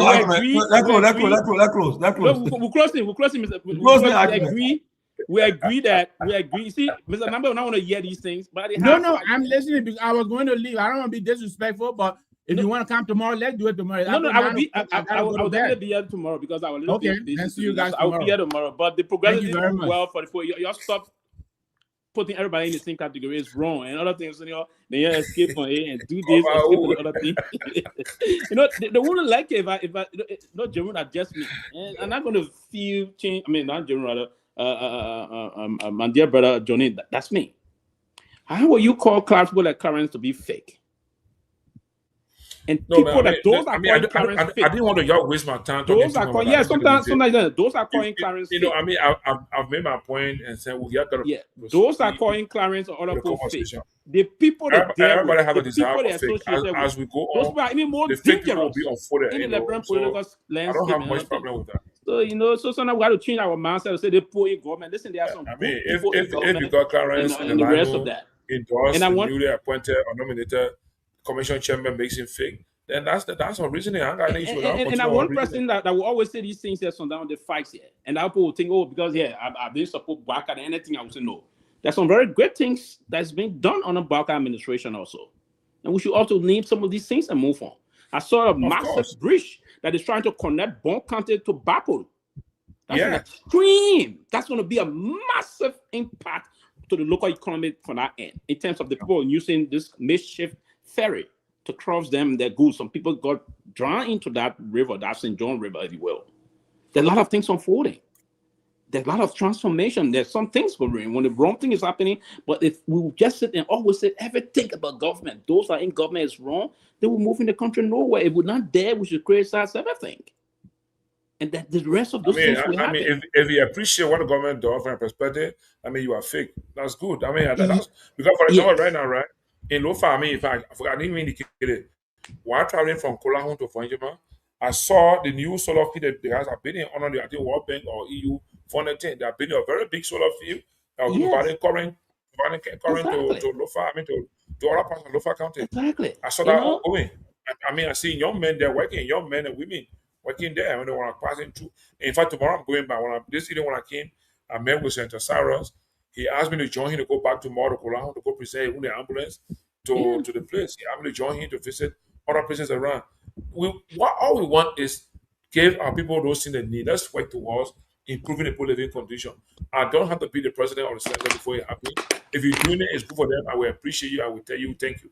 If that makes me fake, fine, but I mean, I don't want to even talk about the fake anymore. The fake business is okay. Yeah, because the whole thing, the whole thing about these things, and we want to set the line. And if we're not mindful, and listen, for anyone to go to Liberia and participate in election and win it, you have to first and foremost liaise with the people. Yeah, Liberia don't believe in you. Just think, I won't be on radio. Hold that, sit down here, hold that. And that's the reason why many people that would come to Liberia and say they want to be president election year or represent the election year, they don't go. If there are 13% in the race, they will come maybe 13 place. If there are 5% in the race, they will take the fifth position. Because you have to come and go down there. And one thing, you have to understand the way of the people, the way the people behave to win election in second. You listen to the great woman that spoke on the platform today. When they asked a question about transgender and all those things, she said, I don't know what the people concerned. You don't expect any, and I told them the last time they see platform. You don't expect no Democrat to come in and condemn those people. No. It is part of the democratic ideological thinking and belief that had to premise their electoral process, that had to premise their strategic thinking in terms of campaign. Then you think they will go by the sentiment, oh, what do you think about transgender? Going in the bathroom. We must say, no, now they consider people. No, and you think she didn't know that after the other federal he didn't understand. I sent him advice. I said, Chief, don't go by the sentiments. Politics does not unfold that way. It's a basic thing you have to understand clearly. You will see no Democratic candidate will ever come, oh, that transgender thing, I speak against it. You ask the kind of the woman I was on today, she's very smart. Yeah. Understand the mantra of the Democratic Party. They think she will fall for the kind of bid. Come on, man. No, she won't fall for it. So it's so how she navigated very, very well today in terms of that. But again, listen, the politics is going to come and go. Wakai is going to remain very significant in the next election. So we are going to be the same. So listen, all of what we're seeing now in the bureau, and I was saying I was going to give up to next year, and I will still give that time up to next year. This time, I will tell you which political party will even come distant third to those two political institutions. That's how it's going to be. Which political party? If we cannot coalesce behind, and listen, the whole thing about third wave, it's not going to be one man just moving around and get a third wave. It has to be a massive coalition. Yeah. Yes. To bring someone that will do the honor that the two parties will massive coalition because you need massive coalition to the point where you need massive resource mobilization. You need to understand that these two groups that have been in power for the last 20 years, they have amassed a lot of mobilized, a lot of funds, and everything. So politics without money is a serious situation. So I agree. I mean, it requires massive mobilization and men on the ground. You need to put men on the ground. Maybe in my calculation, you need to put about 10,000 men on the ground, spread across Liberia. 10,000 men to men, 10,000 men. So you need money for that. You know, even so represent the seat now. If you don't get money, you get represent the seat with maybe like what, like maybe 1 million vote, for example. You need to calculate around $50 US per vote. You know, minimum. You need $50 US per vote if you want to win an election by 1 million people vote. So it need resources. You need the money, and to get money alone is difficult. You need to pull force together and have men on the ground to move from town to town and provide those services, those education, their awareness, and the awareness should not be one day. It should be like a whole. I mean, like you need to recruit 10,000 young men and women for the next 3 years to be in the country, working in the country, working. Then you went to CDC and UP. Maybe Mr. Kamara, I'm going to thank you. Let me rest. I'm joining the program. The minister, funeral rites for our late beloved mother, grandmother, great-grandmother, sister, aunt, mother-in-law, cousin, loved one, and friend, Mawata Komba Soleya Lami. Body removal 9 a.m. prompt on this Friday, April 10th, from the Summer Striker Funeral Home. Funeral service 9 a.m. precisely on Friday, April 10th at the Providence Baptist Church on Ashburn Street. Burial on the same Friday this week at Kaiser Memorial Lawn Cemetery in Brosville. Repair at the St. Gabriel Catholic Parish Hall in Brosville after the burial. Signed, Deacon, His Excellency, Ambassador D. Maxwell Sakemian Sr. and Reverend Mrs. Dialoka Goloyan Kamian, son and daughter-in-law of our beloved late mother, Mawata Komba Soleya Lami, for the family. Excellency Ambassador Kimia, want to say again our condolences to you, your family, and we pray that God will comfort you during this difficult time of your life. God bless you and wish you a soul of our mother Mawata Komba Soleya Lami, rest in peace. Thank you, guys. Yeah, and let me also join you in extending deepest sympathy to the former Dean of the Cabinet of the Republic of Liberia, Ambassador D. Maxwell Sakemian, former Minister of Foreign Affairs and Dean of the WEAP Cabinet. We extend our deepest sympathy for the loss of your beloved mother, and may her soul rest in peace, and may her legacy or memory be a blessing to all of us. We just want to ask that the Almighty God will guide you and your wife and the rest of the families during this very turbulent and difficult period of bereavement. Yeah, so again, that's it. We look forward to the politics going to move on. Oh, yeah. They're going to think by the grace of God. Politics, you understand that it will get. People don't understand. For me, I'm very careful what I say because. Yeah. And Mr. Nagbe taking me to be so kind of baby in the thing. I just came into it. I want pick who I defend and who I defend because. Johnny, tell the man. I've been around. Know what it entails. Johnny, tell the man when you used to come or you waiting to go to your class, we see all the power. Tell the man. Politics breeds strange bedfellow. We were doing our responsibility. We didn't just go be talking on something. While taking our school serious, learning the political line because I was studying political science. I have to go to the laboratory, and our lab was the political power hall. We were the power hall is a lab for political science students. Yeah. We were attacked by most of our professors. So even go and debate issues, do analysis. Sometimes we just will be quiz on those things as to, in terms of when we're doing 495 research methodology is on the basis of how you move on a lot of things, the debate, how you analyze political issues and the rest of that. So, Mr. Nagbe, I've been around I agree, you farmer senior, and I respect you on a serious note, but I've been around the politics for long, and I've been very strategic on how to engage the politics. The reason is that I live with the people, I understand them. Yes, if I went to the village, I know how the people behave, and I know how to win them over. I don't, yes. Even sometimes you go, somebody don't like you, they're talking wrong about you. That's the way we are trained to engage them, calm them. We have conversation with them, change their perspective as to how they intend to move and look at things. And that's the way we've been operating. And we've been doing this for some time. We've been there and been back and all those things that Liberia would say. And also, so I mean, and that's it. It's not the first time, it's second or so. But again, I can show you by next June, I will be announcing clearly at the time as to decide we're going to be supporting come 2029. By June 2027, that pronouncement will be made, and I will that announcement will be in Liberia. And moving forward, we're going to increase the frequency of visitation back home. It's important. In other countries, what we have. My own friend, brother, say Gonganu, he on the other side, but again, when we see the reality, we sometimes speak to the reality and just agree to some of those facts. It's not because I didn't support the government. Everything about the country I criticize. No. Labroso desperate for I'm very reasonable to understand that. Yeah, I see that one Nigerian governor in Liberia and one other guy, they just parading there now. Investment. Yeah, one of the governors. But Tomalin, that what the country. Some of those states in Nigeria, they're very productive in different agricultural areas, like Sokoto and some state, even one of the Cross River states. I've been about 10 to 11, 10, I think 9 to 10 of them. But they have some states that are very productive in terms of from agricultural activities and the rest of that. So it's important that we engage some of these states and the rest of the government to share their perspective. And some of the states, the economy is doing well. The economy more than even the Liberian economy. Mm-hmm. You're talking about just like this district, they count in Maryland.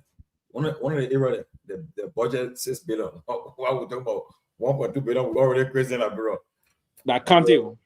Yeah, county. $6 billion. Then we talking about those $2 billion. When Nigeria?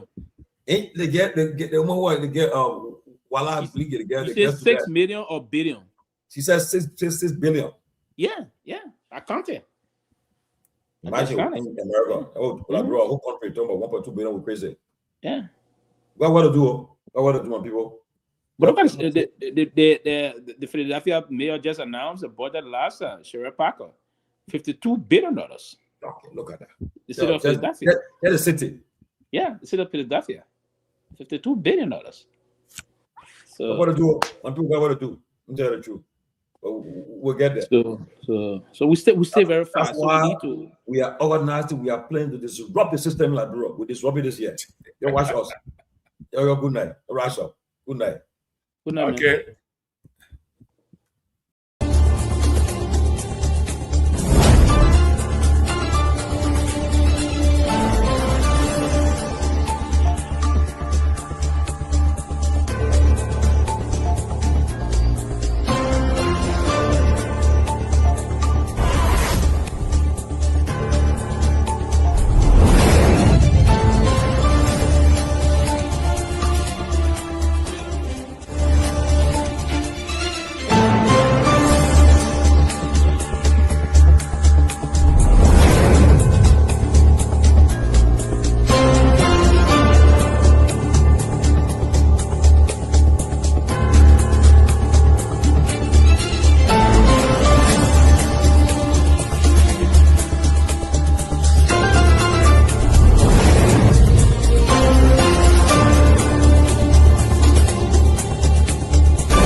Disappointment.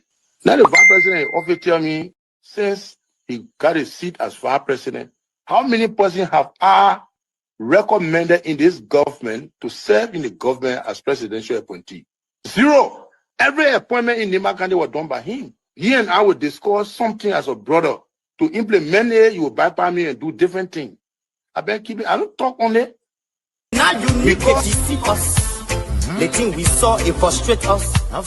So why can't you lie? Why can't you steal? Why can't you allow the citizens to be? You see, we just tell you that why we vote tell you. But you fool us. You screw us, you use us and later on abuse us. So why? The government should lie. Why? But that's the question that we ask. The good person in our whole United Party that President Bwaka. You want to say that again? The only person that appreciate good among all the United Party for that President Bwaka. The rest are ungrateful. The right, they use you and dumb you. But President Bwaka, if all of them were thinking the President Bwaka and behaving the President Bwaka, United Party will have another chance in 2029. Just for now, they do not regard people that help them. Three of our soldiers were executed on this party ground. 2 at the back and 1 right at the headquarters. The man who shot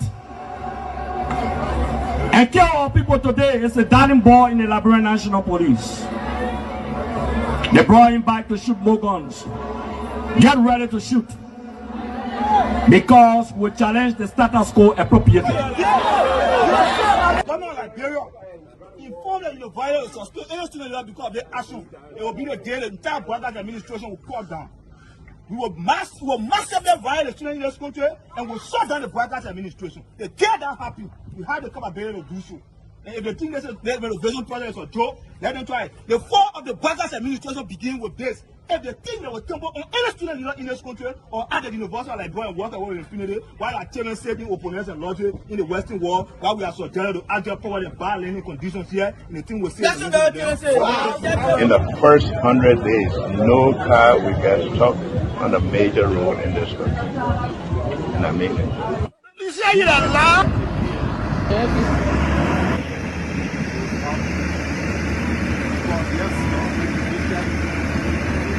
It's going down. First floor. There you have it. That led to decades of war still run deep. But so too does the longing for reconciliation. A reconciliation defined not by political bargaining or by an artificial balance of power by tribe, region, religion, or ethnicity, but by the equality of opportunity and a better future for all Liberians. Bwaka can lie. The government, all the ministers in the government, they can lie. They don't put all hustler, they put a hustler, they lie. Everything they say, they never say the truth. Today, the supporters of His Excellency Joseph Bwaka presents him as a poor man from Lofa and asserts that he will understand the plight of the poor people. Fellow Liberians, do not be fooled.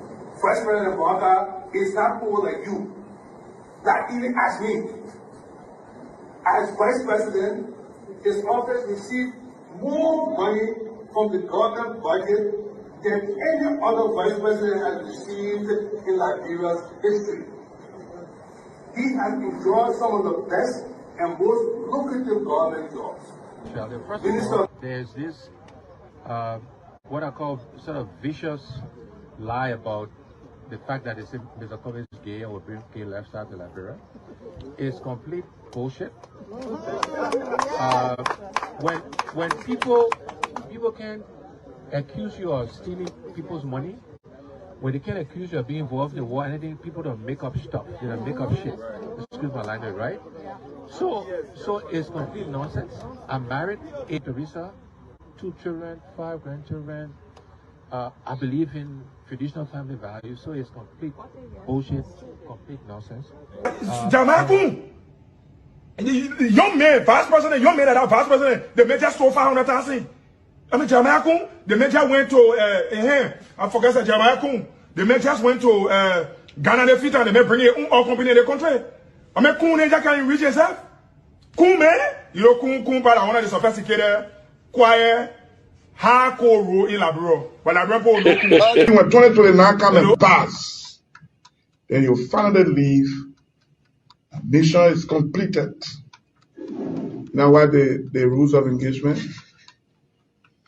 When the war ended, the guy said, the captain, the commander said, mission complete. There wounded out first, all men on board. Everywhere there is no school, I will put school. And everywhere there is school and school in bad condition, I will renovate it. I told them, towns and villages, everywhere you will have lights in the town for children to play, for people to see. I told them, every town will have safe drinking water. If Charles Taylor is the problem, he will be out of here in the twinkle of an eye. And I say, let well-meaning Liberians come home. If we respect this constitution, a government formed in Accra is a violation of Article 1 of the Constitution. Let them come home. Let that government be formed in Monrovia. The government that capital road, small, big road, all kinds of. I think the reason Joseph Baga will not do much because the old man, the papa is suffering. The papa loves the country, but he can't make it. The criminal there around him, they sophisticated than him. They are sophisticated criminals, so they can't make it.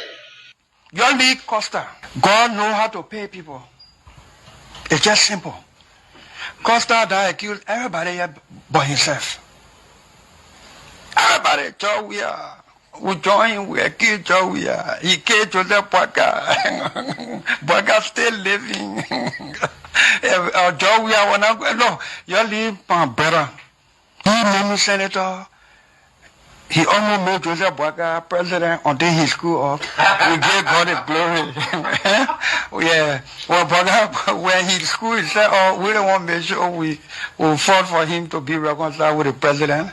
And then the people who fought for him. Look, your league Costa, you will come. And Costa was in a podcast, he said, they don't been calling me. Okay. The time you were calling me for me to kind of Boaga, did I put it on radio? That immaturity to do what you're talking about. And I guarantee you, when we finish, there will not be a winner or the loser. Today we all wear the jersey of Liberia, and the victory belongs to the people, to the peace and to our democracy.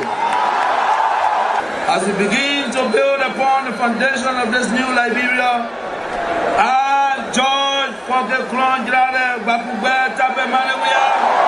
the new president, will first give thanks and praises to the Almighty God for the blessing He has bestowed upon our country. And I say, my people, thank you, When he elected on 85 irresponsible men what happened to the country. We elected on 85 irresponsible men to govern this country, not to be very irresponsible.